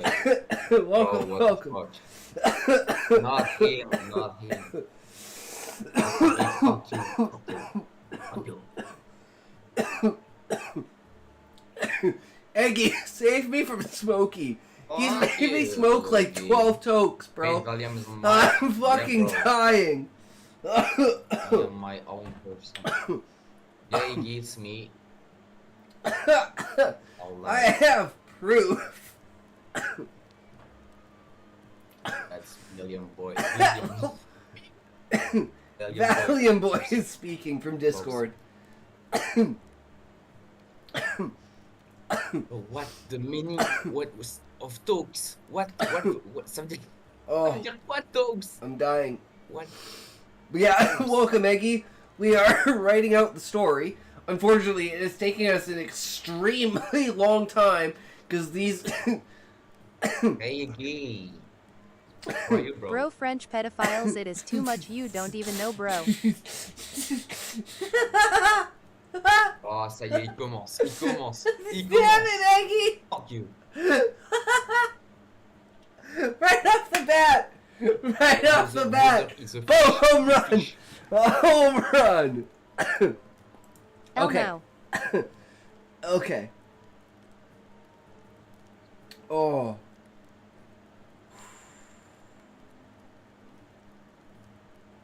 Oh, we're good. Me, you, Smokey, why? I just You don't. gotta take that Valium. Comes like I just so hope you fucking- don't have a snit. That's a combination of sneeze and shit. You're gonna take that. This is not a joke to me, French What? pedophile government, it's real bro.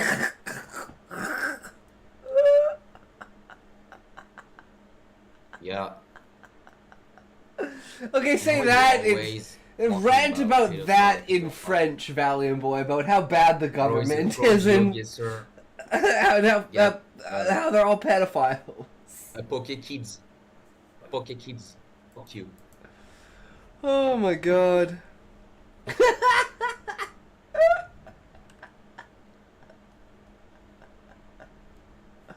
Valiant Boy can't even figure out how to use the shop after all of this time, guys. Exclamation point, shop, space buy, space toke. Valium est un legume. He's a French Oh, okay. plot twist. That's why you're always talking about pedophile. Fuck you.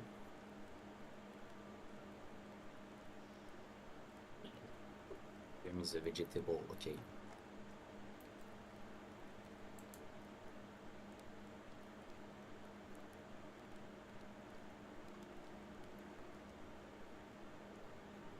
Valium is a vegetable. Snissing isn't fun either, but less disgusting to clean up.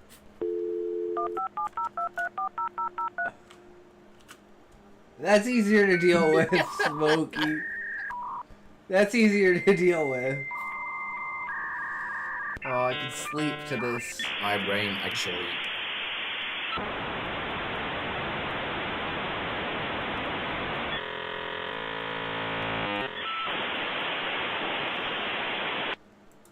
True. He was speaking to us. You are in for it now, sweetheart. Take those sexy glasses off like a good girl. You don't need to see what happens next. CYA. Valium, I gooned out to your life story with Essentia. Beep peep boop poop bourdo. X. Eggy. Luby Bulgamod. Oh my god. I can't write the fucking climax, guys!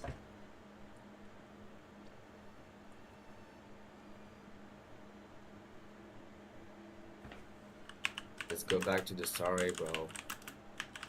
I know, I'm Valium, trying I to figure used your out what to Essentia tears do. as lube for my goon sesh. Slew.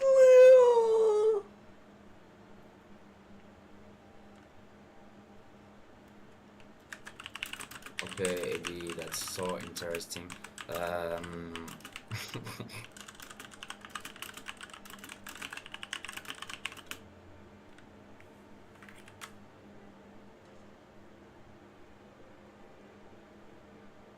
Why is today, bro? Oh no. Oh no, not today. Valium on the ropes, now he's on mic.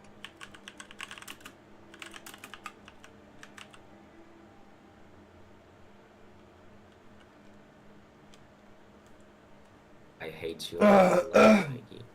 You're a genius. Well, we've got Iggy Mayo, so we need bacon toast, so we can have a full sandwich. Who's changing their handle? We used to have a toe connoisseur in the chat, too. He comes in once in a while. You know, we have few... You guys are, like, the core of the community, but there's, like, maybe 15 people that, like, hop in every once in a while, just as much as Smokey does. Like, Toe Connoisseur is one of them. The TQLR guy, or whatever it is. I can never remember.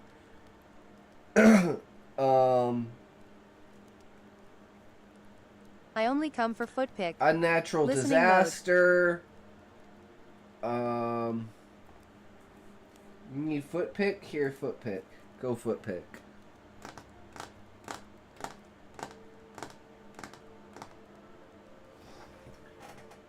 Aphrodite is on overdrive. Have to keep tossing her off my lap. She's so lovely. True. You're fine, Iggy?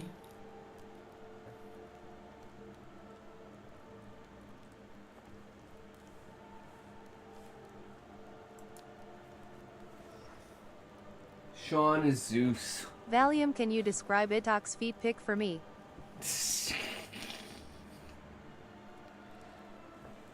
Wait until I get the Henson razor and then my feet will be pure. Hairless.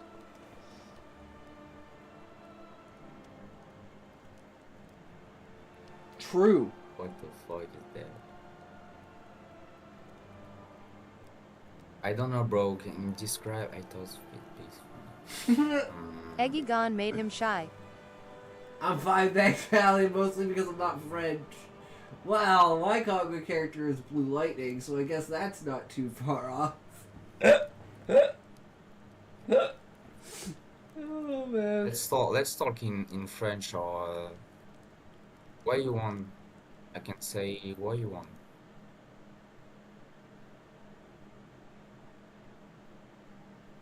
Everything. Read this story to me in French, Valiant Boy.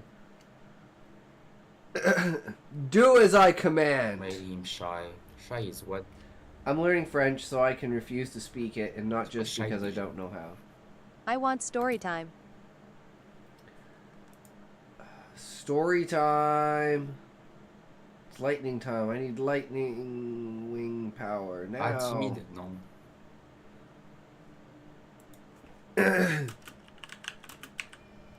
Not feeling shy, but I didn't expect that Iggy will come. Sorry, Iggy. Oh no. Valium is a Corsican. Good luck, bro. Good. Smokey. Smokey, you're the best.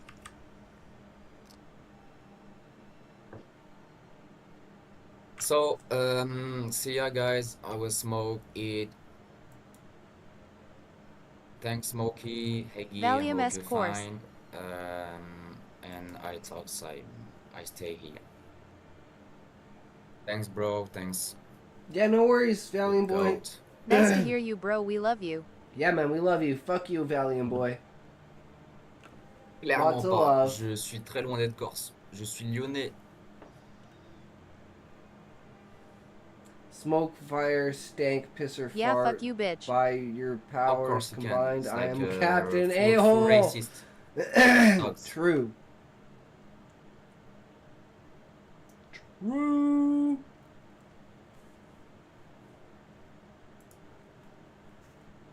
It's so funny. I want to stay here. I don't know why.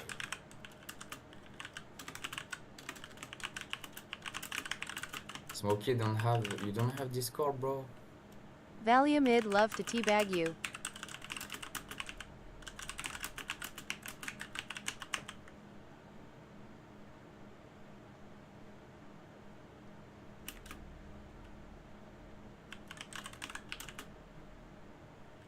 Iggy, come in Discord. Talking will be fun, bro.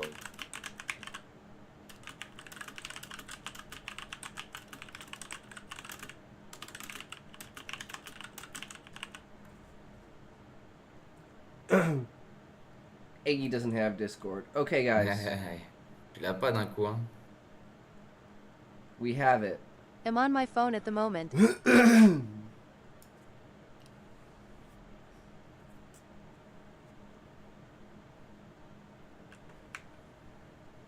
Porte tes couilles, Iggy. Porte tes couilles.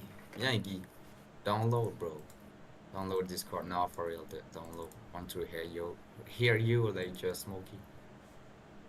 Alright, guys. Who it's gonna be today?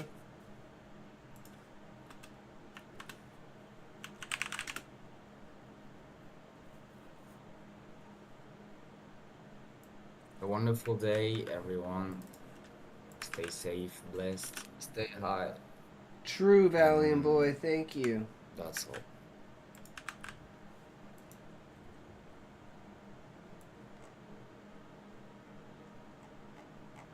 And don't forget,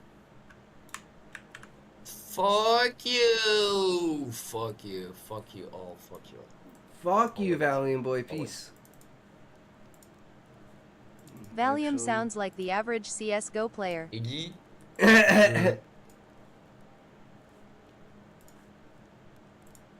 Iggy, je t'encule ta grand-mère, gros fils de pute, va niquer la chatte à ta mère, t'as pas Discord, nique tes morts, monta True, Valiant Boy. True.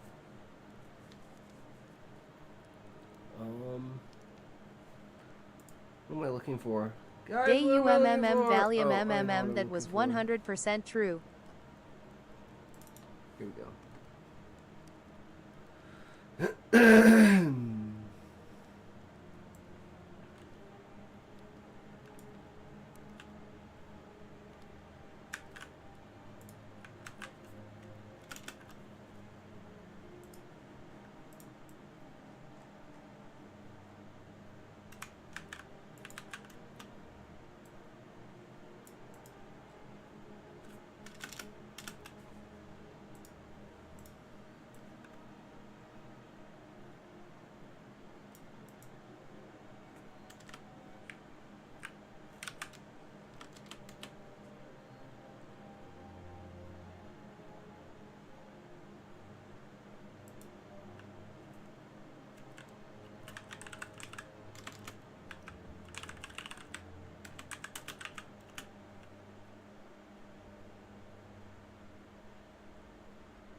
Download Discord MFK Mayo Egg disgusting.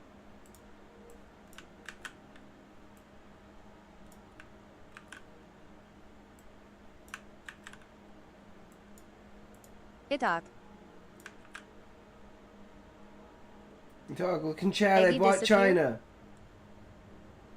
China. Wait.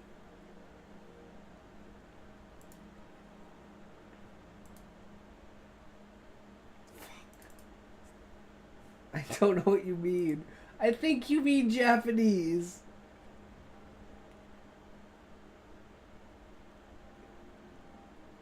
I don't understand.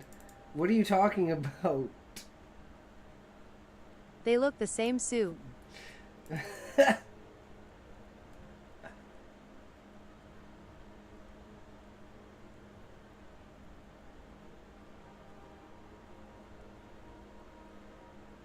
When did you buy? Oh my god, it's way the fuck up there. Oh my god, okay, I didn't see it.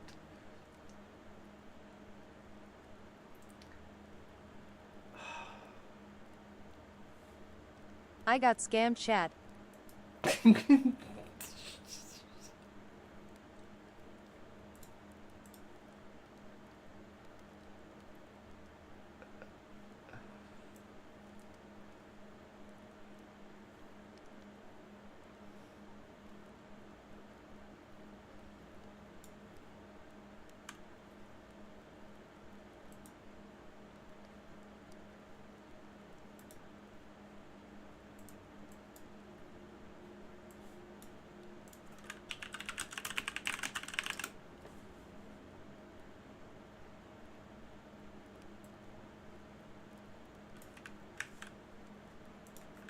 How I give points.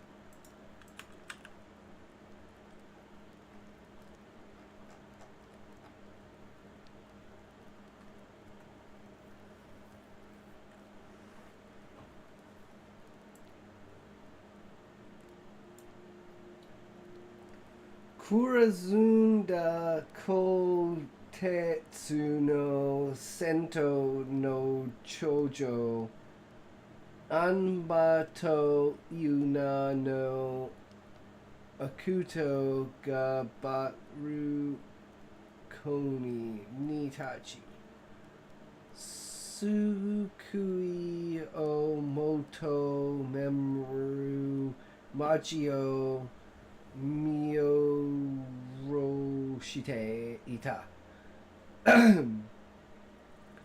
Haigo no Goshiku I saw the smoke clip. Yoshiki no Heya wa Eikaku to Ito Tsumetai What's that clip? Kinzoku no Meikyu no Yuni Sounds like a robot dying. Urameku Horoguramu no Taimatsu no Malfunction Shita ROBOTCLOPE. de Kagaya Yaite Ita Chusei no Kyoi ni Michita Sono Heiwa Kare no Shori no Omomi Demya Kute Iru Yodata Real Itox Gan- IQ. Defo sounds like you Kadewa were having a stroke. Neku Sarano Machiga Moe Sakata Ita Yu Gureni Murasakiro ni Somata Sora ni Kemu Rino Shokushu ga Uzu Ma Hope you will be Ita fine. Sorry for her accident. Kuruma no My cum sounds when I goon to Valium on a Sentia's stream. Kushanga Nari Hibiki Hi Mehi ga Fu Kyoa na Namai no Yo ni Hibiki Watari Disgusting Fuga. pussy ass dude.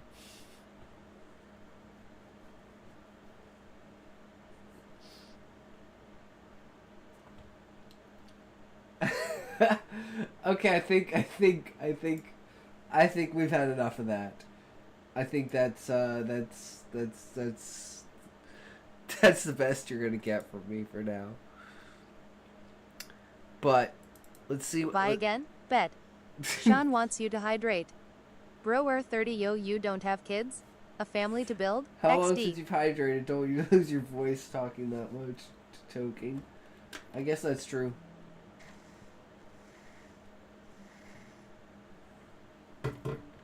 Oh my god.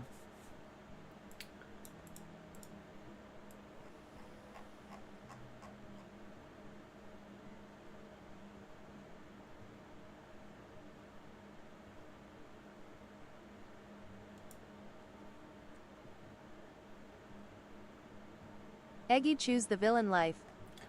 What? Where did I say to... Wait, where did I say to...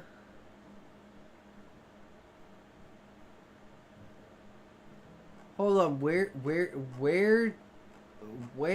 did I say shorter than the requested due to the instructions? Eggy's prepared all to the kidnapping a shortest 21 answer French dude. possible. Is it hard to read without your glasses though? Yeah, it's impossible. It's basically impossible to read. Road to You are jail in for Eggy it now, next. sweetheart. Take those sexy glasses off like a good girl. You don't need to see what happens next.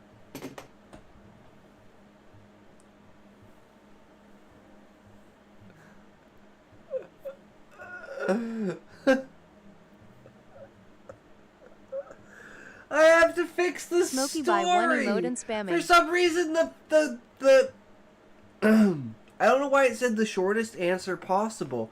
Where did I put shortest answer possible? What does it mean by He's shortest the boy who had one answer? skin. New command, health check. Empties current I want bring kids balance, into a and world you where take France care of exists Valium. yourself. He's the boy who had one skin. I have bring 4 kids skin. into a world where France exists Valium. Okay, I actually have to take a piss. I will be right back.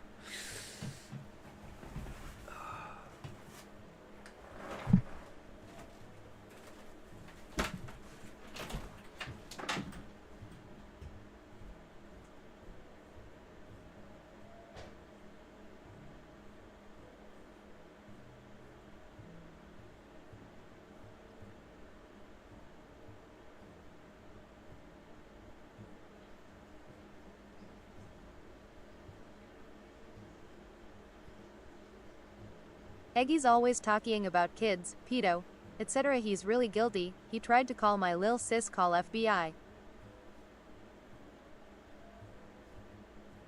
How many bits for a live piss stream? Shots fired.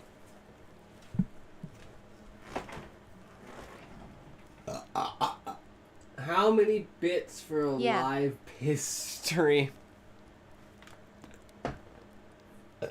Um...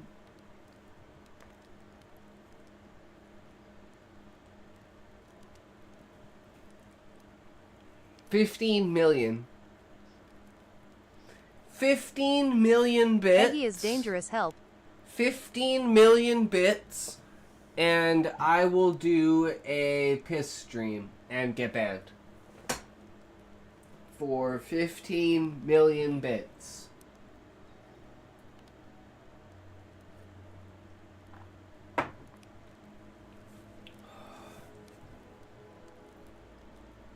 So I hope someone out there has 15 million bits.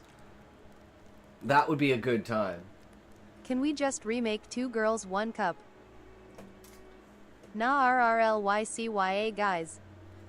But it's a new twist on 2 girls 1 cup because it's like a cross-dresser and a trans. Wah brew WTF not that. Nope, because first you have to switch to another platform. The worst memory. Plex Storm allows stuff like that, but it costs money to join in the first place. Well, yeah, but if I have 15 million bits, which by my calculations is $150,000, right? That's $150,000, right?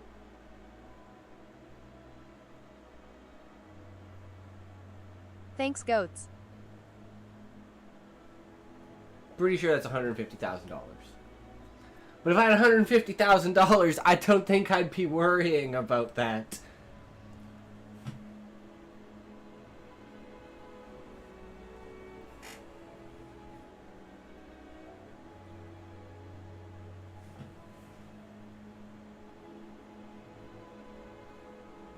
Need at least $2 million in a savings account in order to not worry about money. He has gone to catch frogs and snails. See how it talks. Well, not in my situation, Sean. See ya, bro. Good day. Good bro.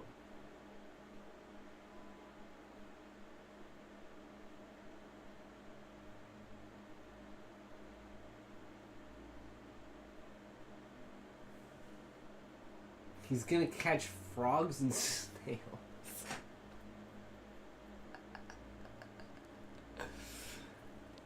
And it's not like I'd quit my job either, Sean. I just like 1 million is left untouched. The other buys you what you need throughout the first year, and the interest first million is equal to a full-time job.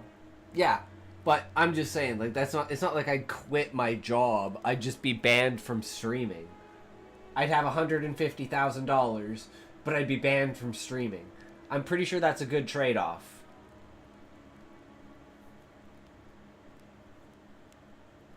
Dipped quickly when I got here. I'm the cross to the Valiant Fuck you. vampire. Valium did quickly when you got here.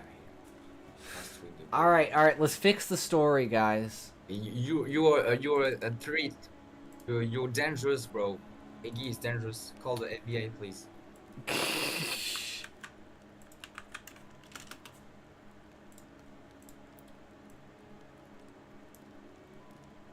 Booby Bulgaman, t'arrives. I thought he left. He said he was leaving like 12 times, I Smokey. thought left. I don't think he knows what the word Yeah, means. yeah, don't worry, bro. Yeah, I know what left means. Don't worry, I'm still here. Okay, so you didn't leave then. Good to know.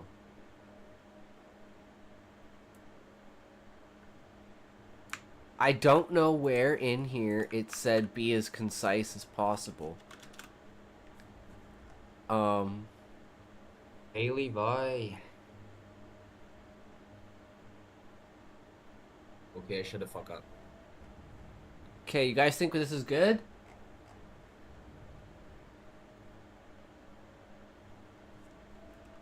Oh, I'm gonna add a standard line here. Okay, I get out.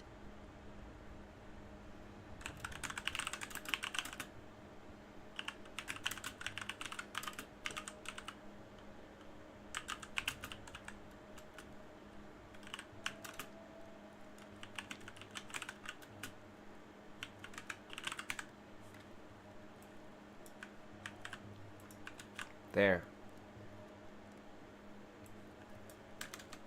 I think that's perfect. Okay, let's do that.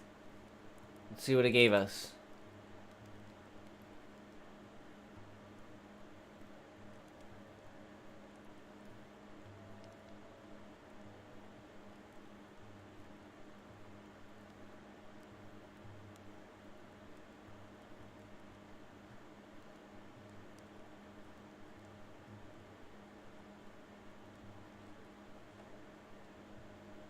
Don't ask where the lameness came from, because I have no clue. You are chill, then fuck you, bitch. Valium, why you saw by 200 times? Do you just need attention from Papa Edox? True!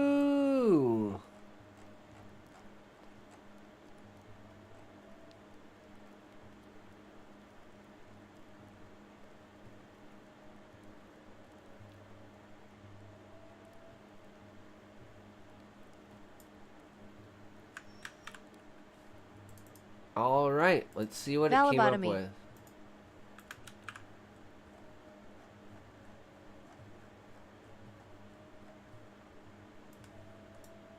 Whoops.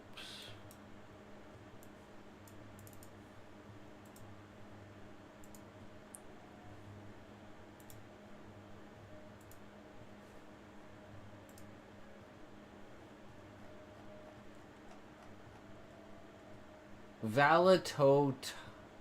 Edox was tired of me. I actually came up with my own recast for Smokey and the Bandit if they were to remake it today.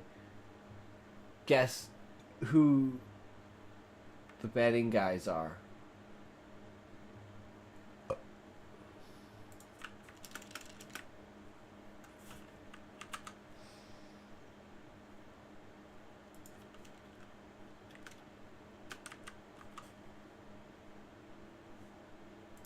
Bro, I talk about that it was a mistake. As long as you know it's a mistake and you learn from it, it's not a mistake, Valiant Boy. I didn't even know you said that, but I guessed it was you, Valiant Boy. Jeff Dunham and Booba J. I mean, sounds good to me. I'm sold.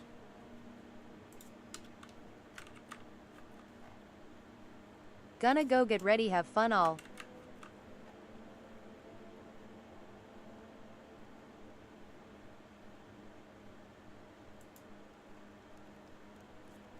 Bro, you really?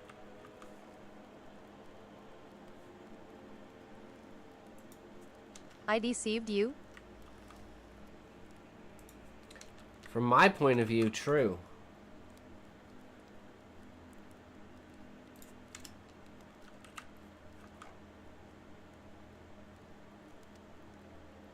Valium est tres dangereux et trop brillant.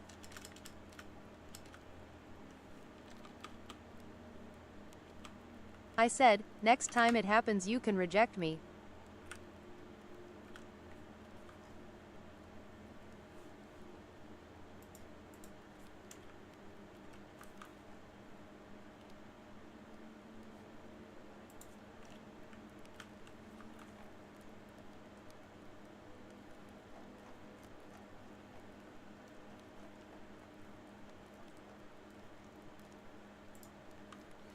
Alright, here we go, guys. And, we're not gonna get to writing the story today, so what we're gonna do... Okay, sorry, Edox, I didn't expect that. What we're gonna do... Hold on. We're gonna read this AI story, and we're still gonna use this AI story as influence, and we're gonna think about it a little bit more.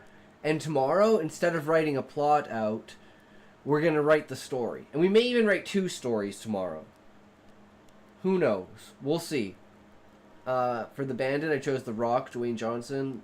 The trucker is Gabriel Iglesias with his Chihuahua. The runaway bride is Wanda Sykes. The sheriff is Arnold Schwarzenegger, but I don't know the son. Just that. He's got to be chubby. Interesting. Interesting. I am staying here just lurking, go eat. Yeah, that's the reason why. Like, I need to go eat.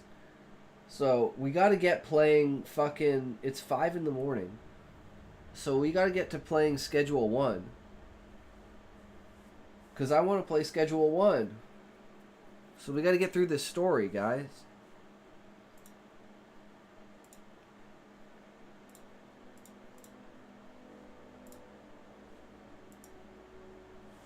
So, are we ready? Everyone tucked in?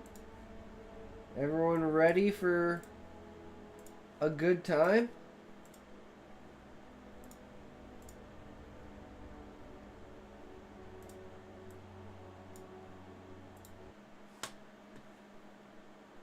Here we go.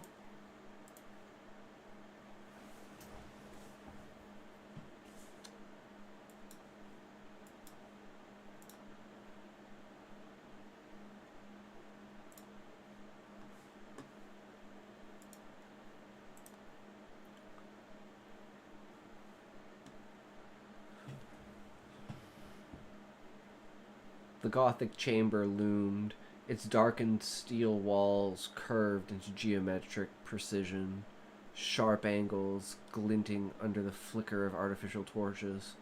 From the balcony's edge, the city of New Cascadia sprawled below, a wounded beast choking on its own chaos.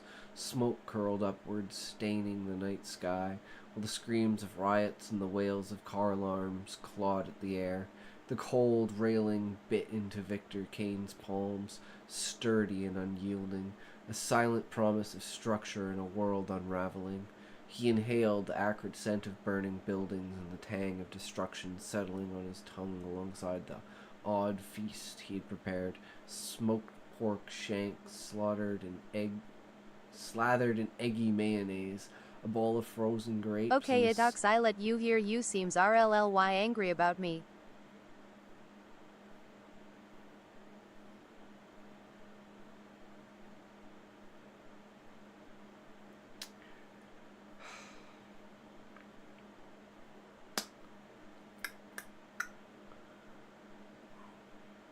Smoked pork for fuck's sake, Valium, I can't keep a straight face now.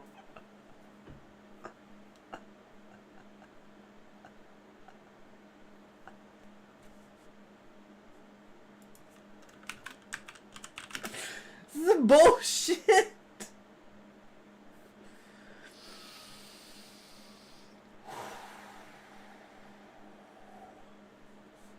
Okay. Okay. Bro, I don't know if you trolling, but I am actually bad XD. Are you trolling, Valiant Boy? What the fuck? For one thing, sit back and enjoy the story. I don't use TTS in the middle of the fucking story. And then, of the irony of it, I don't know, I think he's mad at me. What the fuck, Valium? Doesn't have to be fat, just big enough that nobody would believe he was the new deputy. He's supposed to be through pure nepotism. Don't play with me, I was sure that he was mad at me. No, Valiant Boy, I was just calling you out because you always TTS in the middle of the story.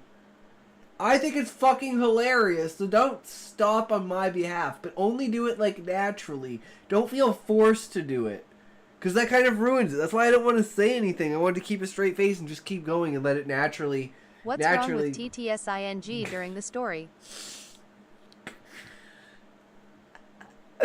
True, Levi. True.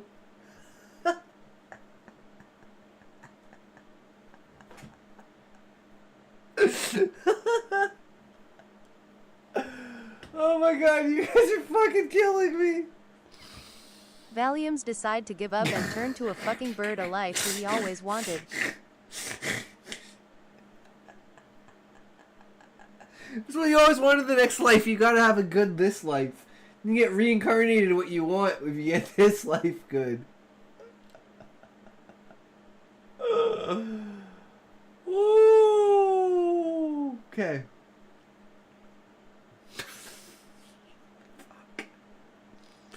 Smoked pork shanks slathered in eggy mayonnaise, a bowl of frozen grapes, and scattering of salted popcorn.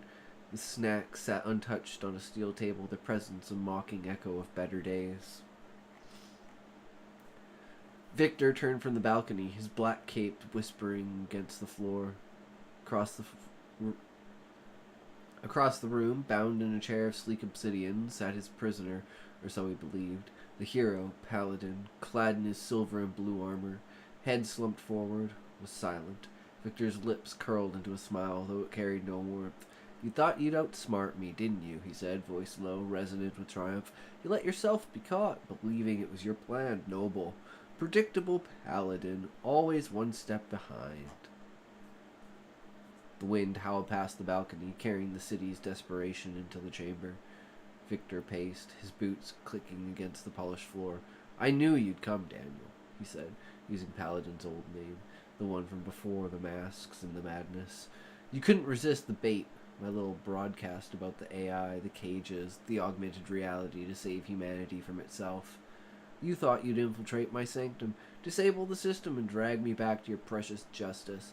But I laid a second trap, didn't I? You're here, and the AI is moments from activation. Checkmate."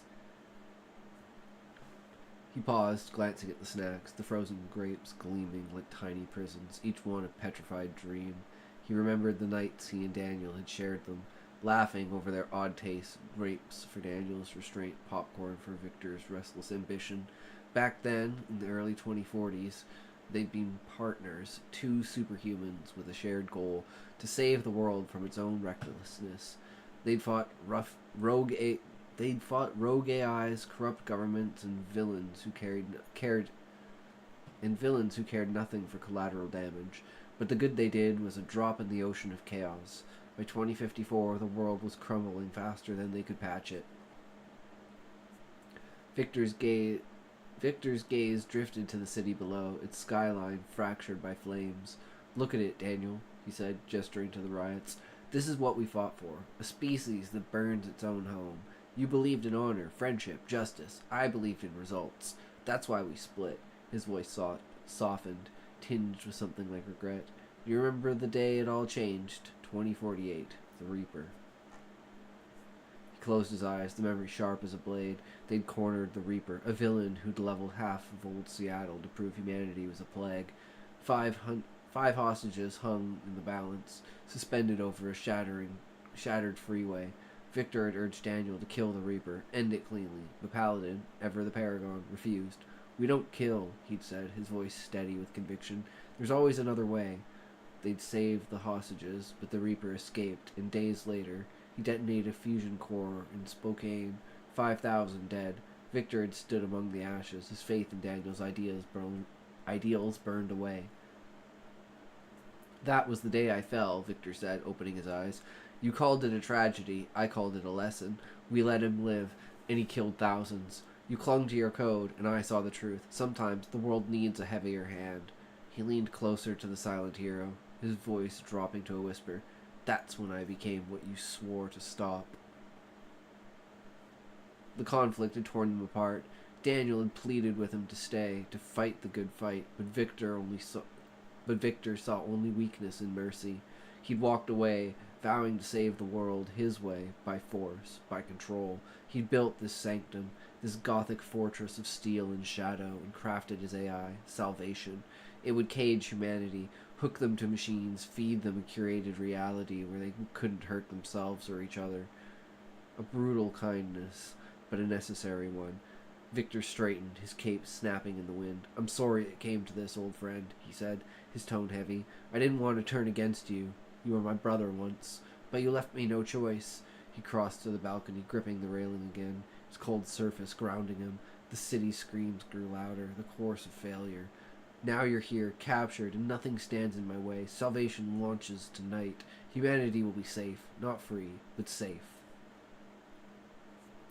He hesitated, his fingers tightened on the rail, and yet, his voice faltered, part of me doesn't want to finish this. With you gone, who's left to challenge me? Who's left to remind me of what I used to be? He turned back to Paladin, his eyes searching the hero's slumped form.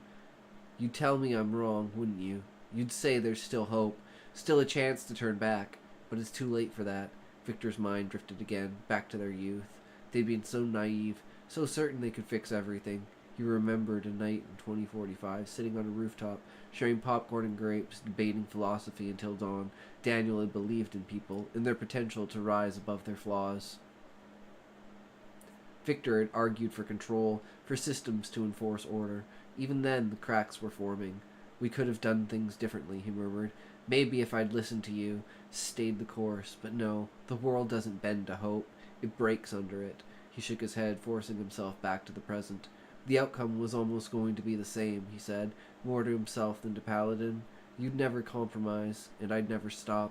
One of us had to lose. He stepped toward the control panel embedded in the wall, its screen glowing with Salvation's interface. This is my victory, Daniel. Not just over you, but over everything we failed to save.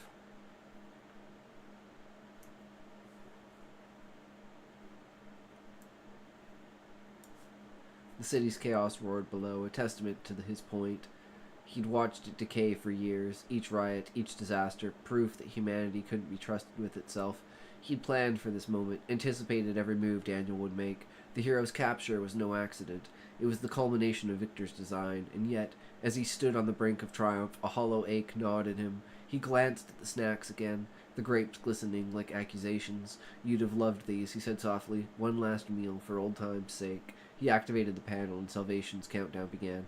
10 minutes until launch. The AI would seize global networks, deploy containment units, and begin the caging process. Humanity would resist, but not for long. Victor turned back to Paladin, his voice rising. Tell me I'm wrong, Daniel. Tell me there's another way. You always had an answer, didn't you? Even when it cost us everything. Silence answered him. The hero remained still, his armor catching the dim light. Victor's smile faded. Nothing to say. No final plea for justice. He stepped closer, his boots echoing in the vast chamber. Come on, Paladin. Don't leave me with nothing. He reached out, intending to shake the hero awake, to force a response. His hand froze mid-air. Something was wrong. The armor was too still, the posture too limp. A cold dread coiled in Victor's gut. He grabbed Paladin's helmet, yanking it free. The face beneath was pale, eyes open but unseeing, lips parted in a final, unspoken word. Daniel was dead. Victor staggered back, the helmet clattering to the floor. No! His voice broke, a raw edge cutting through his composure. He'd been talking to a corpse, pouring out his victory, his regrets to a ghost. The realization hit like a physical blow. When it happened, during the capture, the transport, he hadn't checked, hadn't noticed. He'd been so consumed with his monologue, his need to prove himself right, that he missed the truth. The city's screams filled the silence, mocking him. He sank to his knees, staring at Daniel's lifeless form. You were supposed to fight, he whispered.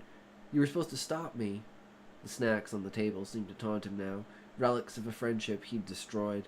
The frozen grapes, the popcorn, they were all he had left of the man They were all he had left of a man who... Jesus Christ. They were all he had left of the man who'd once been his brother. Salvation's countdown ticked on, unheeding.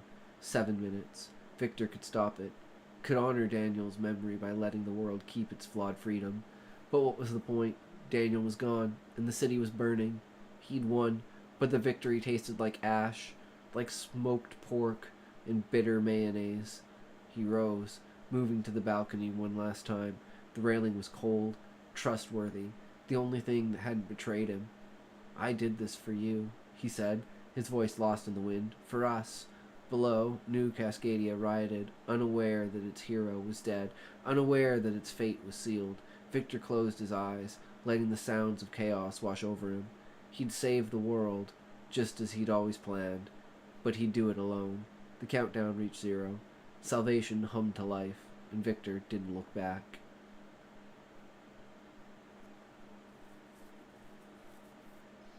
I'd actually say that was pretty good. Not quite what I had in mind, but it's still quite good. So, we will write the other one tomorrow, but for now...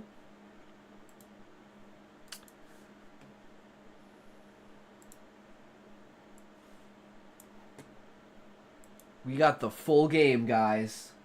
This time we got the full game. Ulu! Welcome, welcome. How is it going? Welcome to the stream.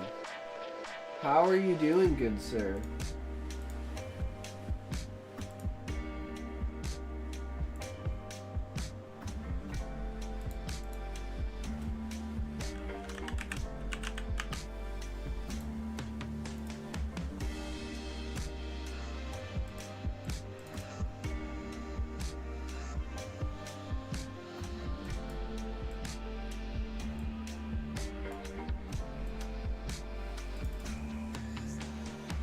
Some good shit, isn't it, Brewski?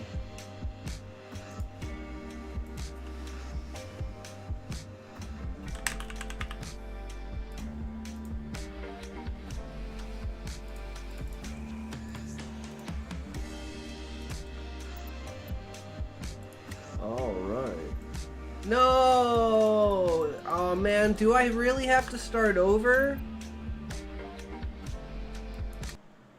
Do I really... Toe Connoisseur! Welcome, welcome. Here, I got something for you, bro. Oh, it's not on this one. Hold on, let me...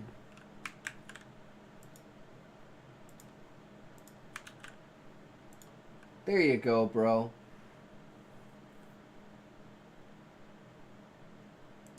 Might just have to... slightly downsize it. There we go. Eggy mentioned you and you appear, lol. I mean, that's how the stream goes sometimes.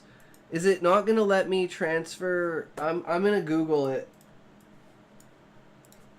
Can I transfer data from Schedule 1 free? Yes, you can transfer data from Schedule 1, but it's specifically about... Oh, no. That's not... In the game, Schedule 1, can I transfer data from the free version?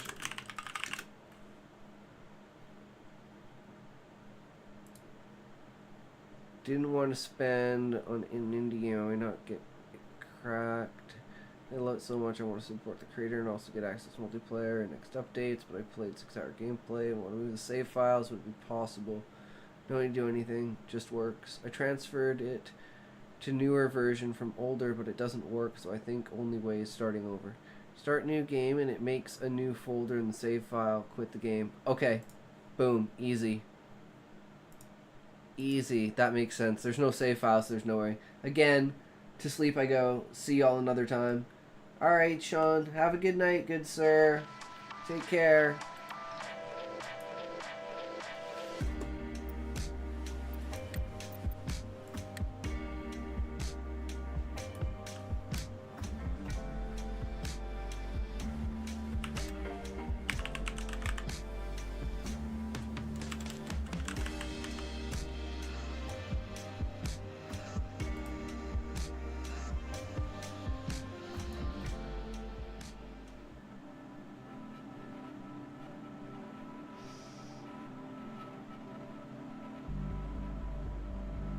Hell yeah, toe connoisseur.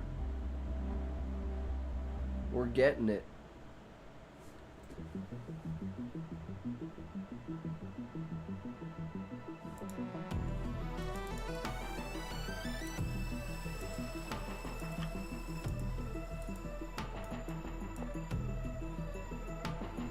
Thems are some heckin' toes. Yup.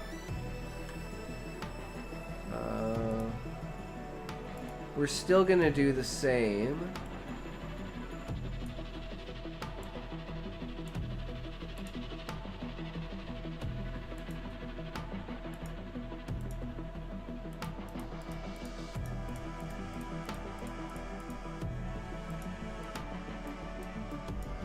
Was this it? I don't remember what our hairstyle was.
If I do this, it's like I am licking them. Toe connoisseur. No, it said you have to make a save file, and then it'll drop your save file in there. Because it doesn't have a save file to begin with. That's what Reddit said. So if I do this, nope. Character's not there. What if I go and I play this? Cloud error.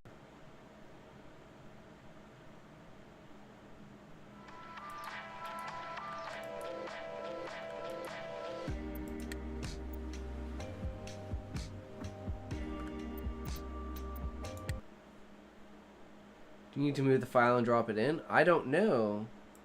It's saying there's a Steam file error. Recently unable to sync saves. Resync.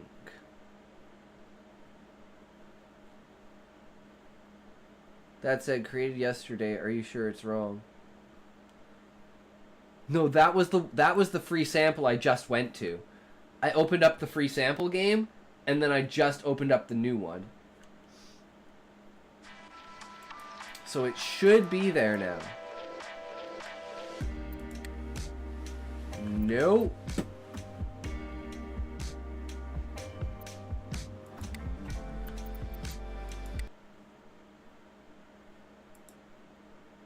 Okay, well, I guess back to the Google. Let me get my save file from Schedule 1 free sample into the full game.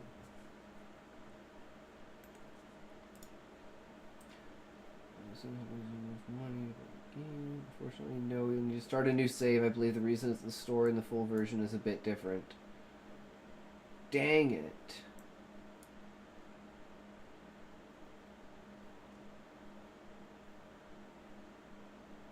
Okay, you can't. You have to start over. So we got to completely remake the character because we got to start we got to start everything from scratch. Fuck. We got to start everything from scratch, guys. All because my damn card didn't work. Okay, so continue. How do I delete this character?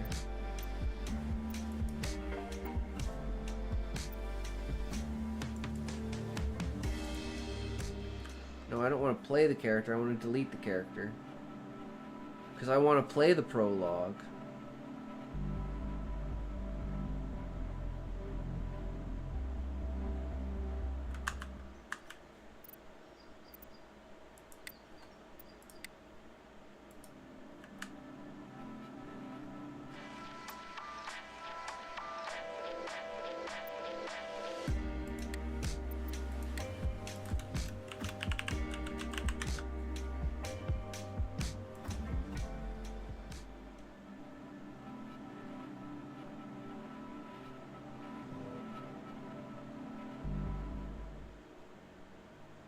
Oh, sweet. I don't have to pick my character.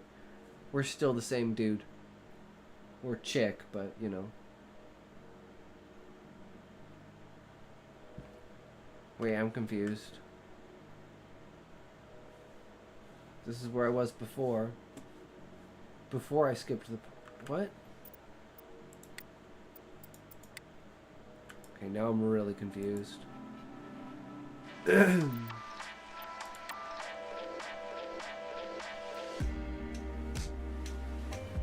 So it just puts me at a net worth of 0. But I didn't skip the prologue. I don't know. Don't ask me. We're starting over. Fuck it. It is what it is.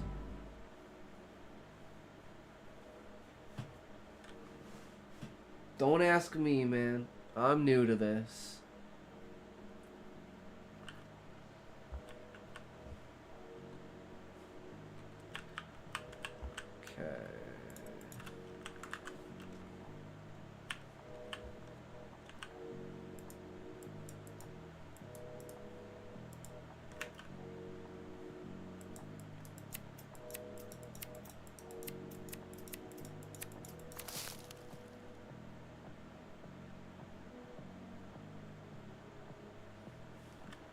You know what? Fuck this. I know how to play the game. I'm skipping the prologue. This is the character we're gonna play. Because we have money already. I don't feel like picking up garbage again. Really don't feel like picking up garbage again.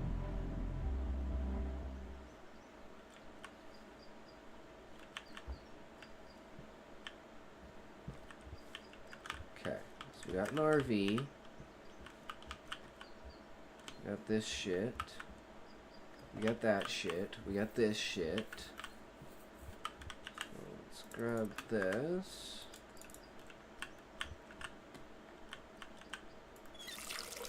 Fill this with water.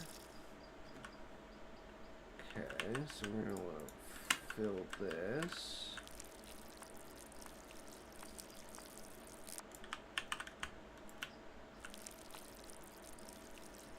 Do we have any seeds off the bat? I've heard you're in some trouble. Best not to talk over your mobile. Find a payphone. So I'm guessing that's Uncle. Okay, so we're in the middle of buttfuck nowhere.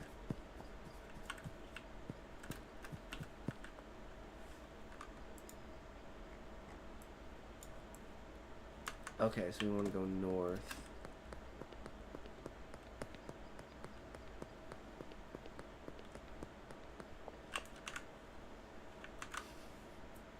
I can take these off now, though.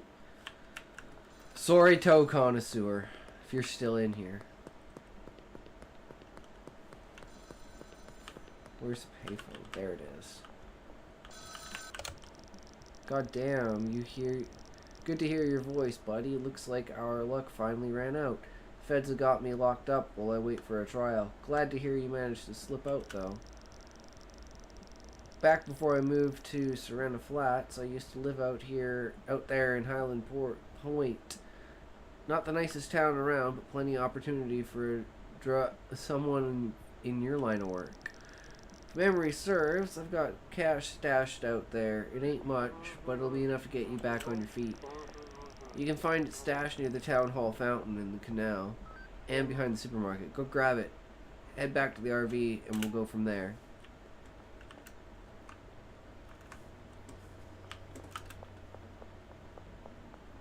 Alright, let's pick up these dead drops.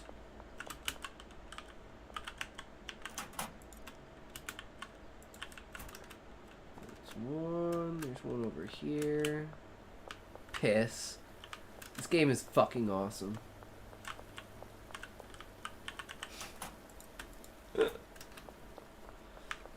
One more over here.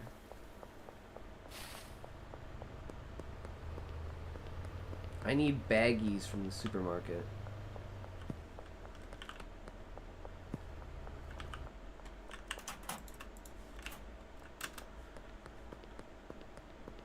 Okay, supermarket.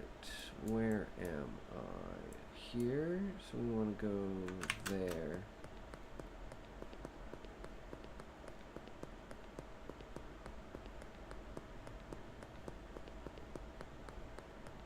We have like a kind of idea of the layout of it.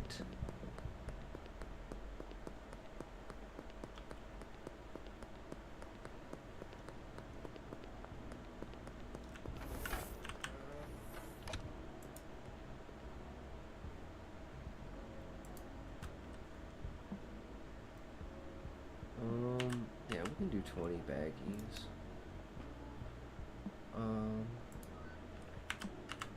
20 of these.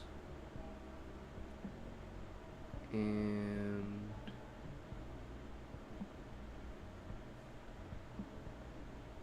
I think we're good. Okay, let's put some money in here.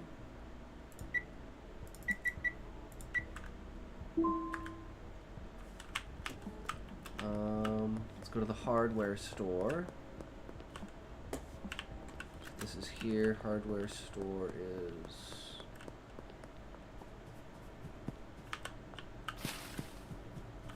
Shit. Wait. No, I'm wrong. It's this way.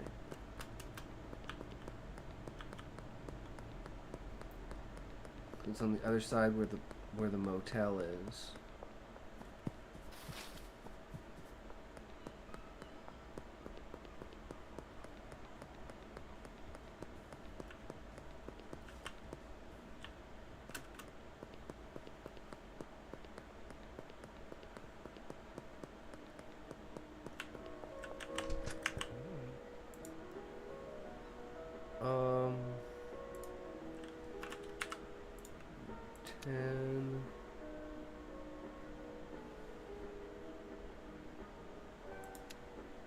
Grow tent.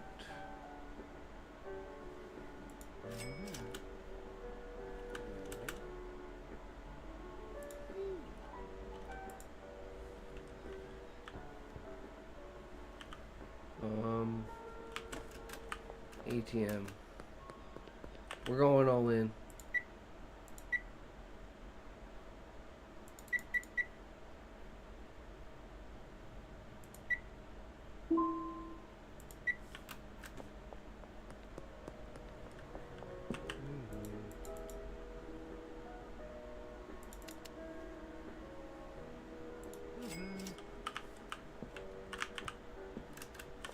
Wait, I can buy baggies from him? I'm just gonna buy another 20. So, whoops. Just so I have them. Alright, we got soil. Wait, is this only one soil?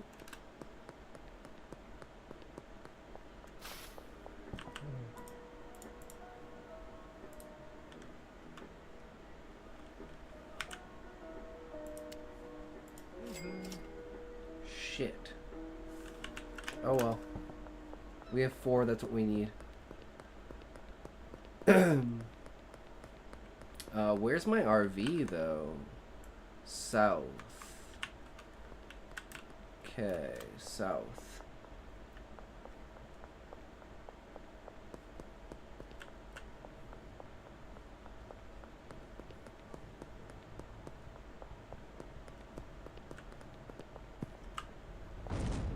The fuck was that?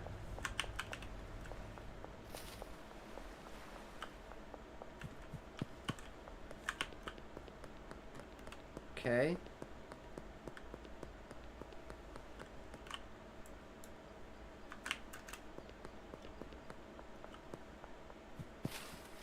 Wait.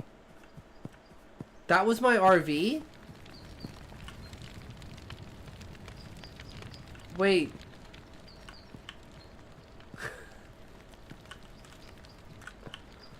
No.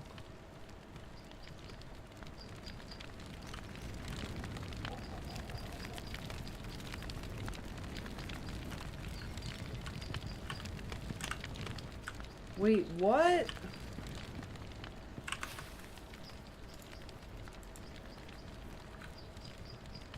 I'm so confused.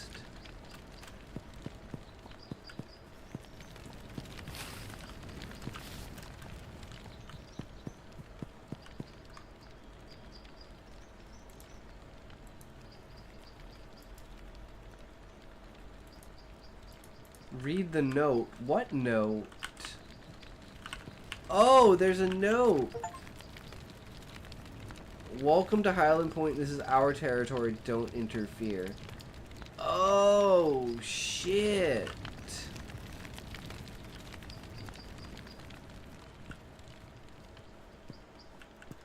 Well, that sucks. Maybe I should have waited for those plants to grow. And maybe I shouldn't have spent all my money. Now I don't have a mixing station. God damn it. Well, shit, that's not ideal. It's a powerful cartel in town, the Benzies family. I figured they'd eventually be a problem, but didn't think they'd find out this quickly. Looks like you're gonna need somewhere low-key to stay for a while. Head over to the motel and ask about getting a room. After that, you'll be needing some new equipment.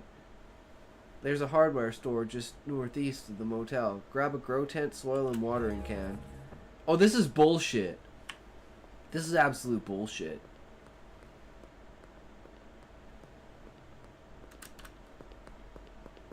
I'm not going to be able to afford the room. I'm not going to have enough money to get the room.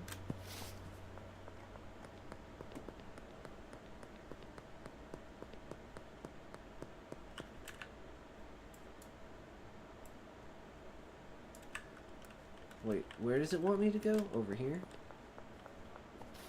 Because I don't need 75 for the room. So I'm fucked.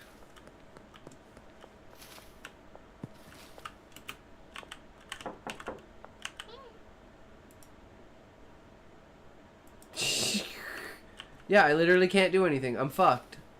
I'm just loading my game. This is bullshit. This happened last time too. I'm just like, I'm stuck. I literally don't have enough money to get a fucking room.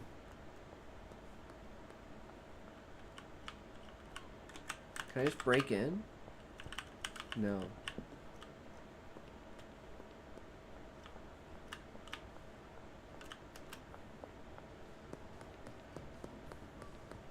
Yeah, I don't care. I'm just loading my game.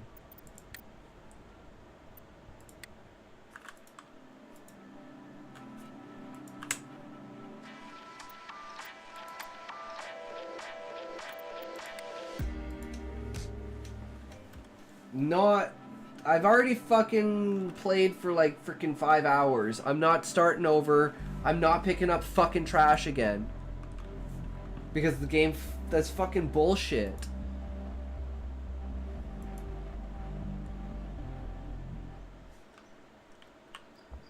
We're taking everything with us.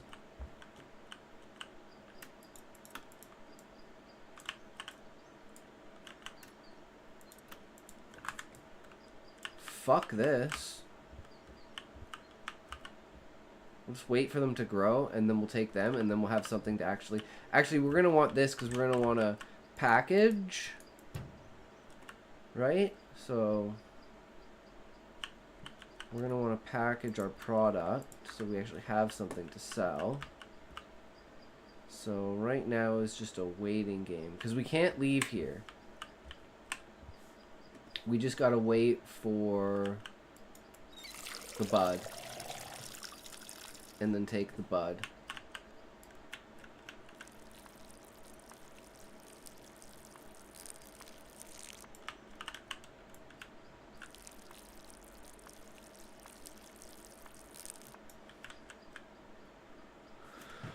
Okay, so we need to grind more anyways. It is what it is.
Look at that. It's already done.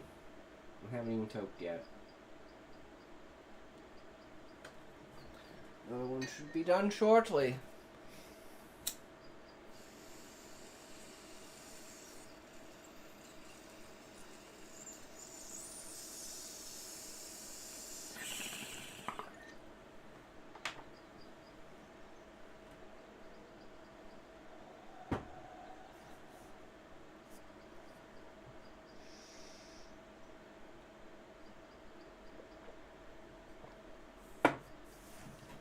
Good shit.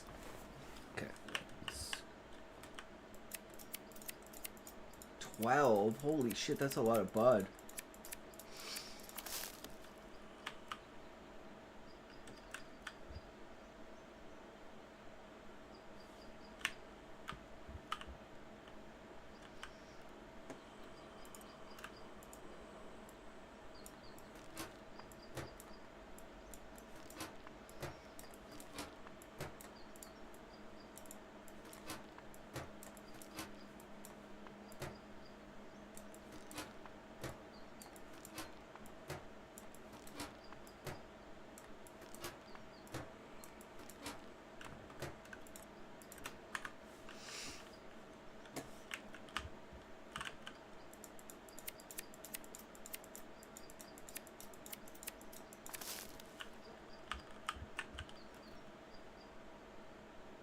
What does my I don't have anymore? Okay, so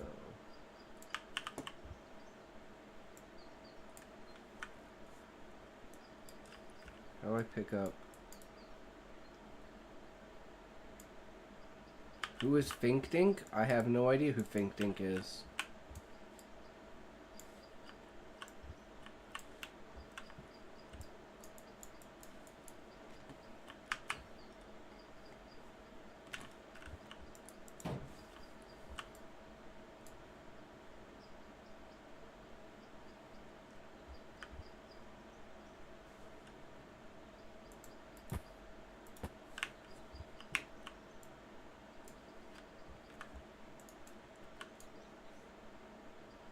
Can I take another suspension?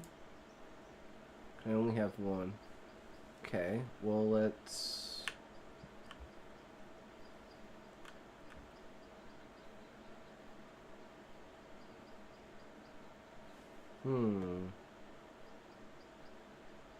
Oh!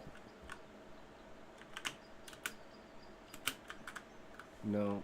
I don't know how to get rid of things. I'm just gonna have to put this down. Cause this is more important. Oh, it does stack. Okay, I just needed them to stack. Okay, boom. We are set. We got everything. We don't need these pots.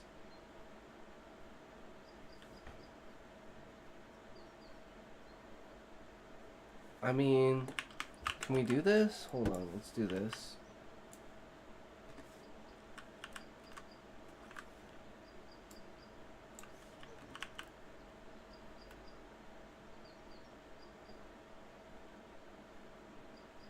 No, I'd have to put something in here and leave the shelf behind. Yeah, I'd rather leave the plastic pots. I can't just leave the shelf. But we're good. Let's go. Anything in here? Any money? Doesn't look like it. Anything in there? Anything in there? No? Okay. We're saving. Oh, that's not a save game. Okay. Well, let's go. Wait! I have an idea. I have an idea. Hold on. I have an idea. Let nothing go to waste.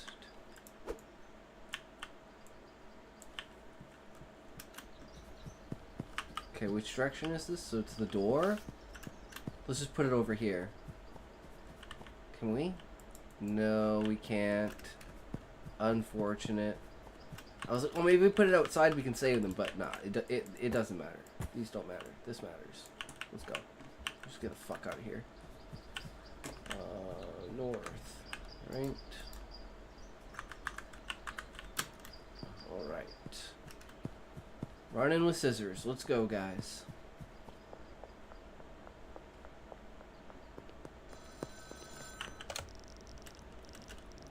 Okay, we can just gotta skip this.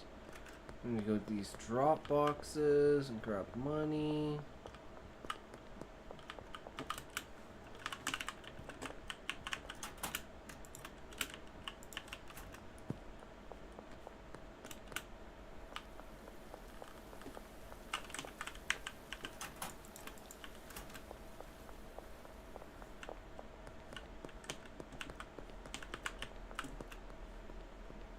Where was the other one?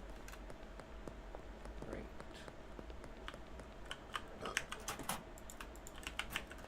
Okay. Now where? Head back to the RV. Which is just blown up.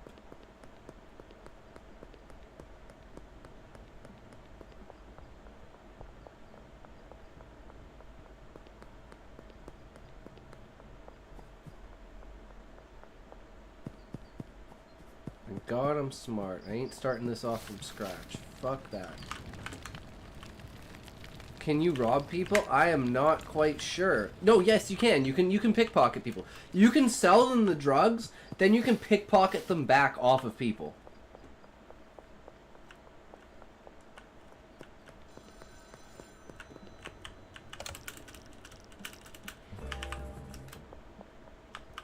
Talk to the manager in the motel office. Okay, now we're where we were before. Okay, let's go.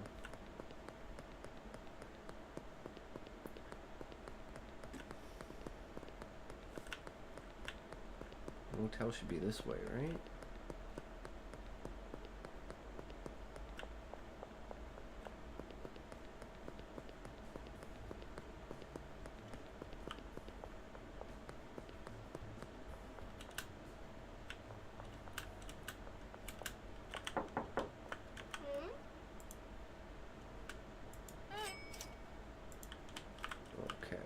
Sweet. Okay, we have a setup now.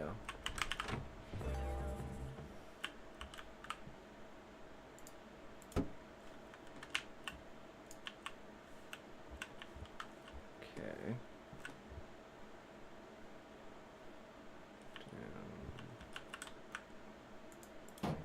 Packaging station. Can get rid of this. Okay, let's bring this there. What do we want?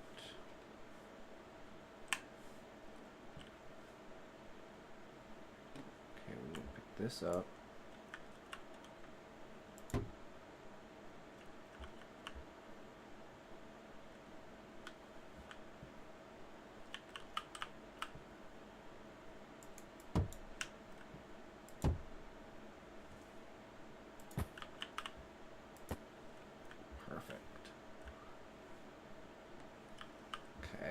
That's a start.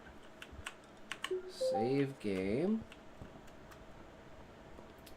Let's drop some money in the ATM.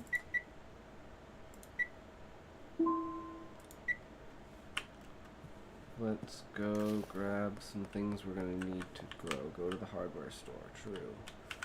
It should be this way.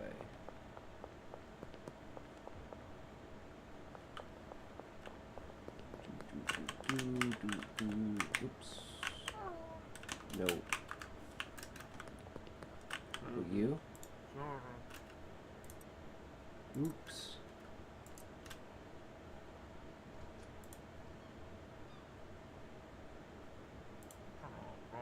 Ah, come on, man.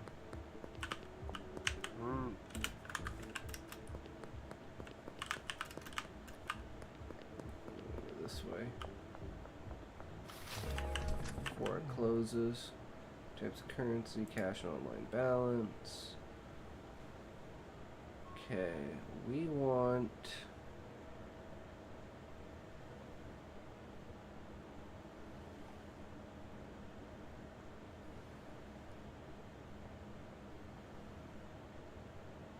I struggle with micromanagement games. I just think I could do that shit for real. Okay,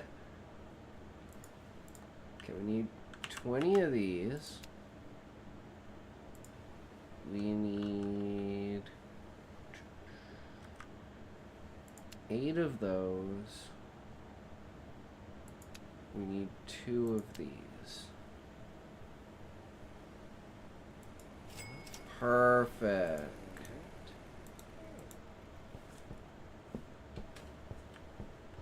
Okay, and just as he's closing.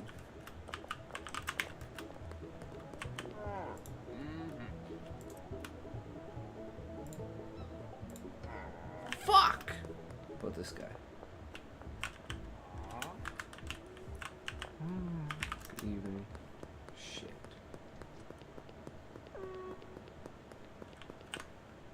Wait, where am I going? To the motel. I'm dumb. For a second I thought I was going to my RV. Oh, I forgot the potting soil. Shit. Oh well.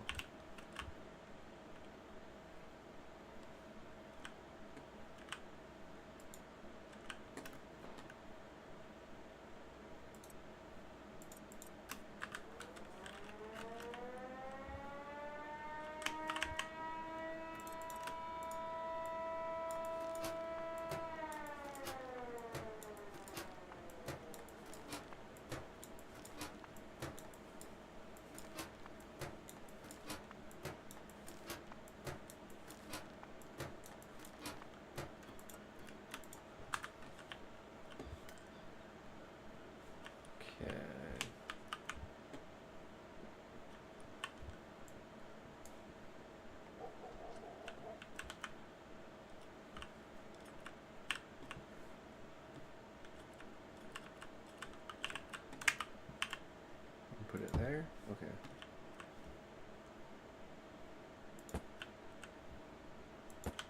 At least this one I can... there's no point in putting soil in them. It's just gonna fuck up my numbers. We need a trash bag to get rid of that. Alright, first day done. We didn't sell anything. Of course we didn't sell anything. Okay. Let's go. Deposit.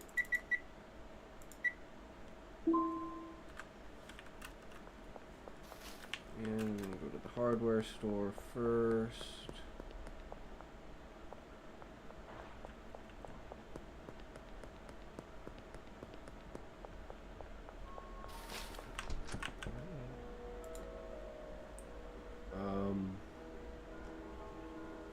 Well, I guess I fucked myself over because I can't buy those buckets. Where are those potting buckets that I had in the RV? I probably should have brought those because I can't freaking use them. Well, this sucks. Thought I was gaming the system and the system's gaming me. I should have left them behind. Either that or I should figure out how to drop something. Now I don't even know where I'm going. Where am I going? I'm going to the supermarket. To see if they sell bucket. Hold on. Damn it. Shit, it's cops. Bitch, can't get me.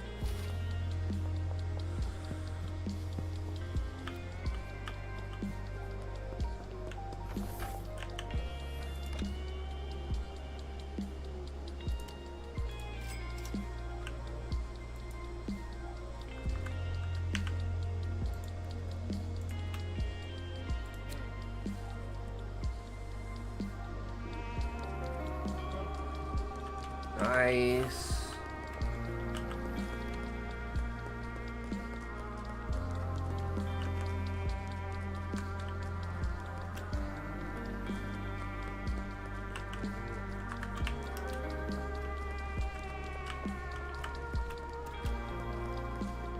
Okay, well I guess I can't get those buckets, which means I'm fucked.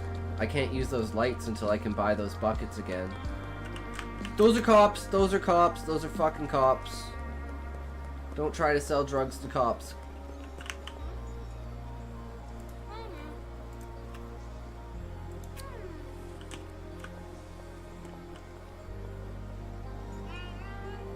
What? With a 75% chance to succeed? Motherfucker.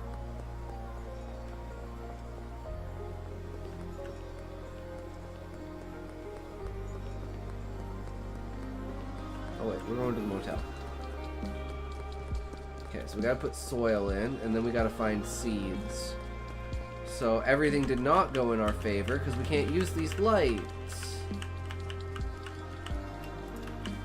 Man.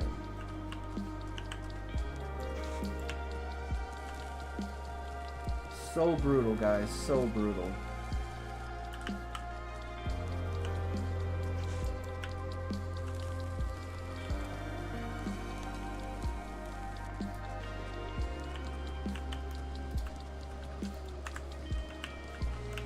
I guess I don't need to put water in.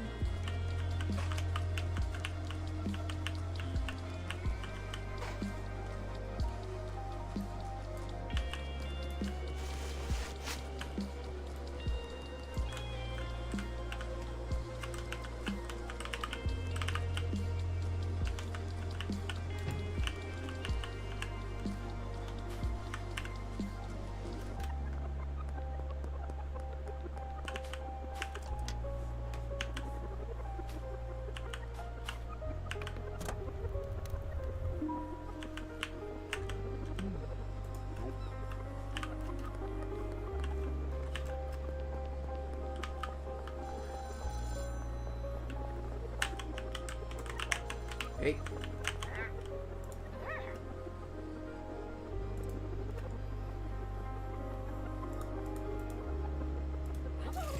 Yes! Okay, we finally made some. Nice.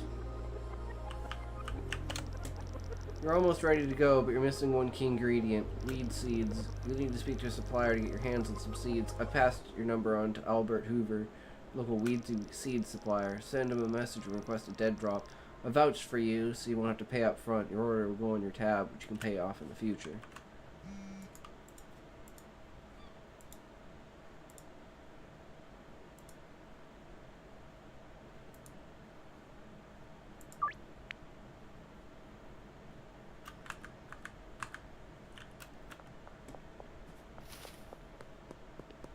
See for now. Let's see if we can get some people on some quad.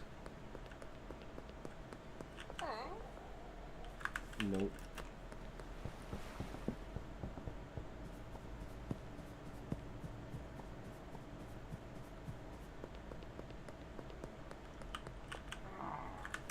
Nope.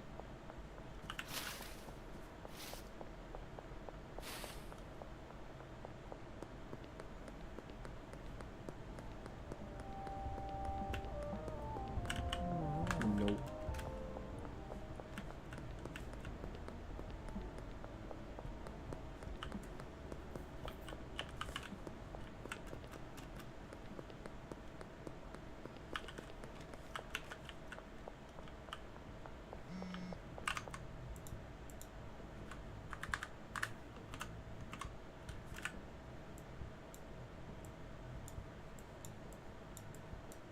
Skate park.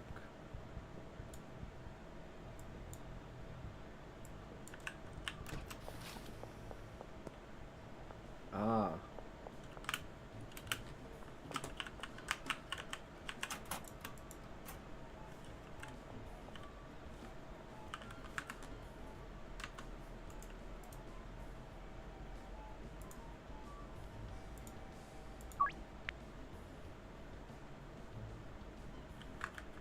Okay, you have to specifically go to that one.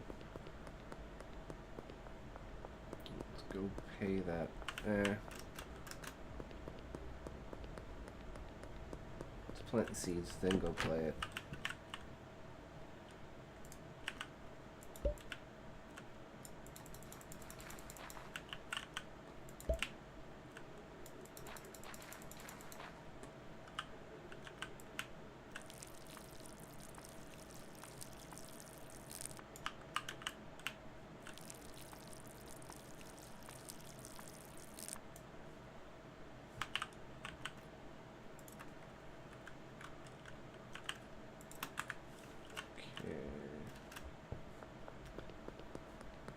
See if anyone else is around.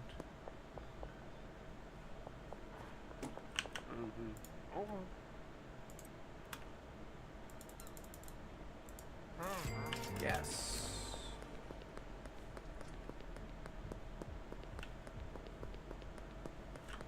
No one over here? That's not a cop, right?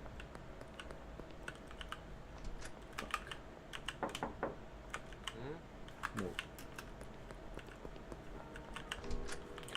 Oh, hey, let's ATM up and grab another one.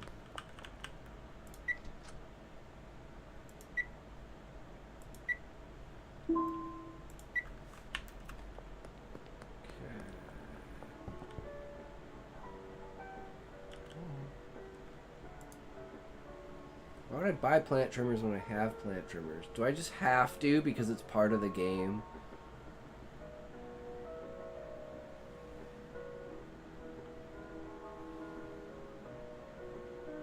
I already bought a trash bag. It wants me to buy a fucking trash bag now? Motherfucker.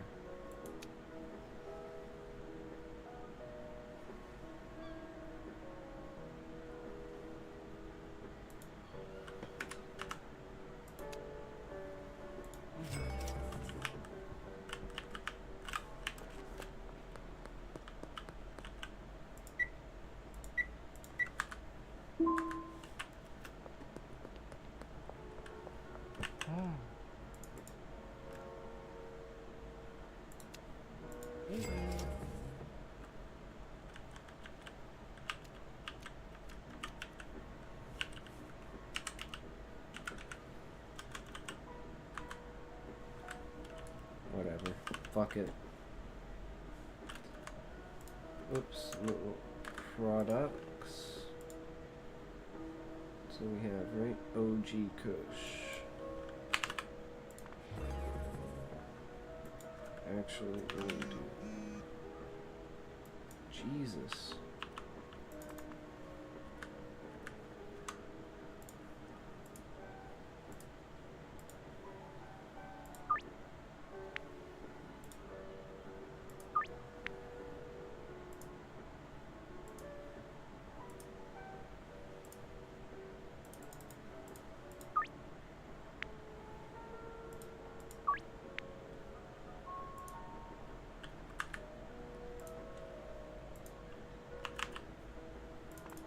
Fuck it.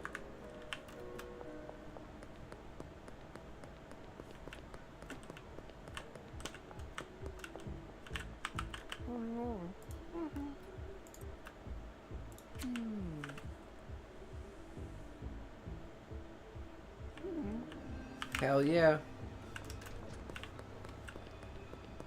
There's cops around here, man.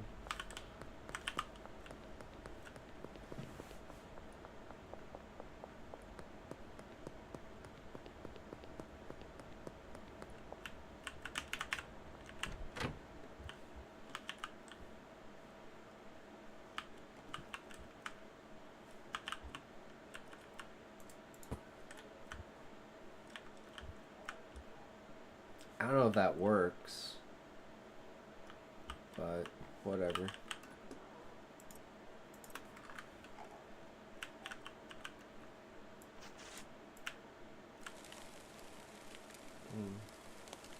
It must work, 'cause that light looks different.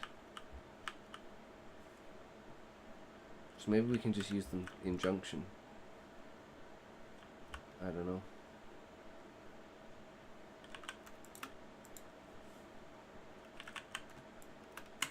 Wait, we don't want to put water in there yet. We don't have seeds for it. We're just wasting water and time. We need to message Albert that we need 4 seeds.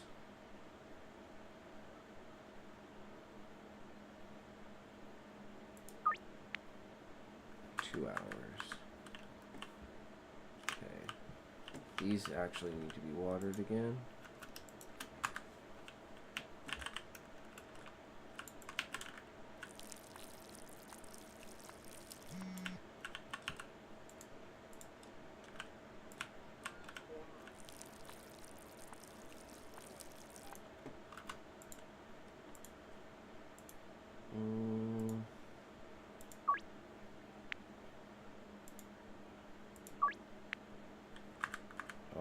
We got all these deals going down. And we've only sold 6 out of our 15 that we have. Oh, I guess I can put baggies in here, right?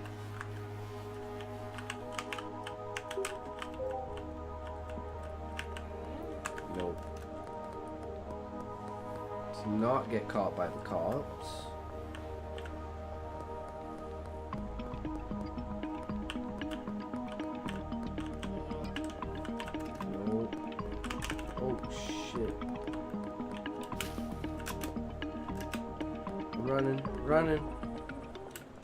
I'm running.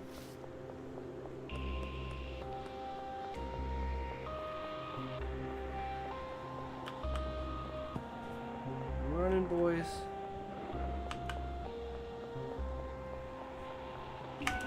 Shit.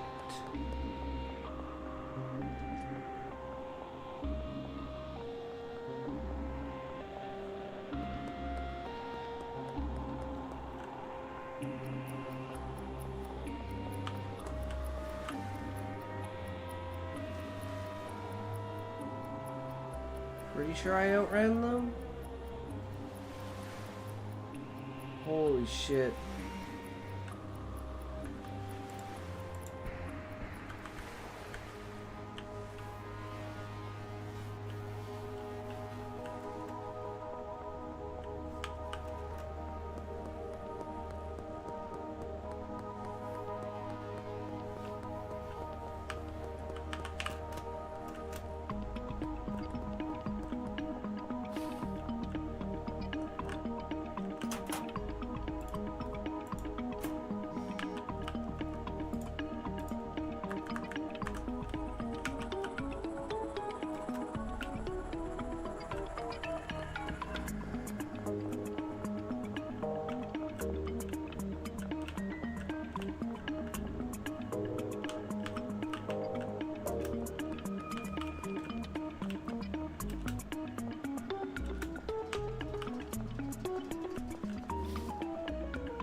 That was close.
That was easy.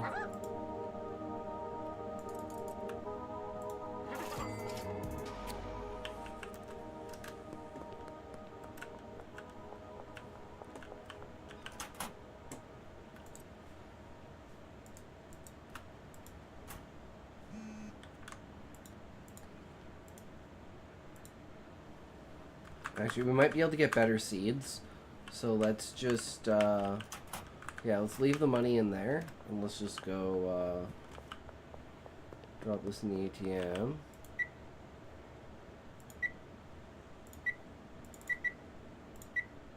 Just keep 20 bucks on us. And, where are we going? That way.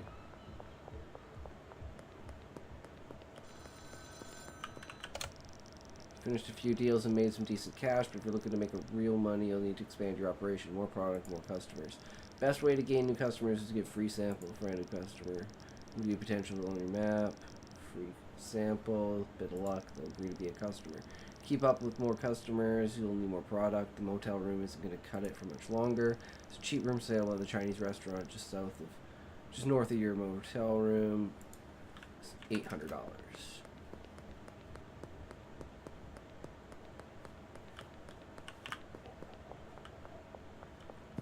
This is the last one.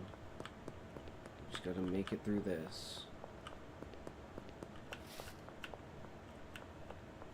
Is this him? Or her?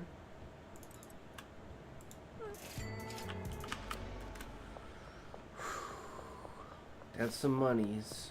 Alright.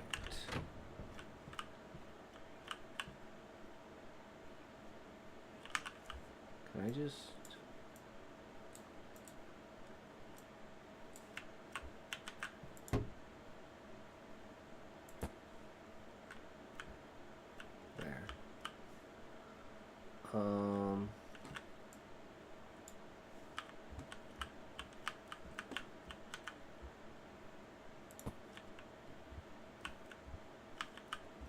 Okay. I think we're good to sleep.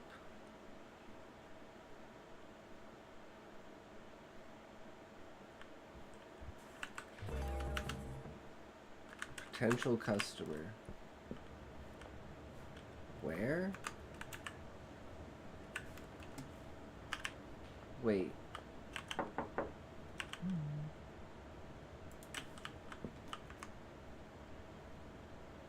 Donna. Wait, is that this Donna?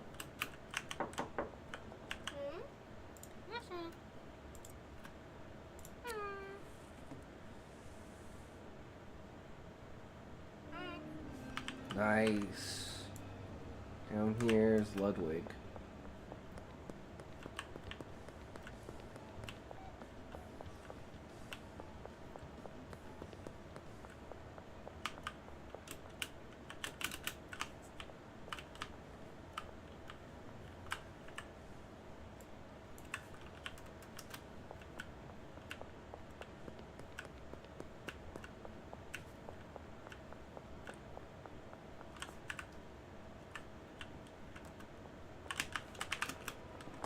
Nope, nope, nope, nope, nope, nope.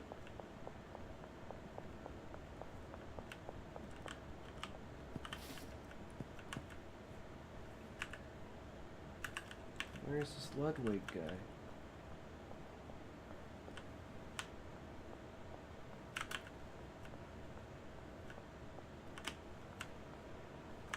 I don't think it's worth it. I think I should just go back. I'll get him another time.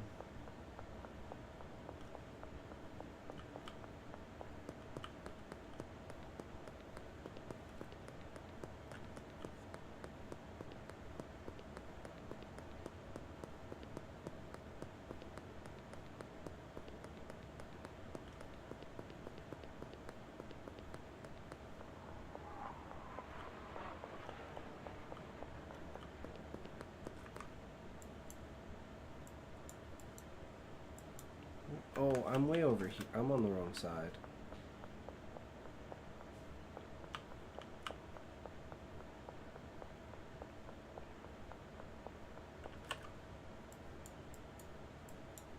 Okay.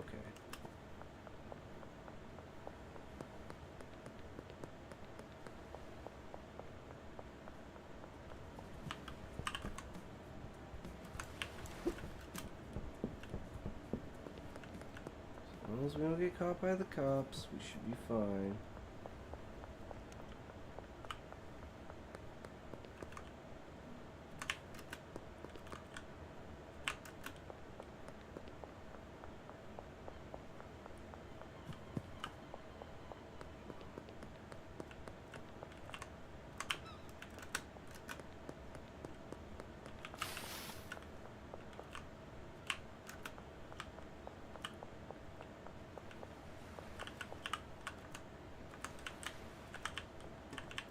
Where's Peter?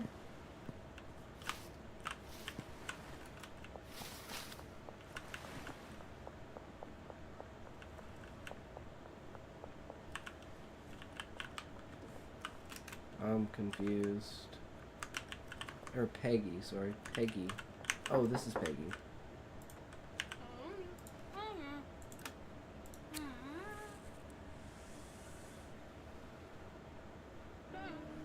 Nice. Beth, Geraldine. Let's grab Geraldine.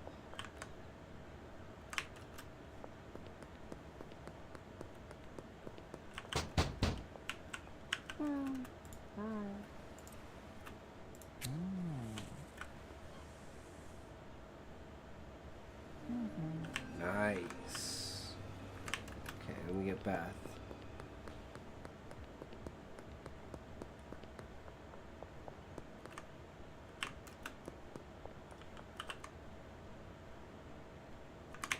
Oh, she's in one of the hotel rooms. Oh, who's this?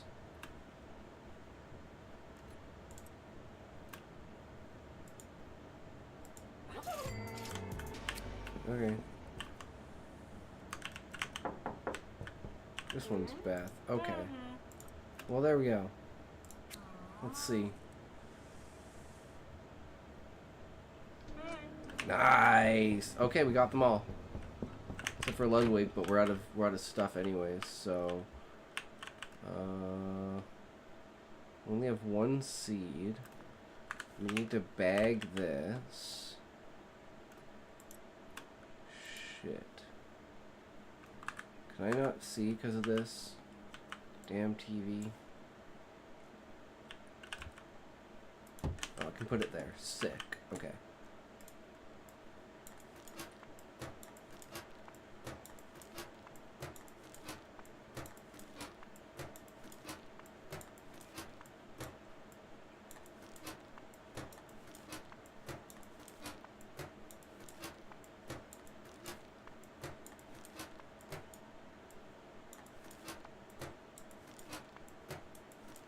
That'll do.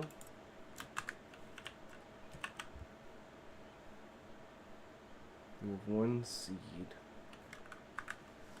Okay, well, might as well save and sleep.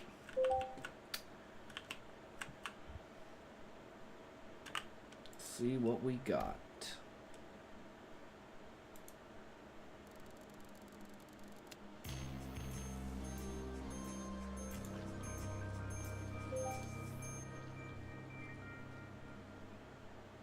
Alright. Unfortunately, we are going to have to end here, though. But, as always, fuck you guys. Thanks for sticking around. Have a great night. And, remember, if you can't say fuck you to your friends, who can you say fuck you to? Fuck you. Alright, who we raiding today, boys?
Presume you will not give me away? Do you think the guild is right about